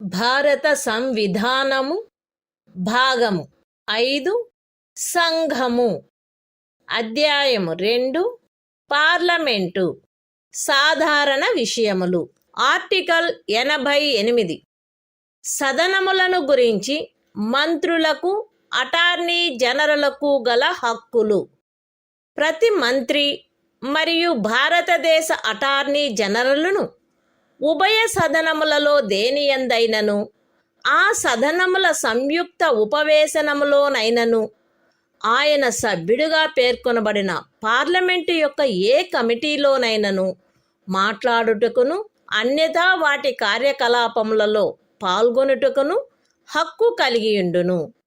కానీ ఈ అనుచ్ఛేదమును పురస్కరించుకొని ఆయన అందు vote చేయుటకు హక్కు కలిగియుండడు. The Constitution of India. Part 5. The Union. Chapter 2. Parliament. General. Article 88. Rights of Ministers and Attorney General. As respects Houses, every Minister and the Attorney General of India shall have the right to speak in, and otherwise to take part in the proceedings of either House, any joint sitting of the Houses, and any committee of Parliament, of which he may be named a member, but shall not by virtue of this article be entitled to vote.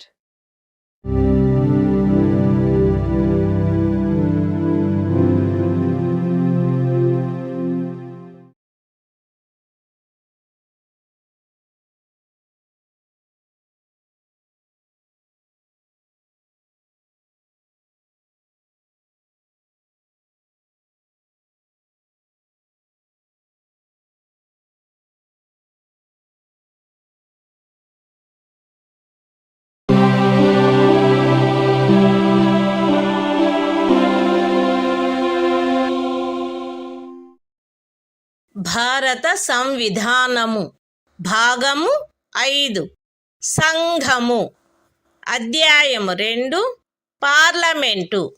Parliament అధికారులు article 89 Rajya Sabha యొక్క సభాపతి మరియు ఉపసభాపతి భారతదేశ ఉపరాష్ట్రపతి పదవీ రీత్యా రాజ్యసభ యొక్క సభాపతి అయి ఉండును. రాజ్యసభ వీలైనంత త్వరగా ఆ సభ యొక్క సభ్యులలో ఒకరిని ఉపసభాపతిగా ఎంపిక చేసుకొనవలెను మరియు ఉపసభాపతి పదవి ఖాళీ అయినప్పుడెల్లను సభ మరొక సభ్యుని ఉపసభాపతిగా ఎంపిక చేసుకొనవలెను. The Constitution of India. Part 5. The Union. Chapter 2. Parliament. Officers of Parliament. Article 89. The Chairman and Deputy Chairman of the Council of States. 1. The Vice President of India shall be ex officio Chairman of the Council of States. 2. The Council of States shall, as soon as may be, choose a member of the Council to be Deputy Chairman thereof, and, so often as the office of Deputy Chairman becomes vacant, the Council shall choose another member to be Deputy Chairman thereof.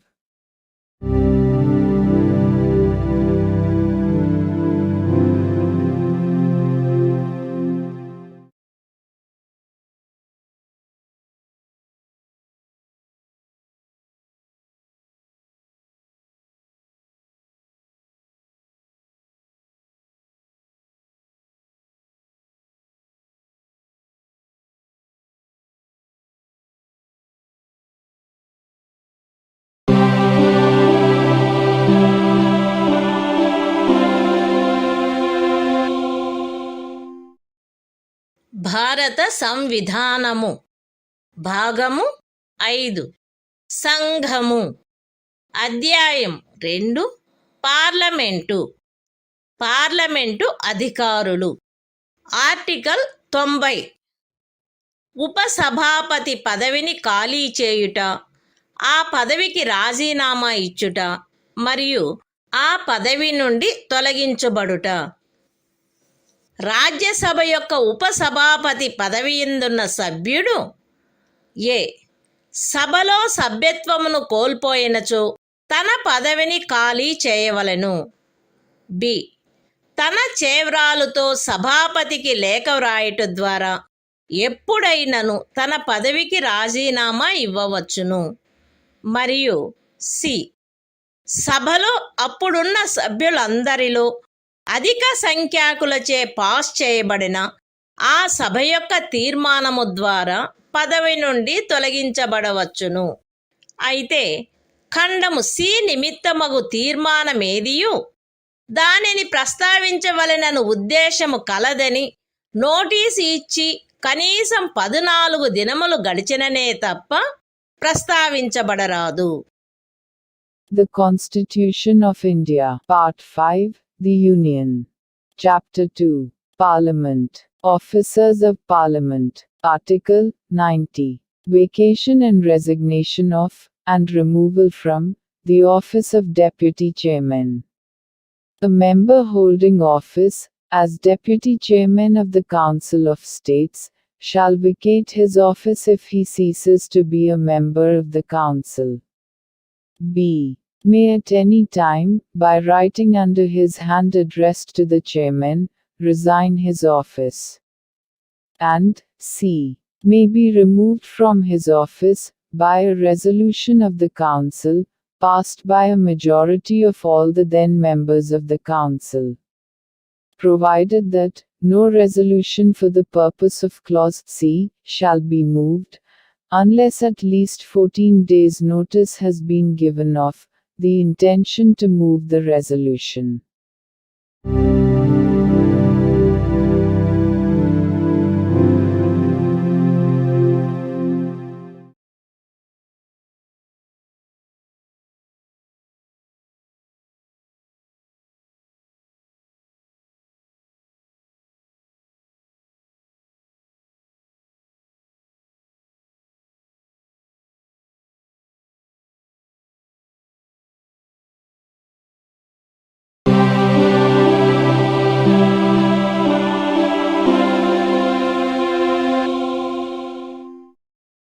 భారత సంవిధానము భాగము 5 సంఘము అధ్యాయము 2 parliament అధికారులు article 91 సభాపతి పదవికి చెందిన కర్తవ్యములను నిర్వహించుటకు గాని సభాపతిగా వ్యవహరించుటకు గాని ఉపసభాపతి లేక ఇతర వ్యక్తికి గల అధికారము.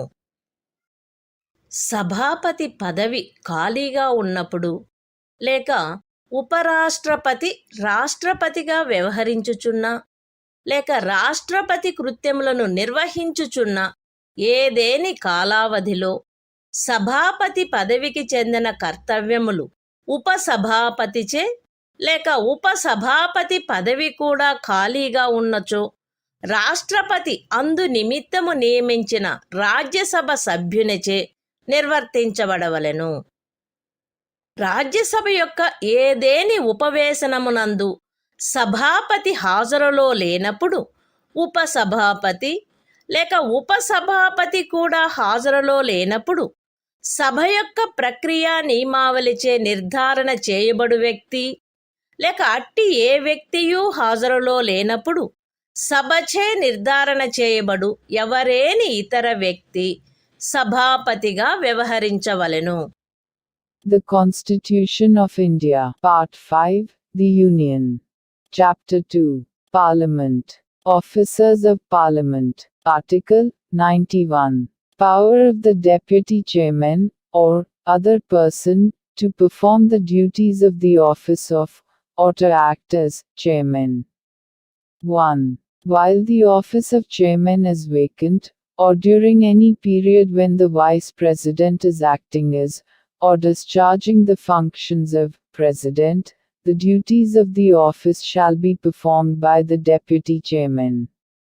Or, if the office of Deputy Chairman is also vacant, by such member of the Council of States as, the President may appoint for the purpose. 2. During the absence of the Chairman from any sitting of the Council of States, the Deputy Chairman, or, if he is also absent, such person as may be determined by the rules of procedure of the Council, or, if no such person is present, such other person as may be determined by the Council, shall act as Chairman.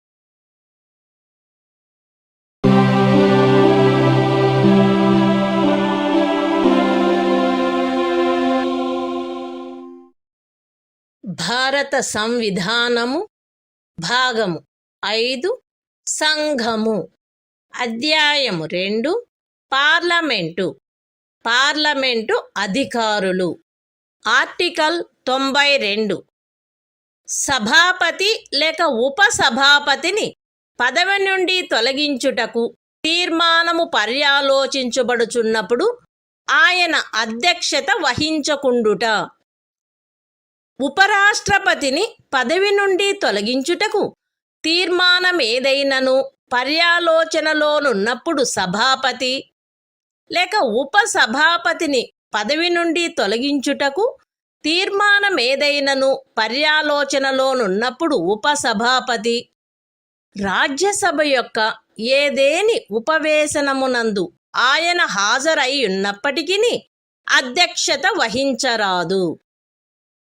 అట్టి ప్రతి ఉపవేశమునకు 91వ అనుచ్ఛేదములోని ఖండము 2 యొక్క నిబంధనలు సందర్భానుసారముగా సభాపతి లేక ఉపసభాపతి హాజరులో లేనట్టి ఉపవేశనమునకు వర్తించునటులనే వర్తించును.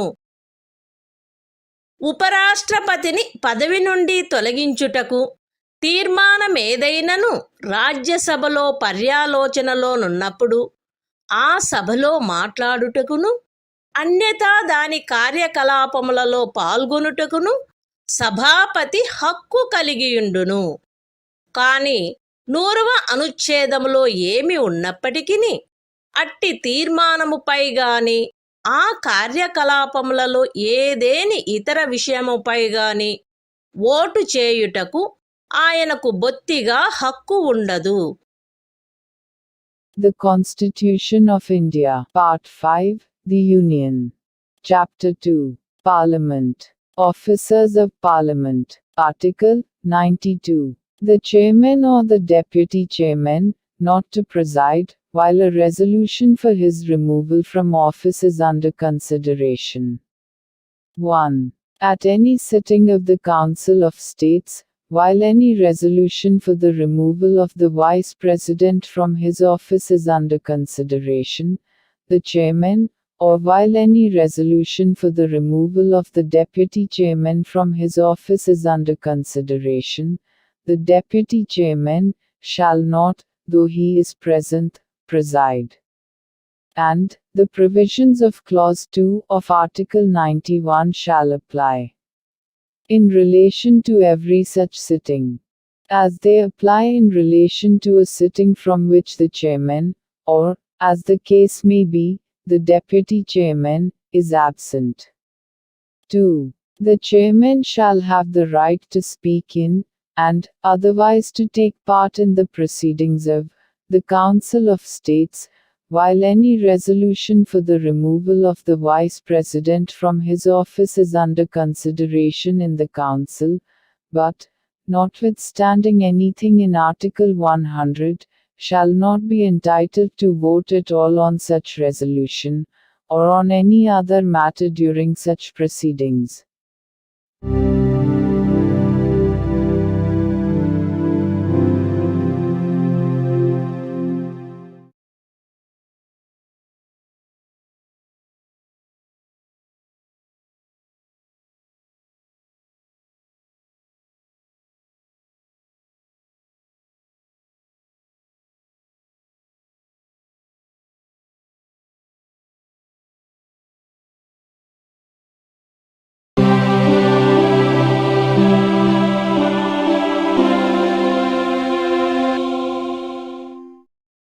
భారత సంవిధానము భాగము 5 సంఘము అధ్యాయము 2 పార్లమెంటు అధికారులు ఆర్టికల్ 93 లోక్సభ అధ్యక్షుడు మరియు ఉపాధ్యక్షుడు లోక్సభ వీలైనంత త్వరితముగా ఆ సదనం యొక్క సభ్యులలో ఇద్దరిని క్రమముగా అధ్యక్ష ఉపాధ్యక్ష పదవులకు ఎంపిక చేసుకొనవలెను మరియు అధ్యక్ష పదవి గాని ఉపాధ్యక్ష పదవి గాని ఖాళీ అయినప్పుడెల్లను ఆ సభ మరొక సభ్యుని సందర్భానుసారముగా అధ్యక్షుడుగా లేక ఉపాధ్యక్షుడుగా ఎంపిక చేసుకొనవలెను. The Constitution of India, Part 5, The Union. Chapter 2, Parliament. Officers of Parliament. Article 93. The Speaker and Deputy Speaker of the House of the People. The House of the People shall, as soon as may be, choose 2 members of the House, to be respectively Speaker and Deputy Speaker thereof, and so often as the office of Speaker or Deputy Speaker becomes vacant, the House shall choose another member to be Speaker or Deputy Speaker, as the case may be.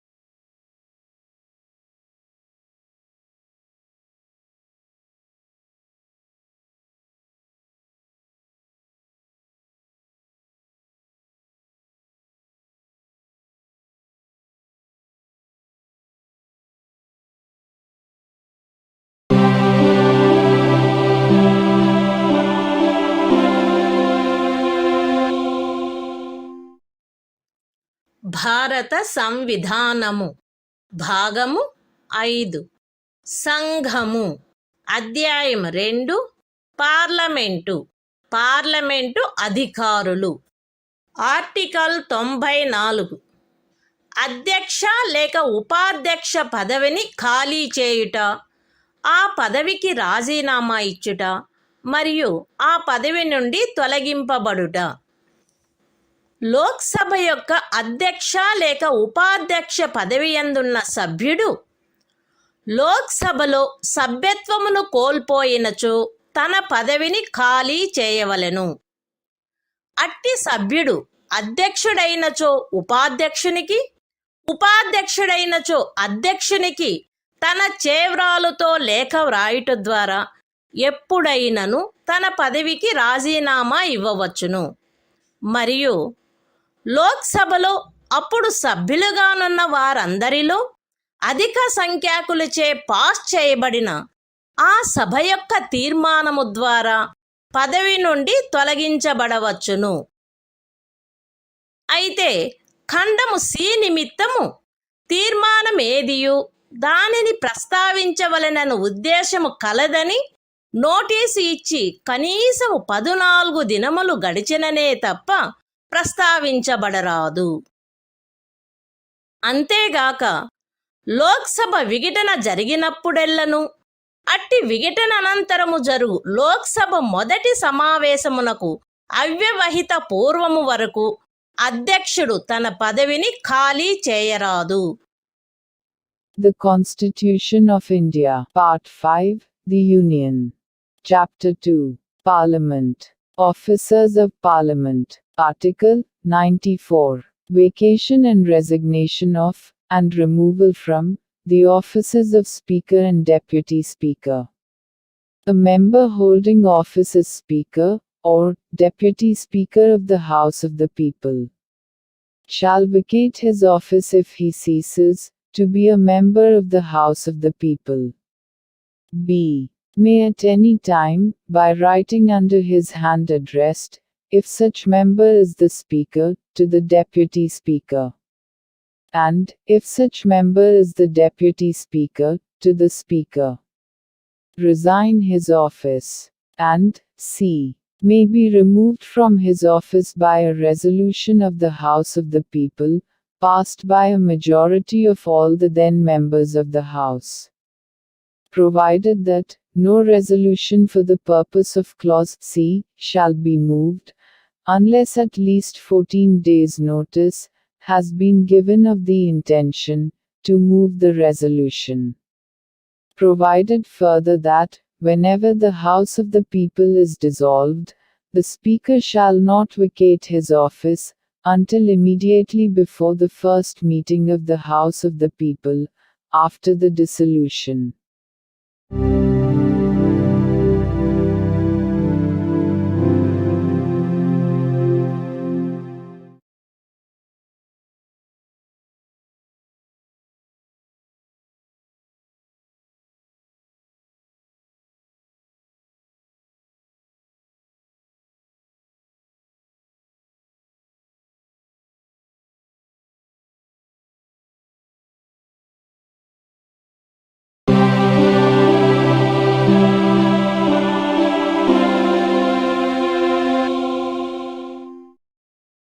భారత సంవిధానము భాగము 5 సంఘము అధ్యాయము 2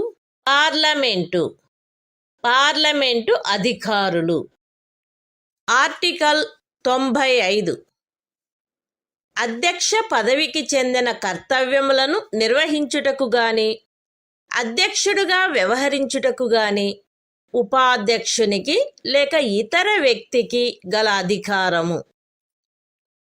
అధ్యక్ష పదవి ఖాళీగానున్నప్పుడు ఆ పదవికి చెందిన కర్తవ్యములు ఉపాధ్యక్షునిచే లేక ఉపాధ్యక్ష పదవి కూడా ఖాళీగానున్నచో రాష్ట్రపతి అందు నిమిత్తము నియమించు లోక్సభ సభ్యునిచే నిర్వర్తించబడవలెను.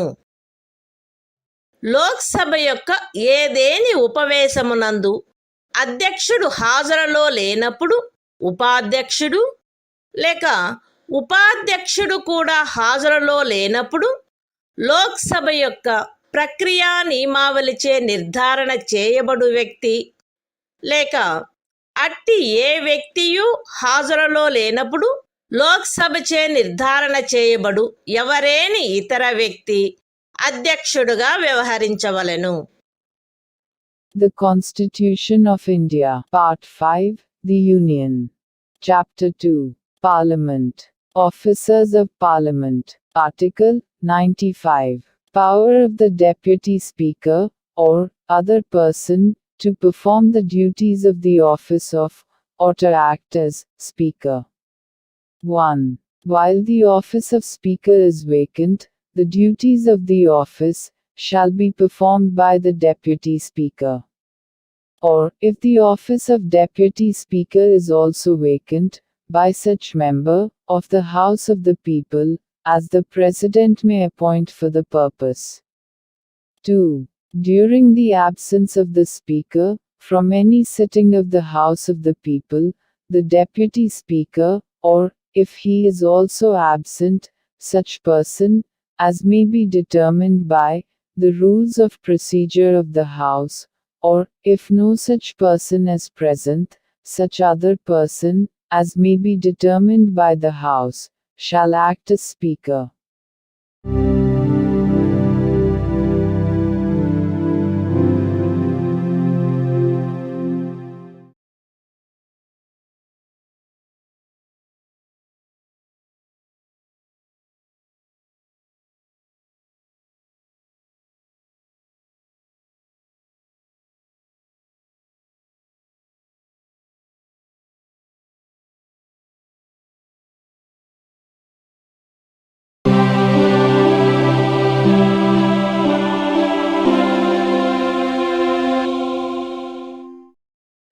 భారత సంవిధానము భాగము 5 సంఘము అధ్యాయము 2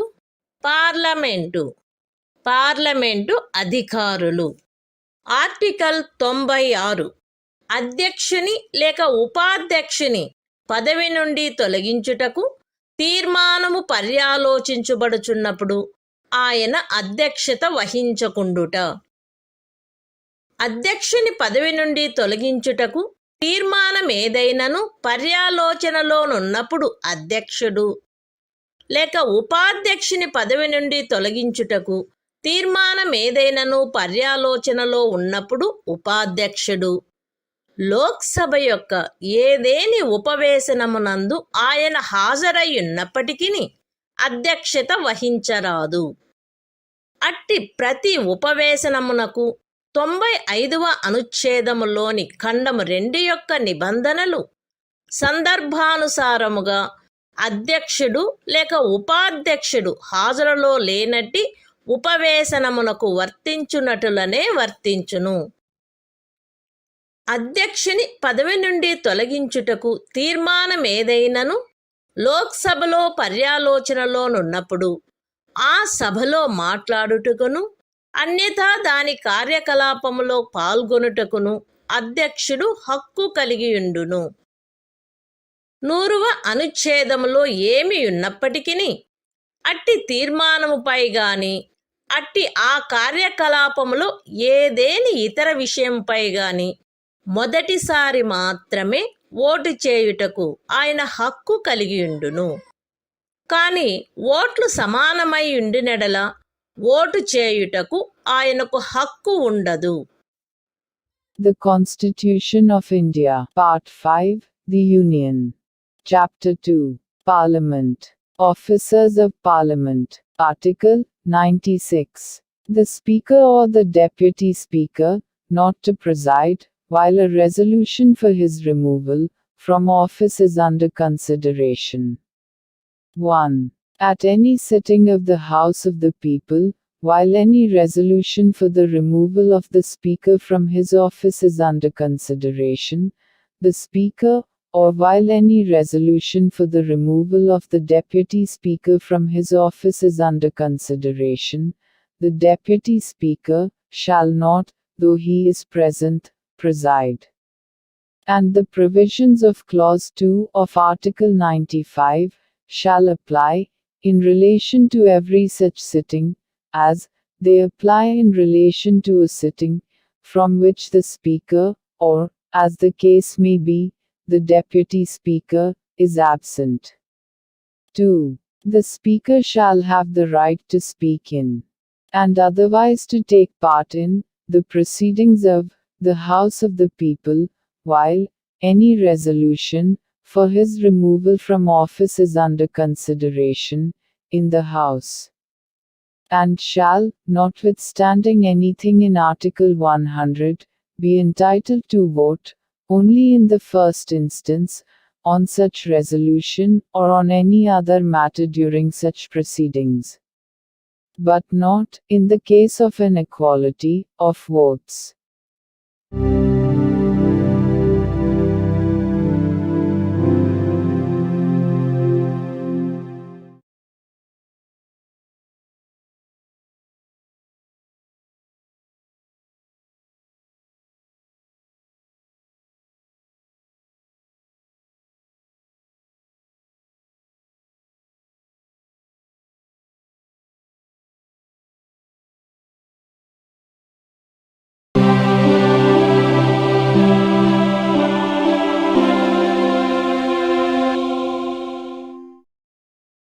భారత సంవిధానము భాగము 5 సంఘము. అధ్యాయం 2 పార్లమెంటు. పార్లమెంటు అధికారులు. ఆర్టికల్ 97 సభాపతి, ఉపసభాపతి మరియు అధ్యక్షుని, ఉపాధ్యక్షుని యొక్క జీతములు మరియు భత్యములు. రాజ్యసభ యొక్క సభాపతికిని, ఉపసభాపతికిని మరియు లోక్సభ యొక్క అధ్యక్షునకును, ఉపాధ్యక్షునకును క్రమముగా వారికి పార్లమెంటు శాసనము ద్వారా నియతము చేయు జీతములు భత్యములు చెల్లించబడవలెను మరియు తద్విషయమున నిబంధన చేయబడు వరకు 2వ అనుసూచిలో నిర్దిష్టపరచవలసిన జీతములు మరియు భత్యములు చెల్లించబడవలెను. The Constitution of India, Part 5, The Union. Chapter 2, Parliament. Officers of Parliament. Article 97. Salaries and allowances of the chairman and deputy chairman and the speaker and deputy speaker. There shall be paid to the chairman and the deputy chairman of the Council of States, and to the Speaker and the Deputy Speaker of the House of the People, such salaries and allowances as may be respectively fixed by Parliament by law. And, until provision in that behalf is so made, such salaries and allowances as is specified in the second schedule.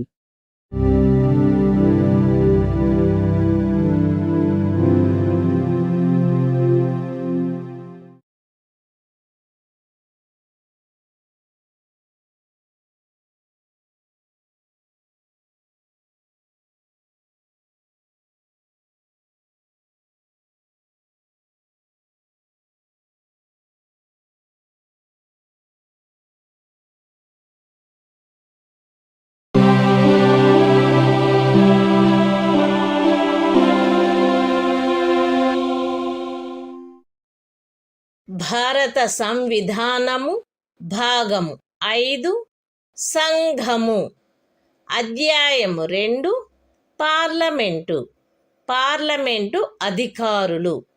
Article 98 parliament యొక్క సచివాలయము. Parliament యొక్క ప్రతి సదనమునకు వేరువేరుగా సచివాలయ సిబ్బంది ఉండవలెను.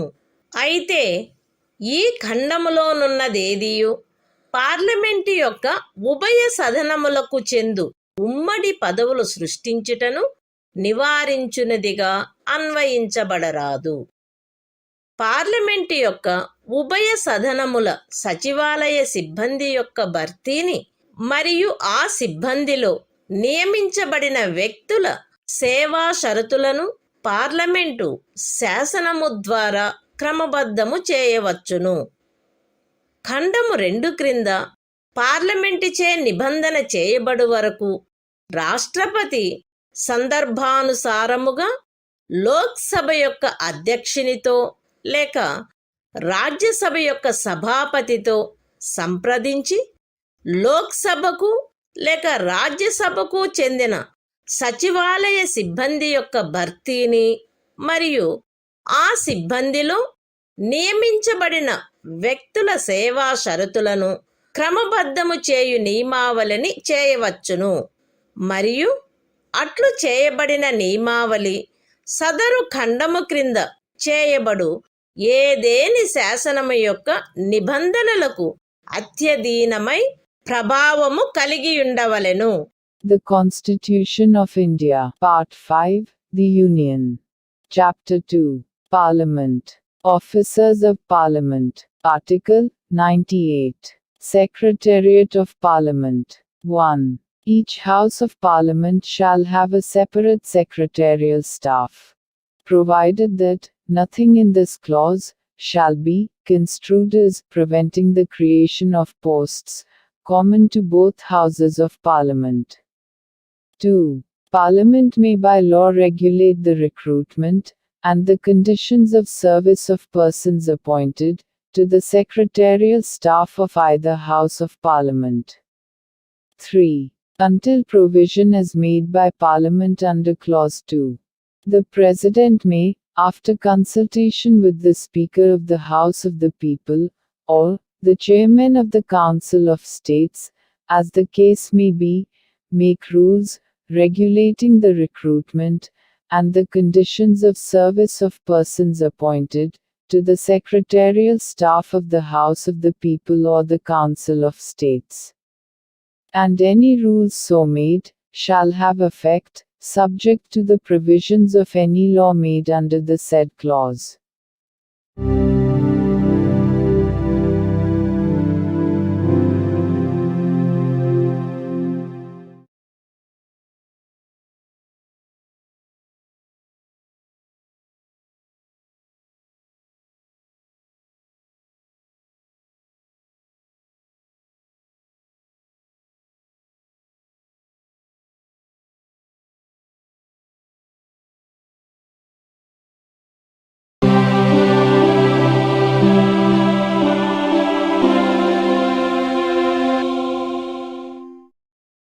భారత సంవిధానము భాగము 5 సంఘము అధ్యాయము 2 పార్లమెంటు కార్యకలాప నిర్వహణము ఆర్టికల్ 99 సభ్యులచే ప్రమాణము లేక ప్రతిజ్ఞ.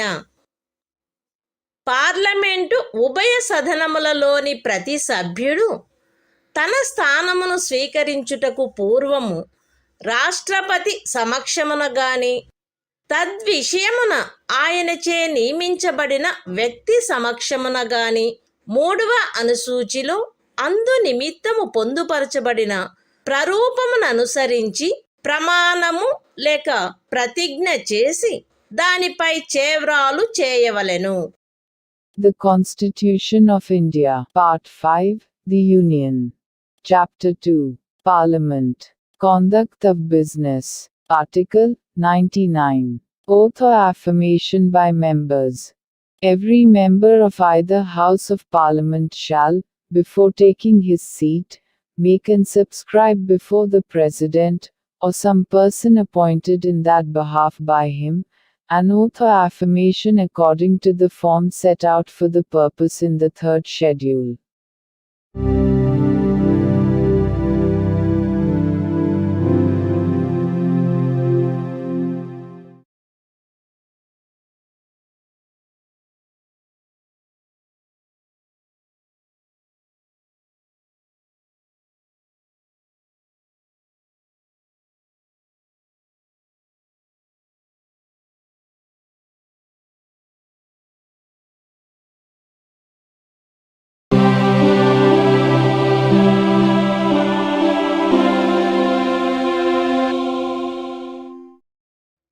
భారత సంవిధానము భాగము 5 సంఘము అధ్యాయము 2 పార్లమెంటు కార్యకలాప నిర్వహణము ఆర్టికల్ 100 సదనములలో ఓటింగ్ ఖాళీలున్నప్పటికీ వ్యవహరించుటకు సదనములకు గల అధికారము మరియు కోరము.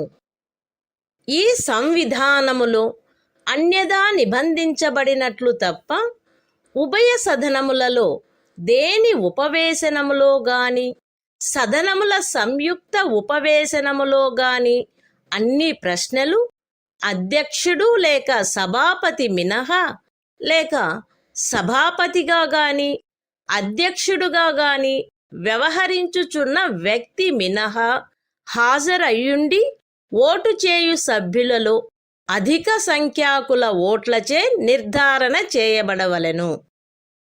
సభాపతి గాని అధ్యక్షుడు గాని లేక ఆ స్థానములో వ్యవహరించుచున్న వ్యక్తి గాని మొదటిసారి ఓటు చేయరాదు.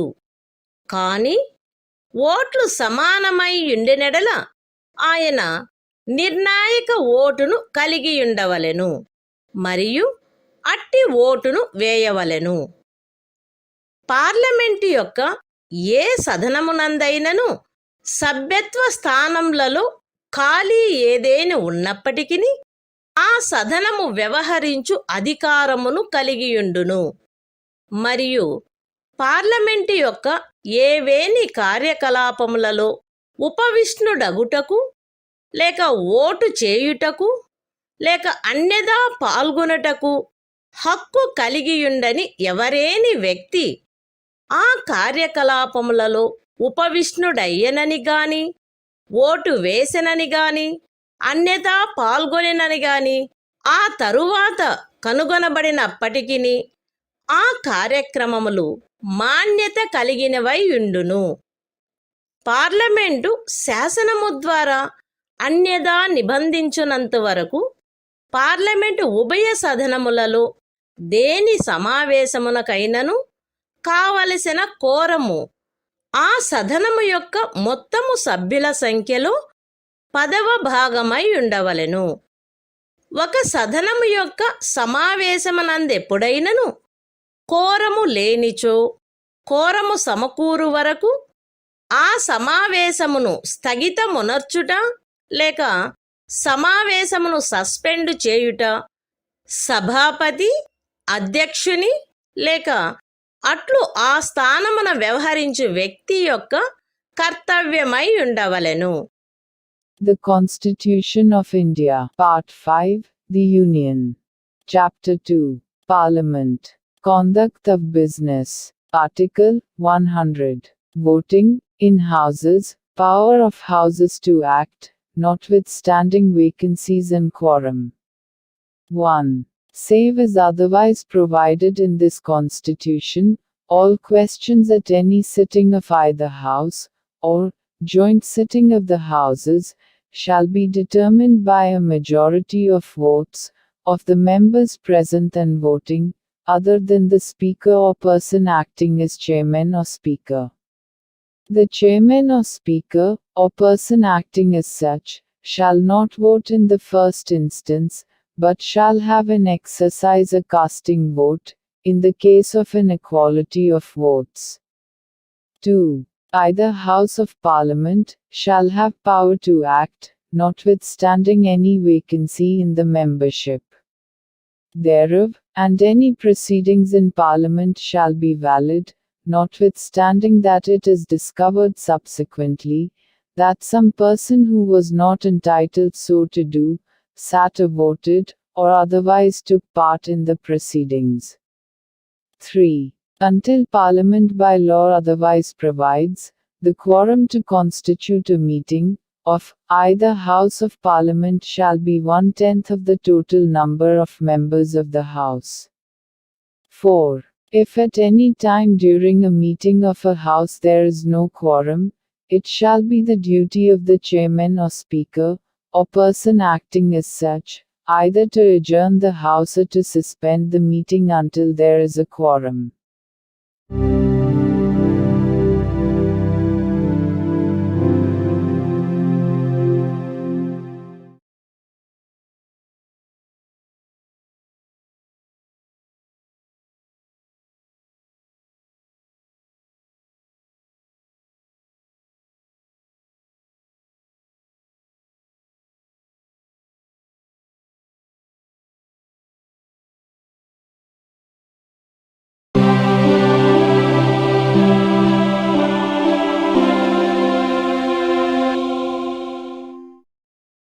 భారత సంవిధానము భాగము 5 సంఘము అధ్యాయము 2 పార్లమెంటు సభ్యుల నిరర్హతలు ఆర్టికల్ 101 స్థానములను ఖాళీ చేయుట.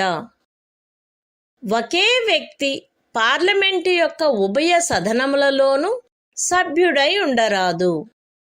ఉభయ సదనములకు సభ్యుడుగా ఎంపిక చేయబడిన వ్యక్తి ఆ ఉభయ సదనములలో ఒకదాని అందలి స్థానమును ఖాళీ చేయుటకు పార్లమెంటు చే శాసనము ద్వారా నిబంధన చేయబడవలెను.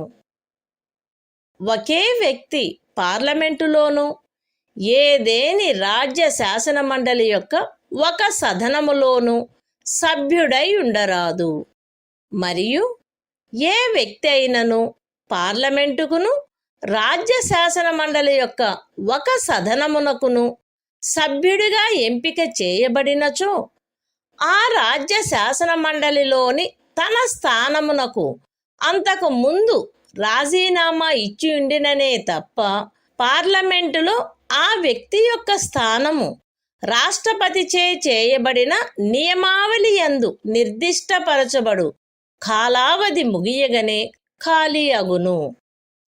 పార్లమెంటు యొక్క ఉభయ సదనములలో దేని సభ్యుడైనను 102వ అనుచ్ఛేదము యొక్క ఖండము 1 లేక ఖండము 2లో పేర్కొనబడిన నిరర్హతలలో దేనికైనను లోనైనచో లేక సందర్భానుసారముగా సభాపతికి లేక అధ్యక్షునికి తన చేవ్రాలుతో లేఖ వ్రాయుట ద్వారా తన స్థానమునకు రాజీనామా ఇచ్చుటయు, అట్టి రాజీనామాను సందర్భానుసారముగా సభాపతి లేక అధ్యక్షుడు స్వీకరించటయు జరిగినచో అటుపై అతని స్థానము ఖాళీ అగును.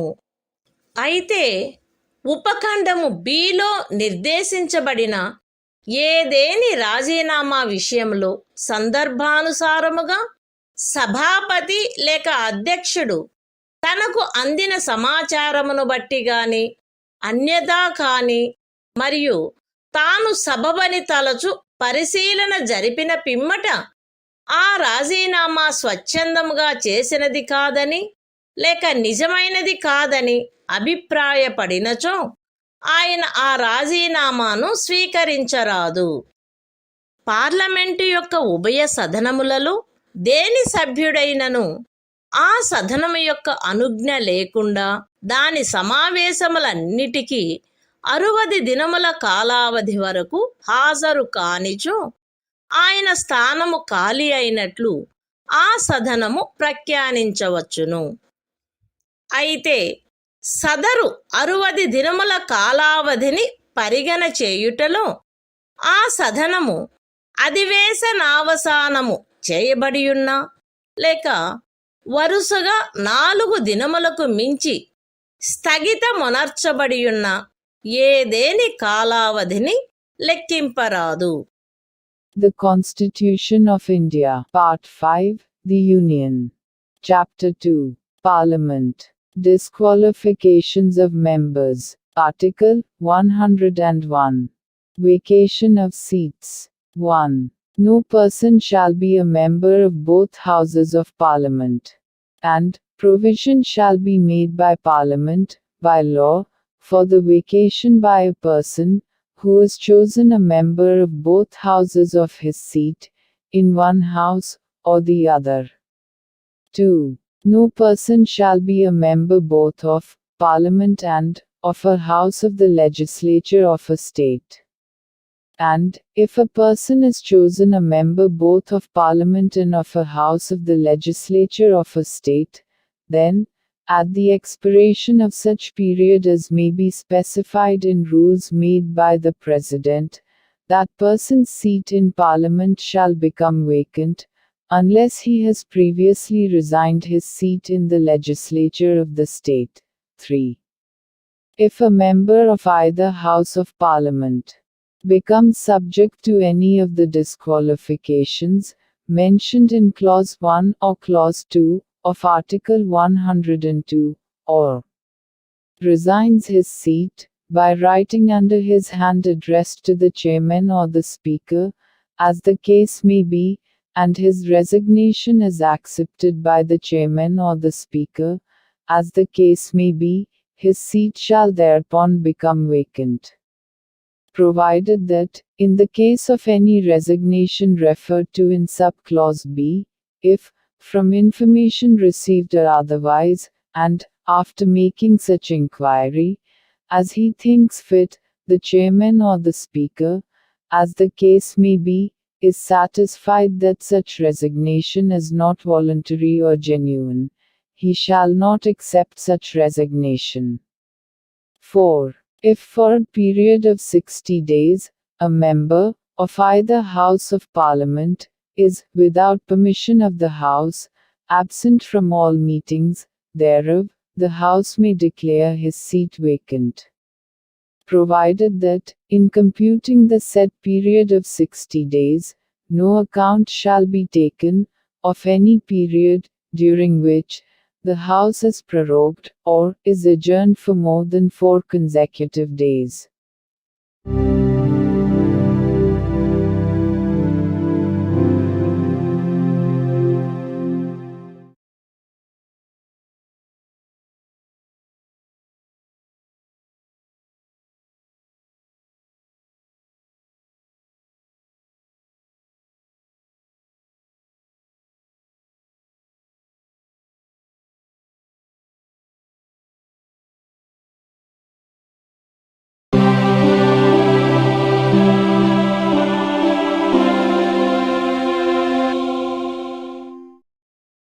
భారత సంవిధానము భాగము 5 సంఘము అధ్యాయం 2 పార్లమెంటు సభ్యుల నిరర్హతలు ఆర్టికల్ 102 సభ్యత్వమునకు నిరర్హతలు ఒక వ్యక్తి పార్లమెంటు యొక్క ఉభయ సదనములలో సభ్యత్వమునకు దేనికైనను సభ్యుడుగా ఎంపిక చేయబడుటకు మరియు అట్టి సభ్యుడుగా ఉండుటకు ఈ క్రింది పరిస్థితులలో నిరర్హుడగును.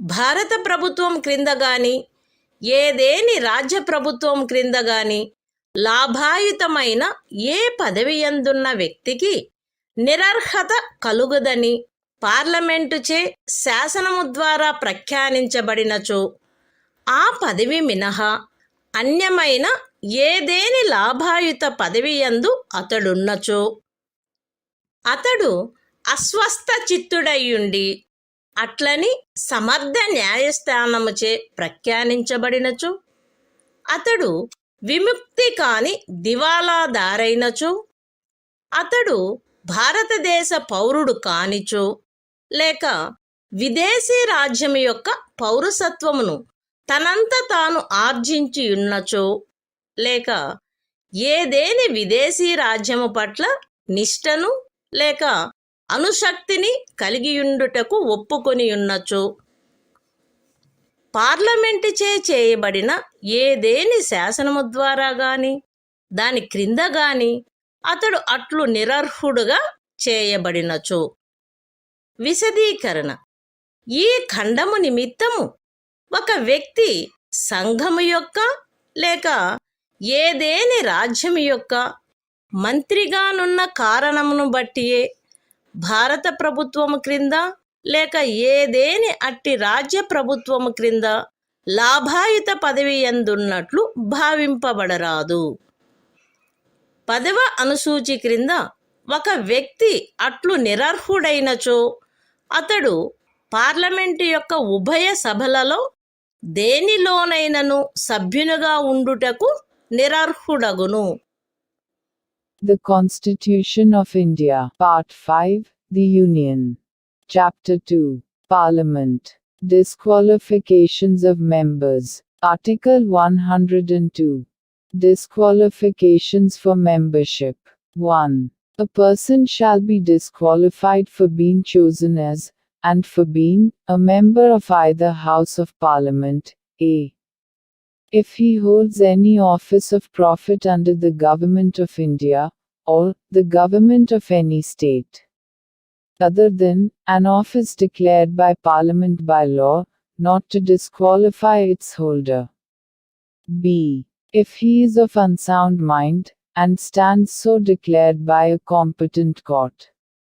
c. If he is an undischarged insolvent. d. If he is not a citizen of India, or has voluntarily acquired the citizenship of a foreign state, or is under any acknowledgement of allegiance, or adherence to a foreign state.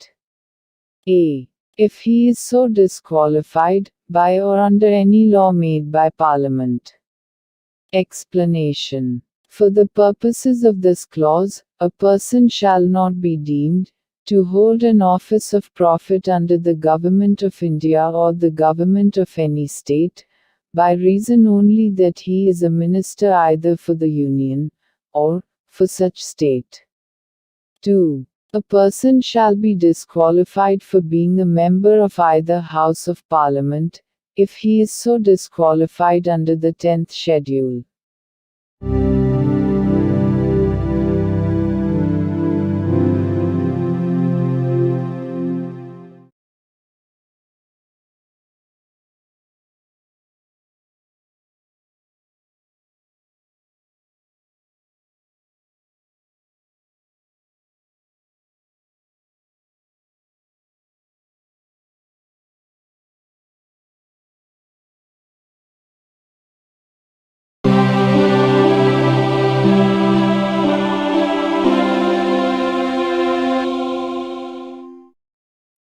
భారత సంవిధానము భాగము 5 సంఘము అధ్యాయము 2 parliament సభ్యుల నిరర్హతలు article 103 సభ్యుల నిరర్హతలకు సంబంధించిన ప్రశ్నలపై నిర్ణయము.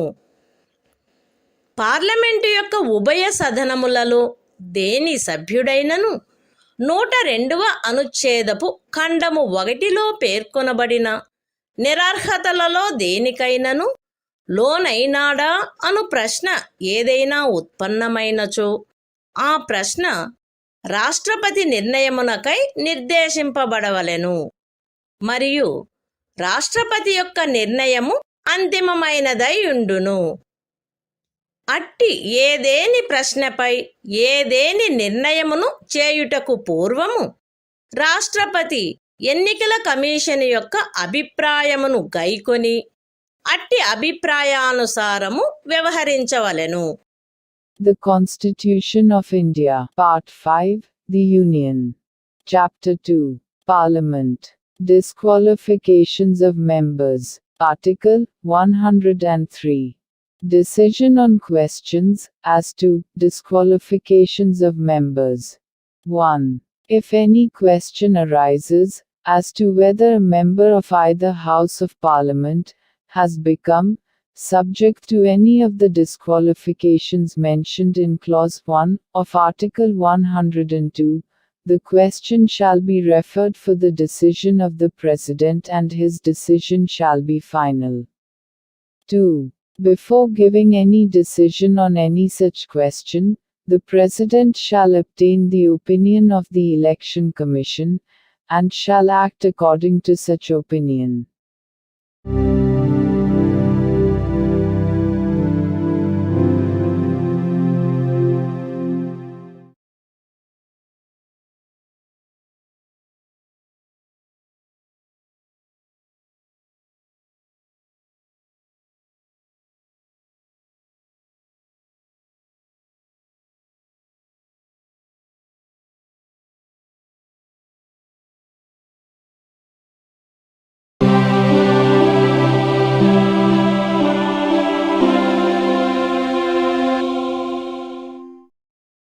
భారత సంవిధానము భాగము 5 సంఘము అధ్యాయము 2 పార్లమెంటు సభ్యుల నిరర్హతలు ఆర్టికల్ 104 99వ అనుచ్ఛేదము క్రింద ప్రమాణము లేక ప్రతిజ్ఞ చేయుటకు పూర్వము గాని అర్హత లేనప్పుడు కానీ నిరర్హుడైనప్పుడు కానీ ఉపవిష్ణుడైనందుకు మరియు ఓటు చేసినందుకు శాస్తి. ఏ వ్యక్తి అయినను తాను 99వ అనుచ్ఛేదములోని అవసరమును పాటించుటకు పూర్వము లేక పార్లమెంటు యొక్క ఉభయ సదనములలో దేని సభ్యత్వమునకైనను తాను అర్హుడు కాడని కాని నిరర్హుడైనాడని కాని పార్లమెంటుచే చేయబడిన ఏదేని శాసనము యొక్క నిబంధనల ద్వారా తాను పార్లమెంటు యొక్క ఏ సదనమునందును సభ్యుడిగా ఉపవిష్ణుడగుట నుండి లేక ఓటు చేయుట నుండి నిషేధింపబడినాడని కాని తెలిసియుండియు అట్లు ఉపవిష్ణుడైనచో లేక ఓటు వేసినచో ఆయన ఆ విధముగా ఉపవిష్ణుడైనా లేక ఓటు వేసిన ప్రతి దినమునకు 500 రూపాయల చొప్పున శాస్తికి పాత్రుడగును. దానిని సంఘమునకు బాకీయున్న రుణము వలె ఆయన నుండి వసూలు చేయవలెను. The Constitution of India, Part 5, The Union. Chapter 2, Parliament. Disqualifications of Members. Article 104. Penalty for sitting and voting before making oath or affirmation under Article 99, or, when not qualified, or when disqualified. If a person sits or votes as a member of either House of Parliament, before he has complied with the requirements of Article 99, or, when he knows that he is not qualified, or that he is disqualified for membership thereof, or, that he is prohibited from so doing by the provisions of any law made by Parliament, he shall be liable in respect of each day on which he so sits or votes, to a penalty of 500 rupees, to be recovered as a debt due to the Union.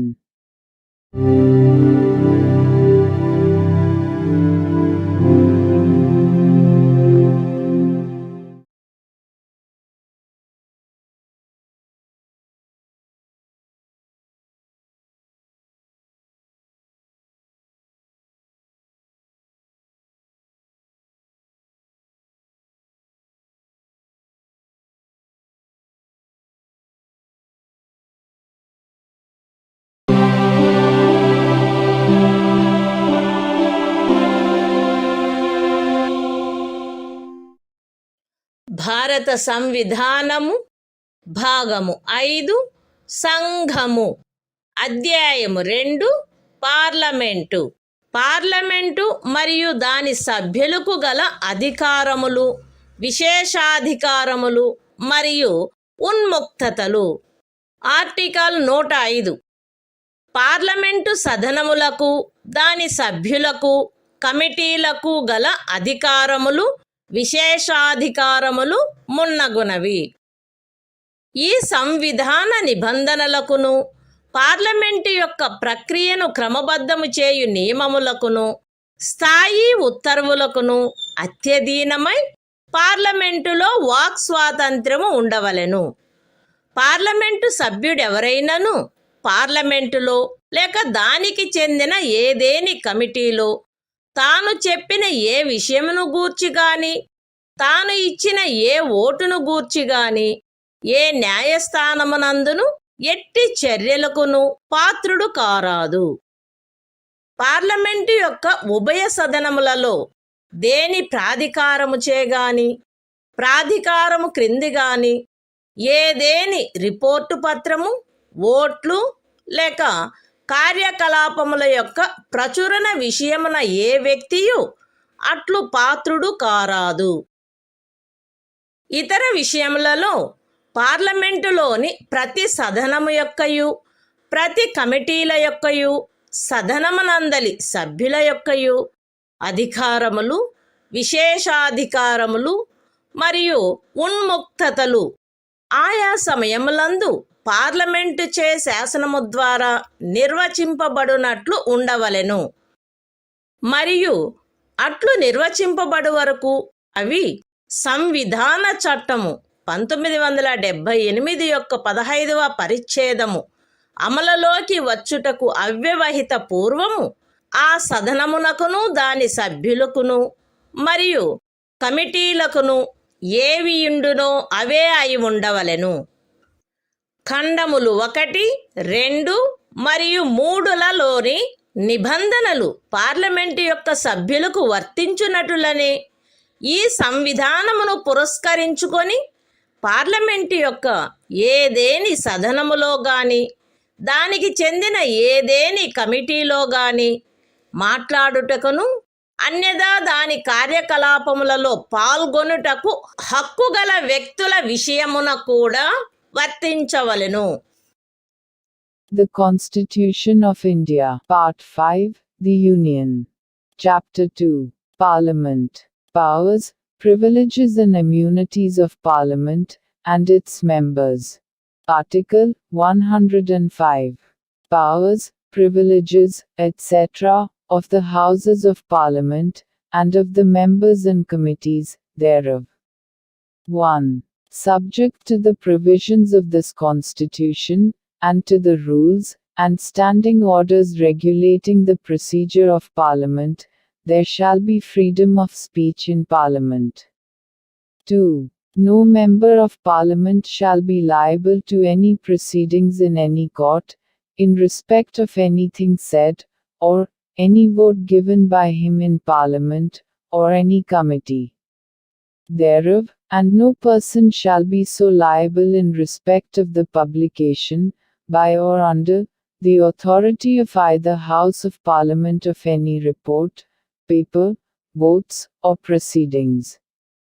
3. In other respects, the powers, privileges and immunities of each House of Parliament, and of the members and the committees of each House, shall be such as may from time to time be defined by Parliament by law. And, until so defined, shall be those of that House and, of its members, and committees, immediately before the coming into force of Section 15 of the Constitution, 44th Amendment, Act, 1978. 4. The provisions of clauses 1, 2, and 3 shall apply in relation to persons who by virtue of this Constitution have the right to speak in, and otherwise to take part in the proceedings of a House of Parliament, or any committee thereof, as they apply in relation to members of Parliament.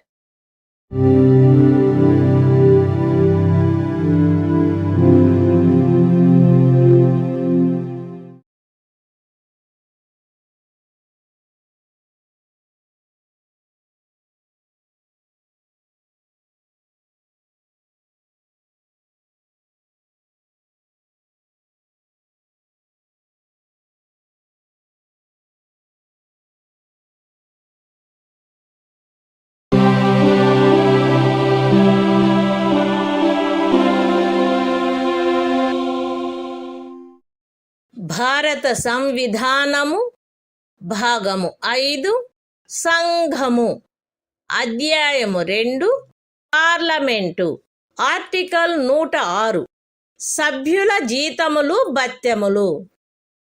Parliament యొక్క ఉభయ సదనముల సభ్యులు పార్లమెంటుచే ఆయా సమయములందు శాసనము ద్వారా నిర్ధారణ చేయబడు జీతములను మరియు భత్యములను పొందుటకు హక్కు కలిగియుందురు. తద్విషయమున అట్లు నిబంధన చేయబడు వరకు ఈ సంవిధాన ప్రారంభమునకు అవ్యవహిత పూర్వము భారత అధినివేశము యొక్క సంవిధాన సభకు చెందిన సభ్యులకు వర్తించునట్టి రేట్లు చొప్పున మరియు అట్టి షరతులపైన భత్యములను పొందుటకు వారు హక్కు కలిగియుందురు. The Constitution of India, Part 5, The Union. Chapter 2, Parliament.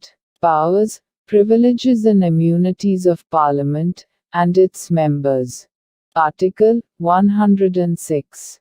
Salaries and Allowances of Members. Members of either House of Parliament shall be entitled to receive such salaries and allowances as may from time to time be determined by Parliament by law. And, until provision in that respect is so made, allowances at such rates, and upon such conditions, as were immediately before the commencement of this Constitution, applicable in the case of members of the Constituent Assembly of the Dominion of India.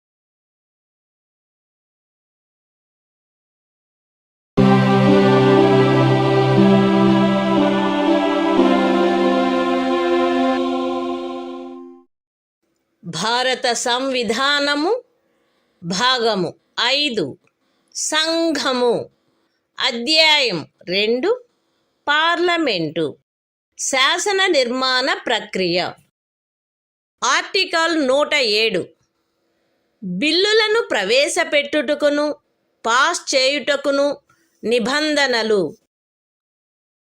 109 మరియు 117 అనుచ్ఛేదములలోని ధన సంబంధమైన బిల్లులను మరియు ఇతర విత్తీయ బిల్లులను గూర్చిన నిబంధనలకు అత్యధీనమై ఏ బిల్లైనను parliament యొక్క ఉభయ సదనములలో దేని యందైనను ఆరంభింపబడవచ్చును.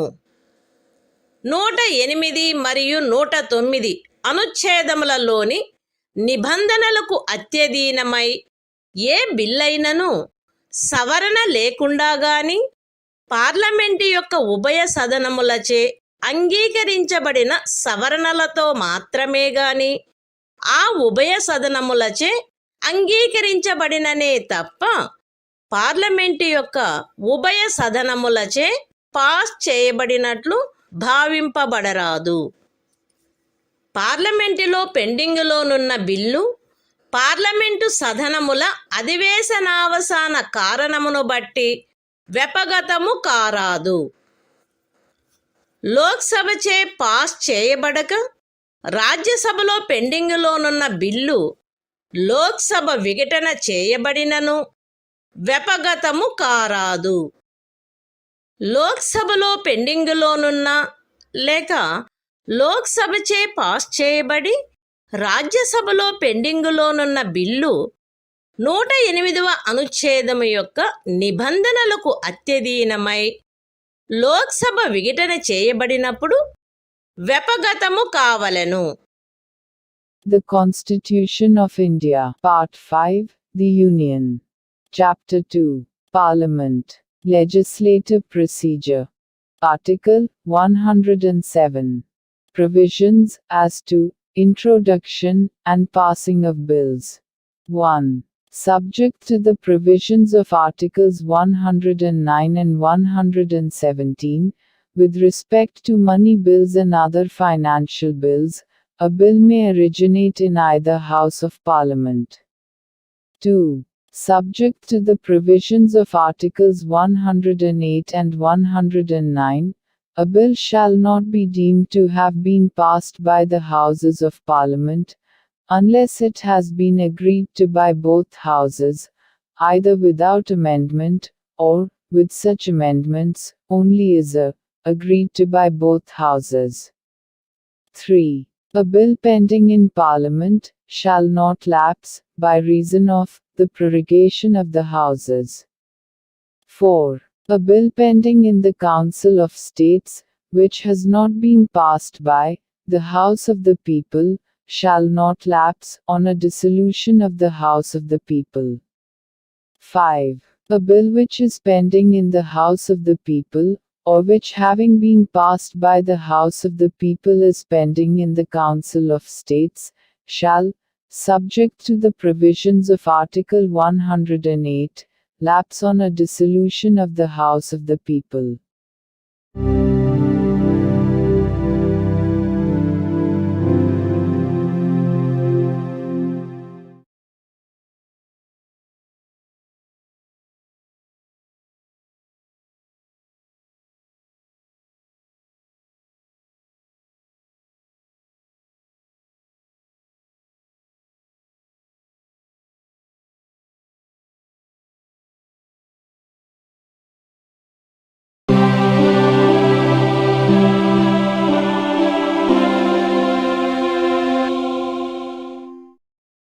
భారత సంవిధానము భాగము 5 సంఘము అధ్యాయము 2 పార్లమెంటు శాసన నిర్మాణ ప్రక్రియ ఆర్టికల్ 108 కొన్ని సందర్భములలో ఉభయ సదనముల సంయుక్త ఉపవేశనము ఏదేని బిల్లు ఒక సదనముచే పాస్ చేయబడి రెండవ సదనమునకు పంపబడిన తరువాత ఆ బిల్లు రెండవ సదనముచే త్రోసిపుచ్చబడినచో లేక ఆ బిల్లులో చేయవలసిన సవరణలను గూర్చి ఆ సదనములు తుదకు ఏకీభవించనిచో లేక ఆ బిల్లు రెండవ సదనమునకు అందిన తేదీ నుండి ఆ సదనముచే పాస్ చేయబడక 6 మాసములకు మించి కాలము గడిచినచో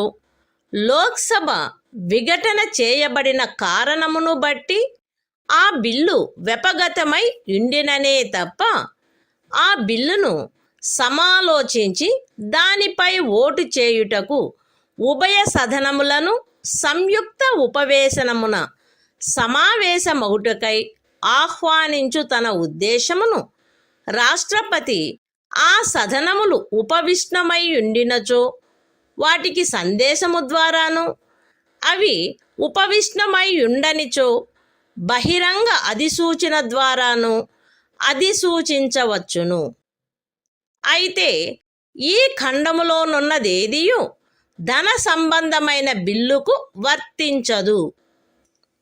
ఖండము 1లో నిర్దేశింపబడిన 6 మాసముల కాలావధిని లెక్కించుటలో ఆ ఖండము యొక్క ఉపఖండము సిలో నిర్దేశింపబడిన సదనము అధివేశనావసానము చేయబడియున్నా లేక వరుసగా 4 దినములకు మించి స్థగితమునర్చబడియున్న ఏదేని కాలావధిని లెక్కింపరాదు. రాష్ట్రపతి ఖండము 1 క్రింద సదనములను సంయుక్త ఉపవేశనమున సమావేశమగుటకు ఆహ్వానించు తన ఉద్దేశమును అధిసూచించిన ఎడల ఆ బిల్లు విషయమున ఏ సదనము కాని ముందుకు సాగరాదు.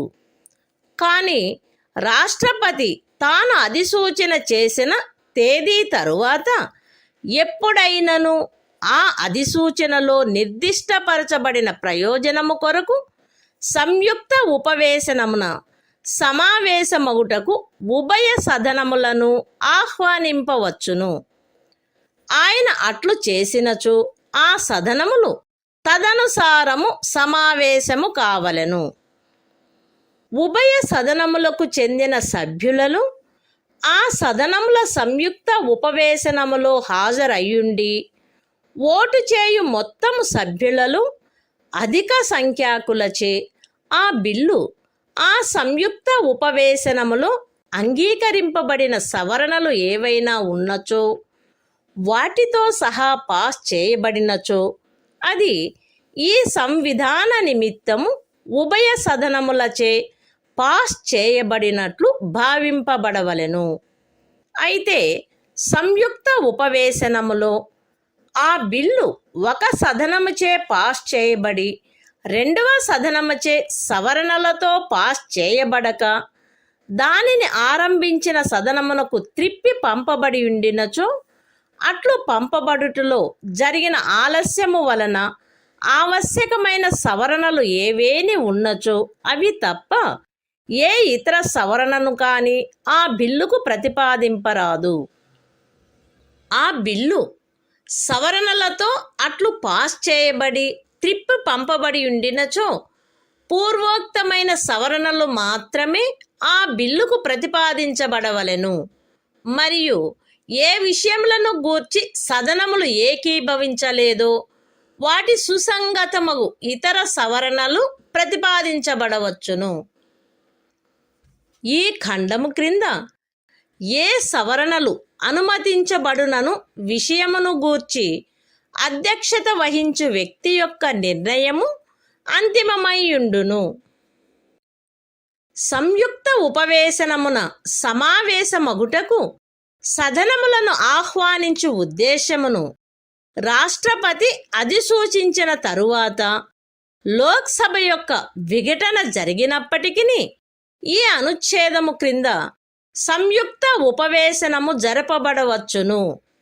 అందులో ఆ బిల్ పాస్ చేయబడవచ్చును. The Constitution of India, Part 5, The Union. Chapter 2, Parliament. Legislative Procedure. Article 108. Joint sitting of both houses in certain cases. 1. If after a bill has been passed by one house, and transmitted to the other house, the bill is rejected by the other house. Or B. The houses have finally disagreed as to the amendments to be made in the bill. Or C. More than 6 months elapse from the date of the reception of the bill by the other house, without the bill being passed by it, the President may, unless the bill has elapsed by reason of a dissolution of the House of the People, notify to the Houses by message, if they are sitting, or by public notification, if they are not sitting, his intention to summon them to meet in a joint sitting, for the purpose of deliberating and voting on the bill, provided that nothing in this clause shall apply to a money bill. 2. In reckoning any such period of 6 months, as is referred to in clause 1, no account shall be taken of any period, during which the House referred to in subclause C of that clause is prorogued, or adjourned for more than 4 consecutive days. 3. Where the President has under clause 1 notified his intention of summoning the Houses to meet in a joint sitting, neither House shall proceed further with the bill, but the President may at any time after the date of his notification, summon the Houses to meet in a joint sitting, for the purpose specified in the notification, and, if he does so, the Houses shall meet accordingly. 4. If at the joint sitting of the 2 Houses the bill, with such amendments, if any, as are agreed to in joint sitting, is passed by a majority of the total number of members of both Houses, present and voting, it shall be deemed for the purposes of this Constitution to have been passed by both Houses, provided that, at a joint sitting, a. If the bill, having been passed by one House, has not been passed by the other House, with amendments and returned to the House in which it originated, no amendment shall be proposed to the bill, other than such amendments, if any, as are made necessary by the delay in the passage of the bill. B. If the bill has been so passed and returned, only such amendments as aforesaid shall be proposed to the bill, and such other amendments as are relevant to the matters with respect to which the Houses have not agreed, and the decision of the person presiding as to the amendments which are admissible under this clause shall be final.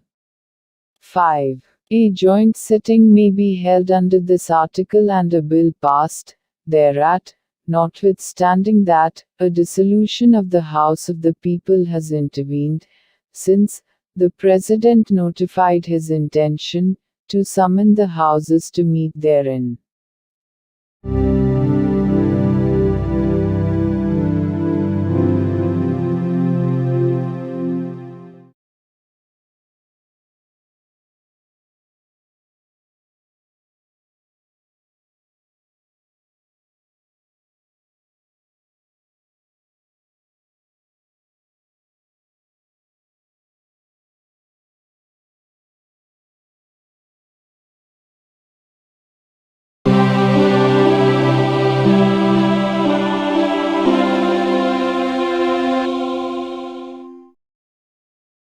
భారత సంవిధానము భాగము 5 సంఘము అధ్యాయం 2 parliament శాసన నిర్మాణ ప్రక్రియ article 109 ధన సంబంధమైన బిల్లులను గూర్చిన విశేష ప్రక్రియ.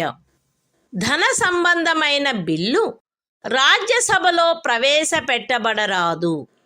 ధన సంబంధమైన బిల్లును లోక్సభ పాస్ చేసిన పిమ్మట దానిని రాజ్యసభ సిఫారసుల కొరకు పంపవలెను. రాజ్యసభ ఆ బిల్లు తనకు అందిన తేదీ నుండి 14 దినముల కాలావధిలో దానిని తన సిఫారసులతో లోక్సభకు త్రిప్పి పంపవలెను.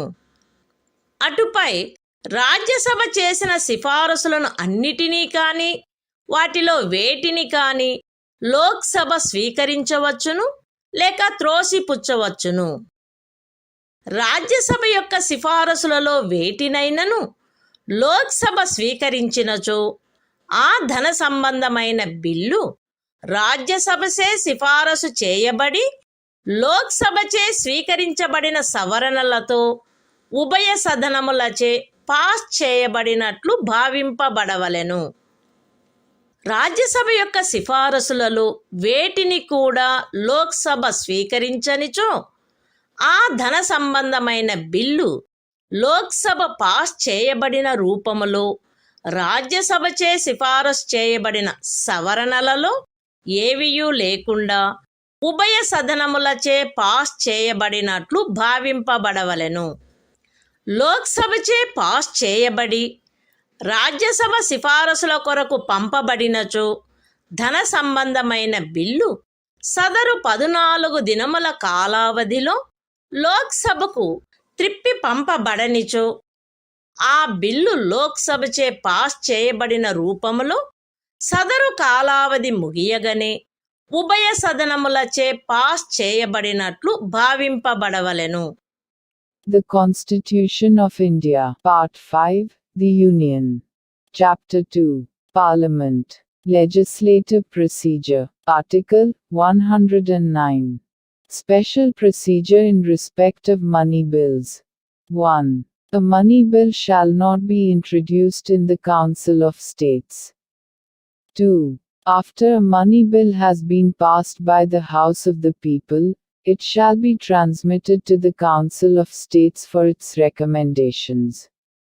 And the Council of States shall within a period of 14 days, from the date of its receipt of the bill, return the bill to the House of the People with its recommendations.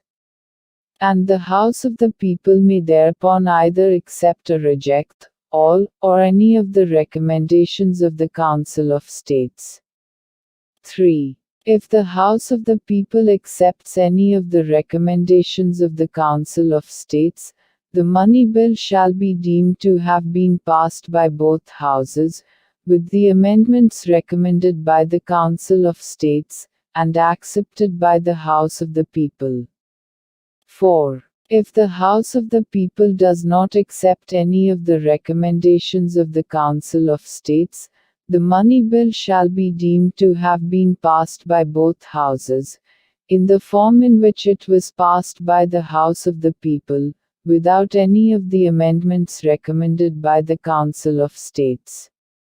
5. If a money bill passed by the House of the People, and transmitted to the Council of States for its recommendations, is not returned to the House of the People within the said period of 14 days, it shall be deemed to have been passed by both houses, at the expiration of the said period in the form, in which it was passed by the House of the People.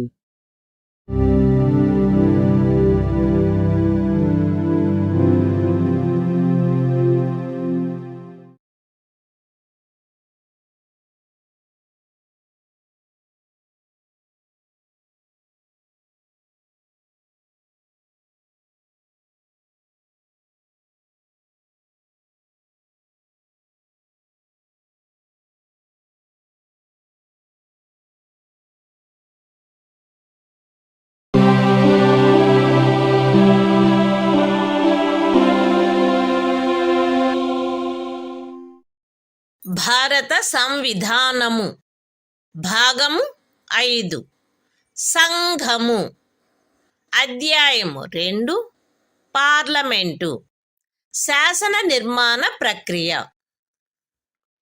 Article 110 ధన సంబంధమైన బిల్లుల నిర్వచనము ఏదేని బిల్లులో ఈ క్రింది విషయములన్నిటినీ గూర్చిన లేక వాటిలో దేనినైనను గూర్చిన నిబంధనలు మాత్రమే ఉన్నచో ఆ బిల్లు ఈ అధ్యాయపు నిమిత్తము ధన సంబంధమైన బిల్లుగా భావింపబడవలెను.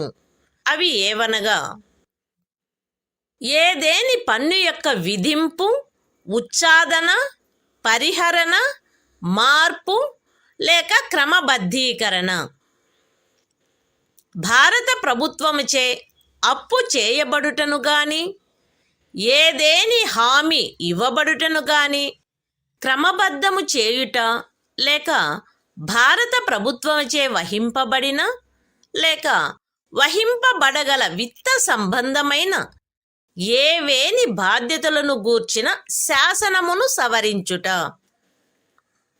భారత సంచిత నిధి లేక ఆకస్మికతా నిధి యొక్క అభిరక్ష, అట్టి ఏదేని నిధికి ధనమును చెల్లించుట లేక దాని నుండి ధనమును తిరిగి తీసుకొనుట, భారత సంచిత నిధి నుండి ధనమును వినియోజనము చేయుట, ఏదేని వ్యయమును భారత సంచిత నిధిపై ప్రభారమైన వ్యయముగా ప్రఖ్యానించుట లేక అట్టి ఏదేని వ్యయము యొక్క మొత్తమును పెంచుట, భారత సంచిత నిధికి లేక భారత ప్రభుత్వ ఖాతా లేక ధనమును స్వీకరించుట లేక అట్టి ధనము యొక్క అభిరక్ష లేక విడుదల లేక సంఘము యొక్క లేక ఏదేని రాజ్యము యొక్క ఖాతాల ఆడిటు లేక ఏ నుండి ఎఫ్ వరకు గల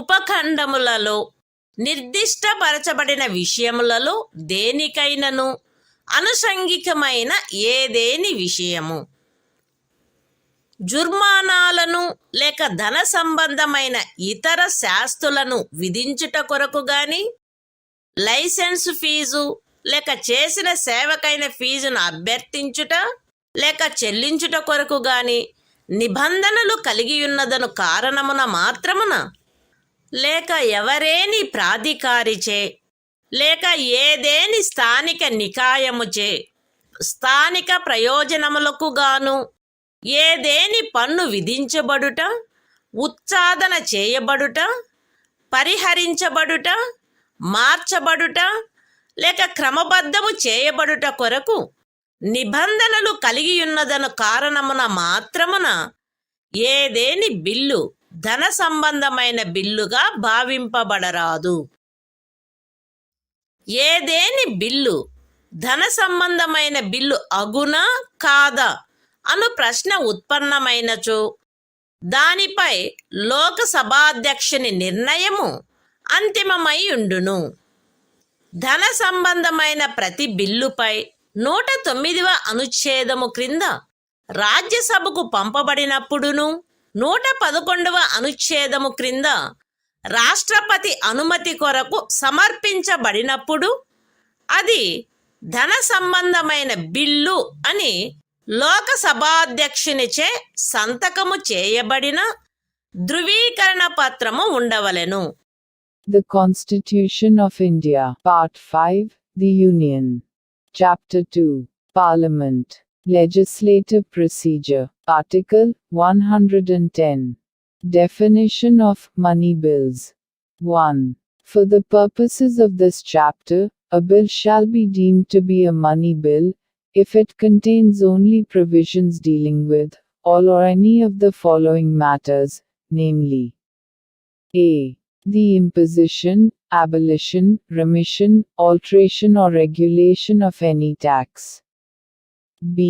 The regulation of the borrowing of money, or the giving of any guarantee by the Government of India, or the amendment of the law with respect to any financial obligations undertaken, or to be undertaken, by the Government of India. c. The custody of the Consolidated Fund, or the Contingency Fund of India, the payment of monies into, or the withdrawal of monies from, any such fund. d. The appropriation of monies out of the Consolidated Fund of India. a. The declaring of any expenditure, to be expenditure charged on, the Consolidated Fund of India. or the increasing of the amount of any such expenditure. F. The receipt of money, on account of the Consolidated Fund of India, or the Public Account of India, or the custody or issue of such money, or the audit of the accounts of the Union, or of a state, or G. Any matter incidental to any of the matters specified in subclauses A to F. 2. A bill shall not be deemed to be a money bill, by reason only that it provides for the imposition of fines, or other pecuniary penalties, or for the demand or payment of fees for licenses, or fees for services rendered, or by reason that it provides for the imposition, abolition, remission, alteration, or regulation of any tax by any local authority, or body for local purposes. 3. If any question arises whether a bill is a money bill or not, the decision of the Speaker of the House of the People thereon shall be final. 4. There shall be endorsed, on every money bill, when it is transmitted to the Council of States, under Article 109, and when it is presented to the President for assent, under Article 111, the certificate of the Speaker of the House of the People, signed by him that it is a money bill.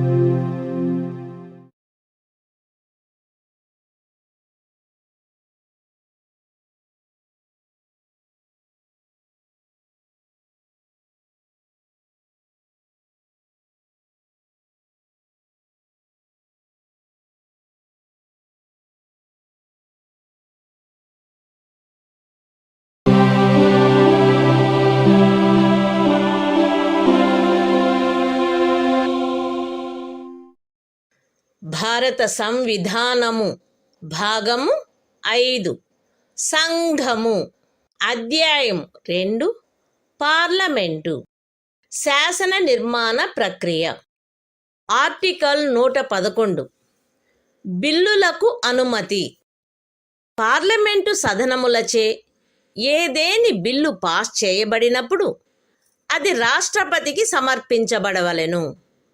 రాష్ట్రపతి ఆ బిల్లుకు అనుమతినిచ్చుచున్నానని గాని అనుమతిని నిలుపు చేయుచున్నానని గాని ప్రఖ్యానించవలెను. అయితే రాష్ట్రపతి ఏదేని బిల్లు అనుమతి కొరకు తనకు సమర్పింపబడిన పిమ్మట అది ధన సంబంధమైన బిల్లు కానిచో సదనములు ఆ బిల్లును కాని దానిలోని ఏవైనా నిర్దిష్ట నిబంధనలను కాని పునః పర్యాలోచించవలెననియు ప్రత్యేకముగా తన సందేశములో తాను సిఫారసు చేయు ఏవేని సవరణలను ప్రవేశపెట్టుట వాంఛనీయమా అని పర్యాలోచించవలెననియు కోరు సందేశముతో సహా ఆ బిల్లును సాధ్యమైనంత త్వరితముగా సదనములకు త్రిప్పి పంపవచ్చును. బిల్లు అట్లు త్రిప్పి పంపబడినప్పుడు సదనములు ఆ బిల్లును తదనుసారము పునః పర్యాలోచించవలెను. మరియు ఆ బిల్లు సవరణతో గాని సవరణ లేకుండా గాని సదనములచే మరలా పాస్ చేయబడి రాష్ట్రపతి అనుమతి కొరకు సమర్పించబడినచో రాష్ట్రపతి ఆ బిల్లుకు తన అనుమతిని నిలుపు చేయరాదు. The Constitution of India, Part 5, The Union. Chapter 2, Parliament. Legislative Procedure. Article 111. Assent to bills. When a bill has been passed by the Houses of Parliament, it shall be presented to the President. And the President shall declare, either that he assents to the bill, or that he withholds assent therefrom. Provided that the President may, as soon as possible after the presentation to him of a bill for assent, return the bill if it is not a money bill, to the Houses, with a message requesting that they will reconsider the bill, or any specified provisions thereof, and, in particular, will consider the desirability of introducing any such amendments, as he may recommend in his message. And when a bill is so returned, the Houses shall reconsider the bill accordingly, and if the bill is passed again by the Houses, with or without amendment, and presented to the President for assent, the President shall not withhold assent therefrom.